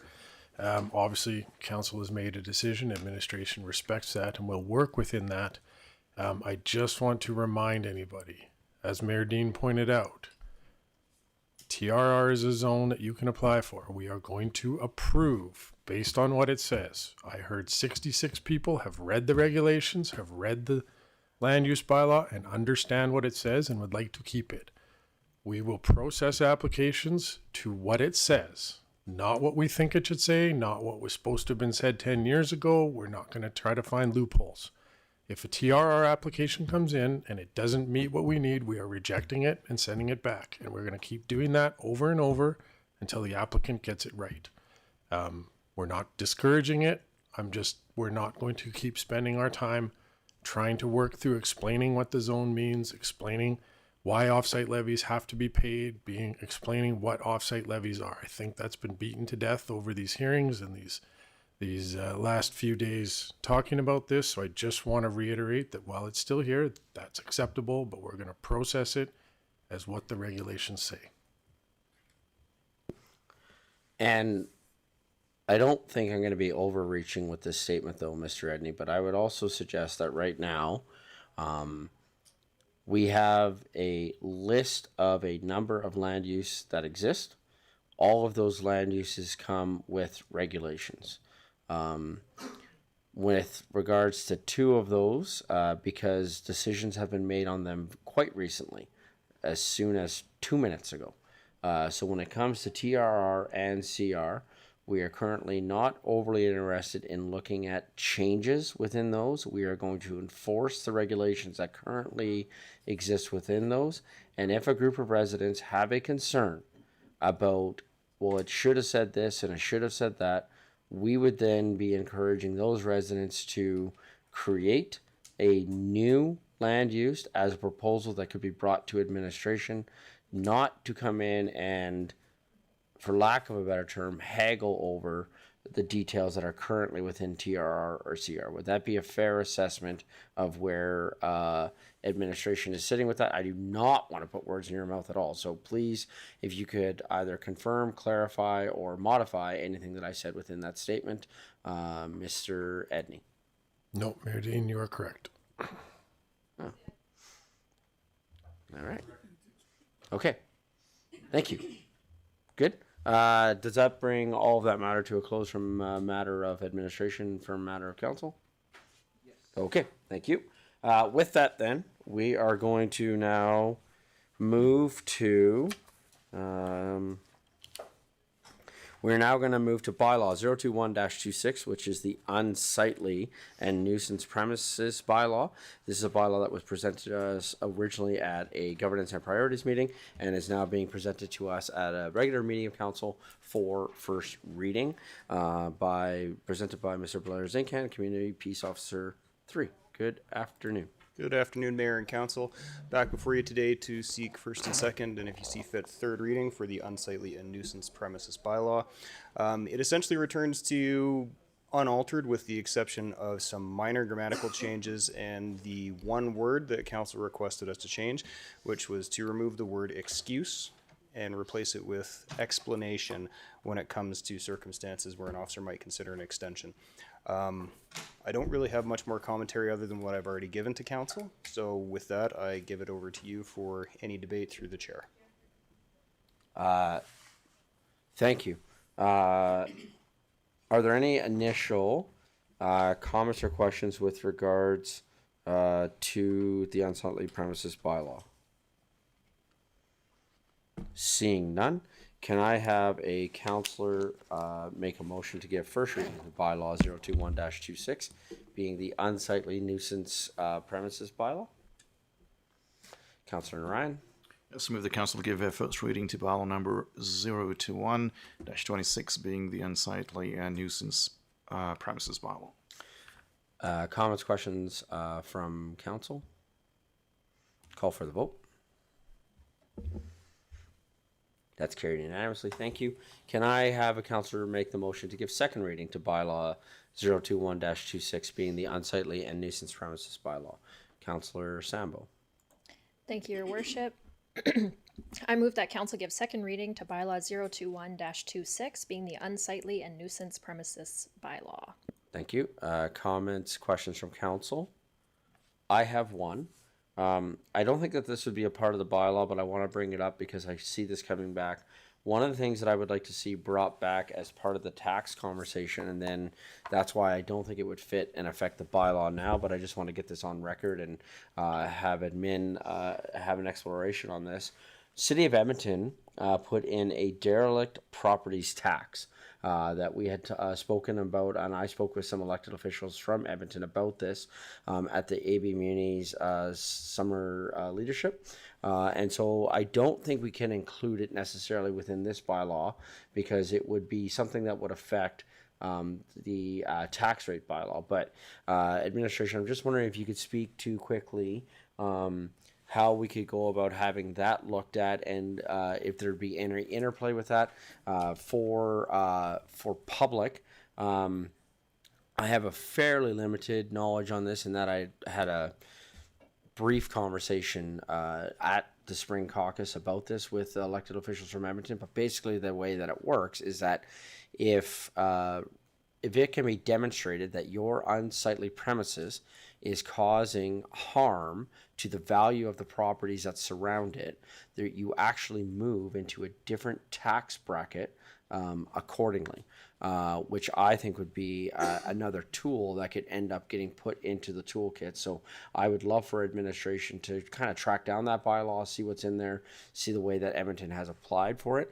Again, I don't think it fits within this, but I would go to Mr. Edney and say, is this something that we could please explore to have come back as part of a future conversation? Mr. Edney.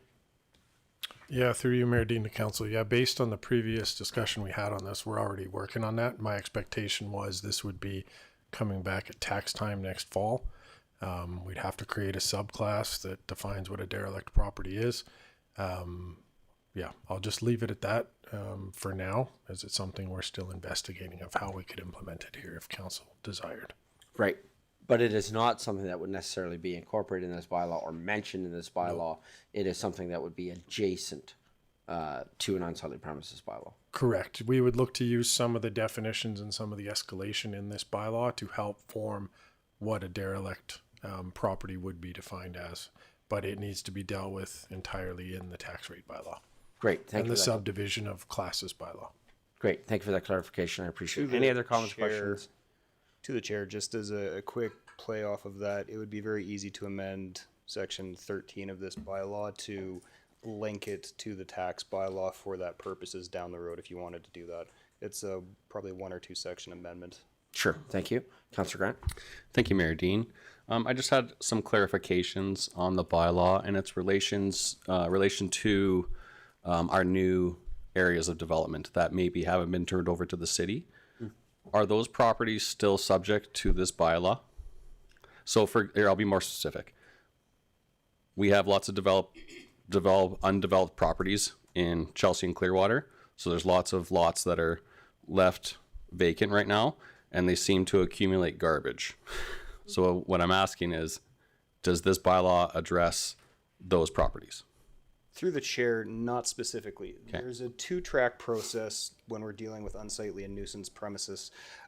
This is to deal with developed properties. Okay. Where a property is still under its land use permit or a development permit to develop that property, or a subdivision appeals decision that created the property, it then falls back to the land use bylaw, which has separate provisions to deal with those undeveloped and underdevelopment properties. Thank you. Okay, great. Thank you. Any other comments, questions from council before calling for the vote for second reading? Seeing none, can I, call for the vote?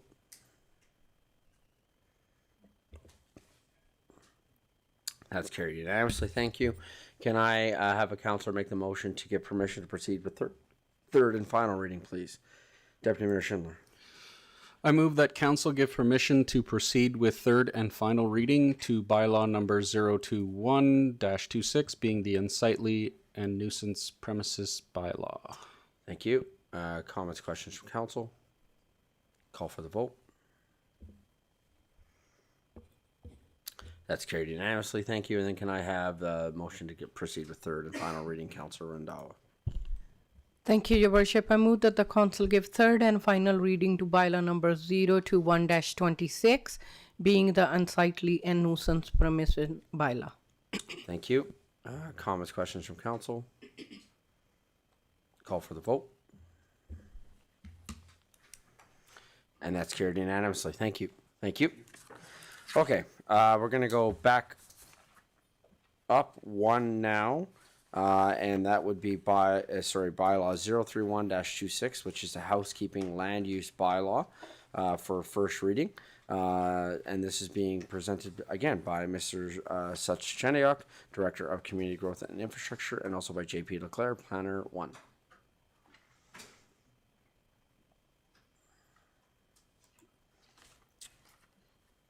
Good afternoon, Maureen and members of council. Good afternoon. I'm hoping this one goes shorter.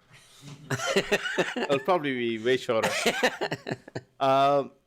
So I'm, for the record, my name is Sach Chandyok, Director of Community Growth and Infrastructure Division for City of Chestermere.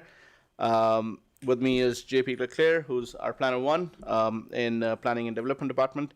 And we are bringing forward an amendment to the land use bylaw. It's primarily a housekeeping amendment on some of the issues that we have identified. The proposed changes do not represent a significant shift in the policy direction, but instead refine existing regulations to better align with Council's intent. This bylaw includes 3 amendments. The first one is R3 building height regulations.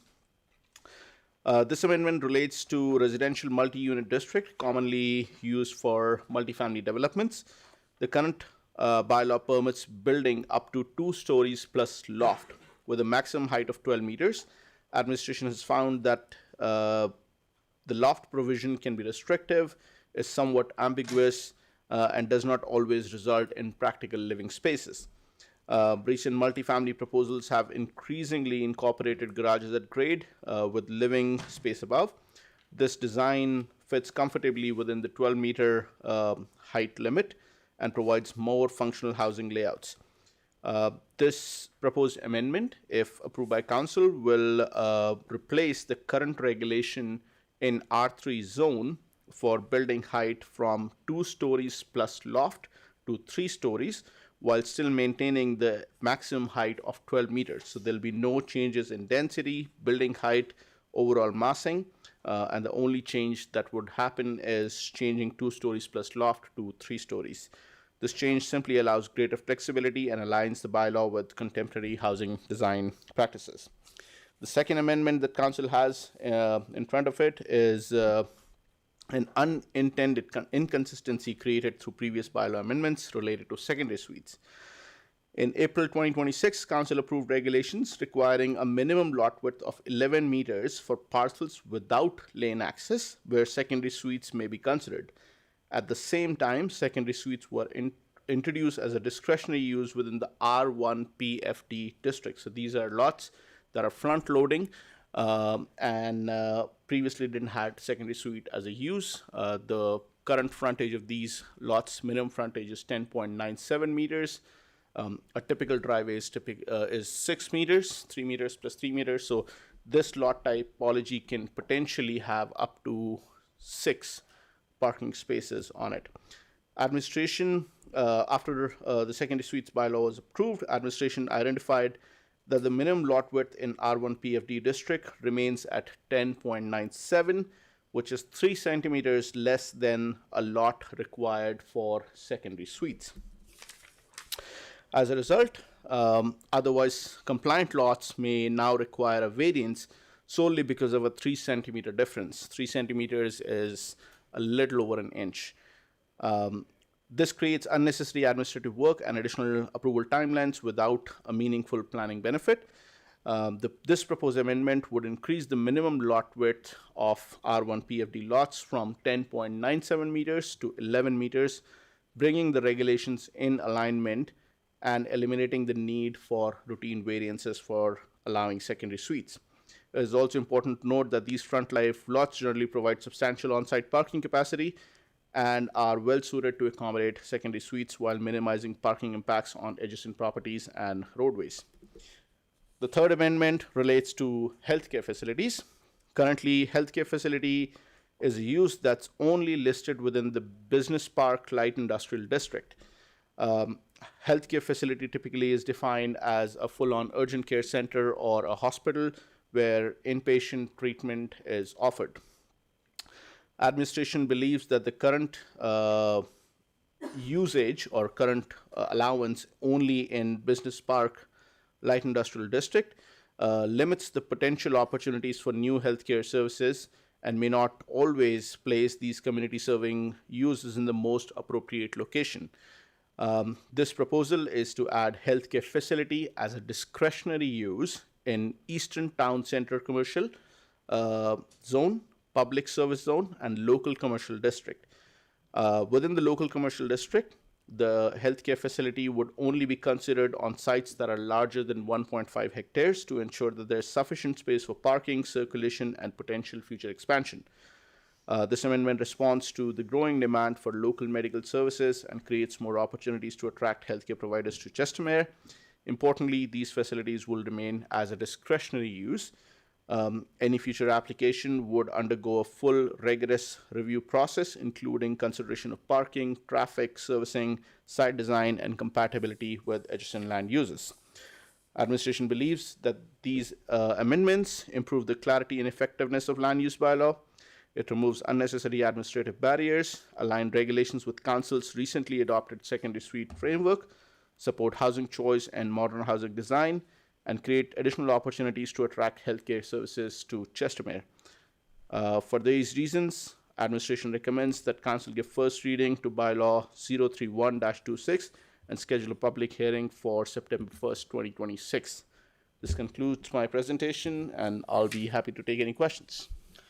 Thank you. So yeah, with that, I'd recommend, because this will end up going to public hearing, that we reserve any opinion and or questions until that time, unless, similar to what we did this morning, if there is a clarifying question that you're wanting brought back, then similar to what we did this morning, I encourage you to bring that to admin with no expectation of answering right now. Just simply, hey, here's something that we'd like to see brought back as part of the presentation that would possibly be coming back should these two motions approve. So just before doing that, are there any clarifying questions that you would like to possibly see brought back? Councillor Grant. Thank you, Mayor Dean. Maybe not clarification, maybe procedure-wise question. I feel like we've kind of grouped three things together that don't really have anything in common. And I understand that's probably to save time on the public hearing, but I am not in favor of all of them. Sure. So I'm trying to address how to move forward. I got you. So approving first reading right now would just get them all to the public hearing, and then what we could do at that time is you could, and Ledge Services, help me out if I'm wrong on this, but I feel fairly confident in this answer, that we could split the votes on them. And then you could have them come out and we could pull one out and move them around or things like that. Or you could ask to have it come out, right? So we could do first reading now, gets everything there, do the public hearing, gets everything there, and then we could remove it. We could ask for a different bylaw to be created. We could test things, right? So if, say, you like number 1 and 2, but you don't like 3, right? Then we all just go, okay, let's vote on 1 and 2, those sorts of things. We could test some things. So it does not presuppose your future votes is what I'm saying. So if you're good with that, that's what I would recommend. And I would further recommend not sharing further, just let it go to public hearing and then let it play. Okay. Any other comments, questions from council for clarification? Okay. With that, I'm going to suggest that we move forward with first reading. Can I have a councillor make the following motion, please? Councillor Randall. Thank you, Your Worship. I move that the council give first reading to bylaw number 031-26, being the housekeeping land use bylaw amendment. Thank you. Comments, questions from council? Call for the vote. That's carried unanimously. Thank you. And can I have the motion to book the public hearing for 11 a.m. on September the 1st? What was the other public hearing that we have coming on that day? Sorry, Ledge Services. I know it starts at 10. What was the topic again? Thank you, Mayor Dean. The topic that we booked today, we're just checking right now, was for the Bridgeport land use bylaw. That was number 024-26. Can I recommend that we change the 11 a.m. to 1 p.m.? just because I'm curious if we're going to have more discussion about Bridgeport, just given the fact of the notes that it didn't take in conversation that we had earlier. So if it's okay with you, I would like to just change it to 1 p.m. Absolutely. Ledge Services, does that work? Yep. Okay, Councillor Randawa, can I get you to restate the motion, please? Certainly, Worship. I move that the council approve the scheduling of public hearing for bylaw number 031-26 for September 1st, 2026 at 1 p.m. Thank you. Comments, questions from council? Call for the vote. And that's carried unanimously. Thank you. Thank you. Thank you.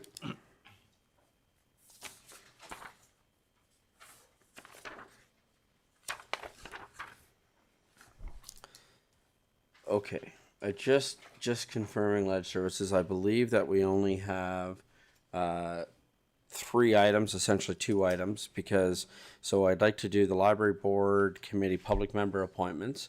So I'd like to do the presentation first, then go into in-camera, do both in-camera items, come out of in-camera, and then do these appointments accordingly.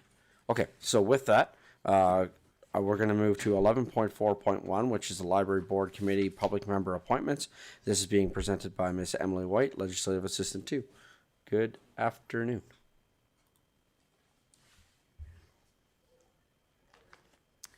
Good afternoon, Mayor and Council. I'm Emily White, Legislative Services, and today I'm just seeking a motion to appoint 2 public members to the Chestermere Library Board. This is just to fill a couple vacancies that have occurred on this board through midterm resignations. So just as a quick overview, there are currently 3 vacancies on the board, and we have 2 public members who we are bringing forward for recommendations. So just as a process-wise, because this is a provincially mandated board, how we fill these vacancies looks just slightly different than the norm. So in this case, what is best practice from a legislative standpoint is for us to collect applications, and then we send them off to the board for their review and discussion, and then they bring forward their recommendations back to us, and then we just pass them along to you. So we are bringing forward those 2 recommendations to you at this time, and then from there you guys do have the final decision and say of who gets to sit on this board. And then from here I'm just looking for a motion then to go into closed session just to have a further discussion of these applicants. Thank you. Just before doing that, are there any questions with regards to the process from council? Seeing none, so then I'd like to make a motion to move into closed session, and we'll cover off both items. Sorry, the 3 items, because we did add one. Yep. Okay, so with that, can I have the motion to go into closed session, please? Can I have a councillor make the following motion, please? Councillor Randawa. Thank you, Your Worship. I move that the council go into closed session at 3:41 p.m. to discuss the following: Public Member Appointment Access to Information Act, Section 22nd, Confidential Evaluation, Legal Update Access to Information Act, Section 29, Advice from Official, and Land Use Discussion Access to Information Act, Section 29, Advice from Officials. Thank you. Comments, questions from council? Oh, sorry. Call for the vote.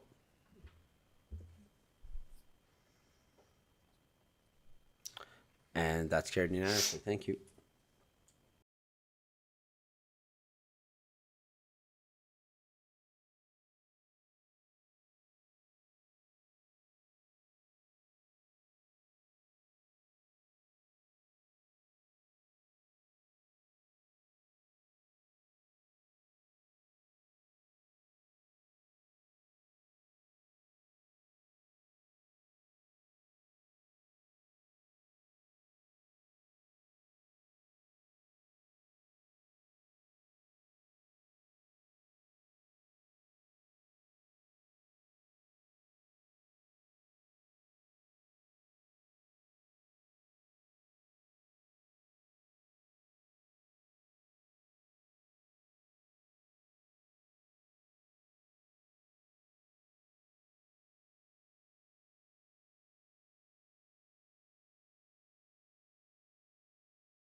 Good afternoon, everyone. Just coming back from our closed session.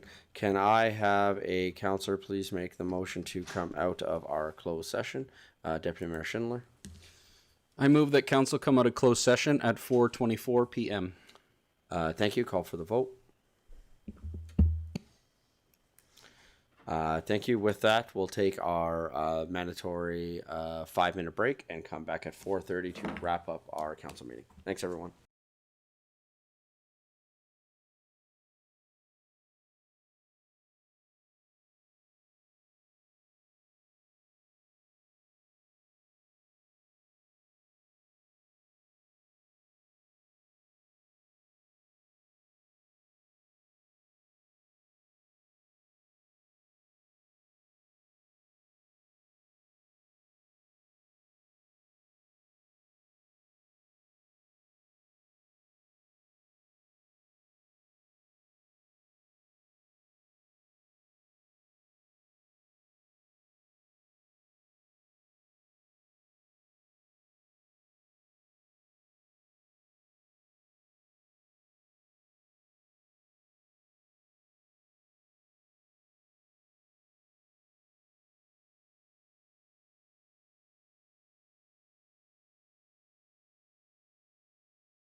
Good afternoon, everyone. Just coming back from our mandatory break after a closed session. We have three motions coming out of our closed session today. Can I have a councillor make the motion, please, to table item 11.4.1? Deputy Mayor Schindler. I move that council table agenda item 11.4.1, being the library board committee public member appointments. Thank you. Call for the vote. That's carried unanimously. Thank you. Can I have councillor make a motion, please, for the second motion to proceed as discussed in camera for the legal update? Councillor Randhawa. Thank you, Your Worship. I move that the council direct administration to proceed as discussed during closed session regarding agenda item 15.2, legal update. Thank you. Comments, questions from council? Call for the vote. And that's carried unanimously. Thank you. And accepting the land use discussion for information. Can I have a councillor make the following motion, please? Councillor Ryan. So move the council accept the land use discussion for information. Thank you. Comments, questions from council? Call for the vote. And that's carried unanimously. Thank you. And with that, we've come to our moment of adjournment. And for the 7,422 people that are still watching at the moment, we just want to say that council will now be off until September from council meetings. And so I want to wish my fellow colleagues here a great month of August off from council meetings, and want to encourage our public to get out to the public events that are going to be happening over the month of August, including our carnival, along with the music festival that's going to be happening in the middle of August. So with that, call for the adjournment. Councillor Randhawa. Thank you, Your Worship. I move that the council adjourn the meeting at 4:32 p.m. Comments, questions from council? Call for the vote. And that's carried unanimously. Thank you.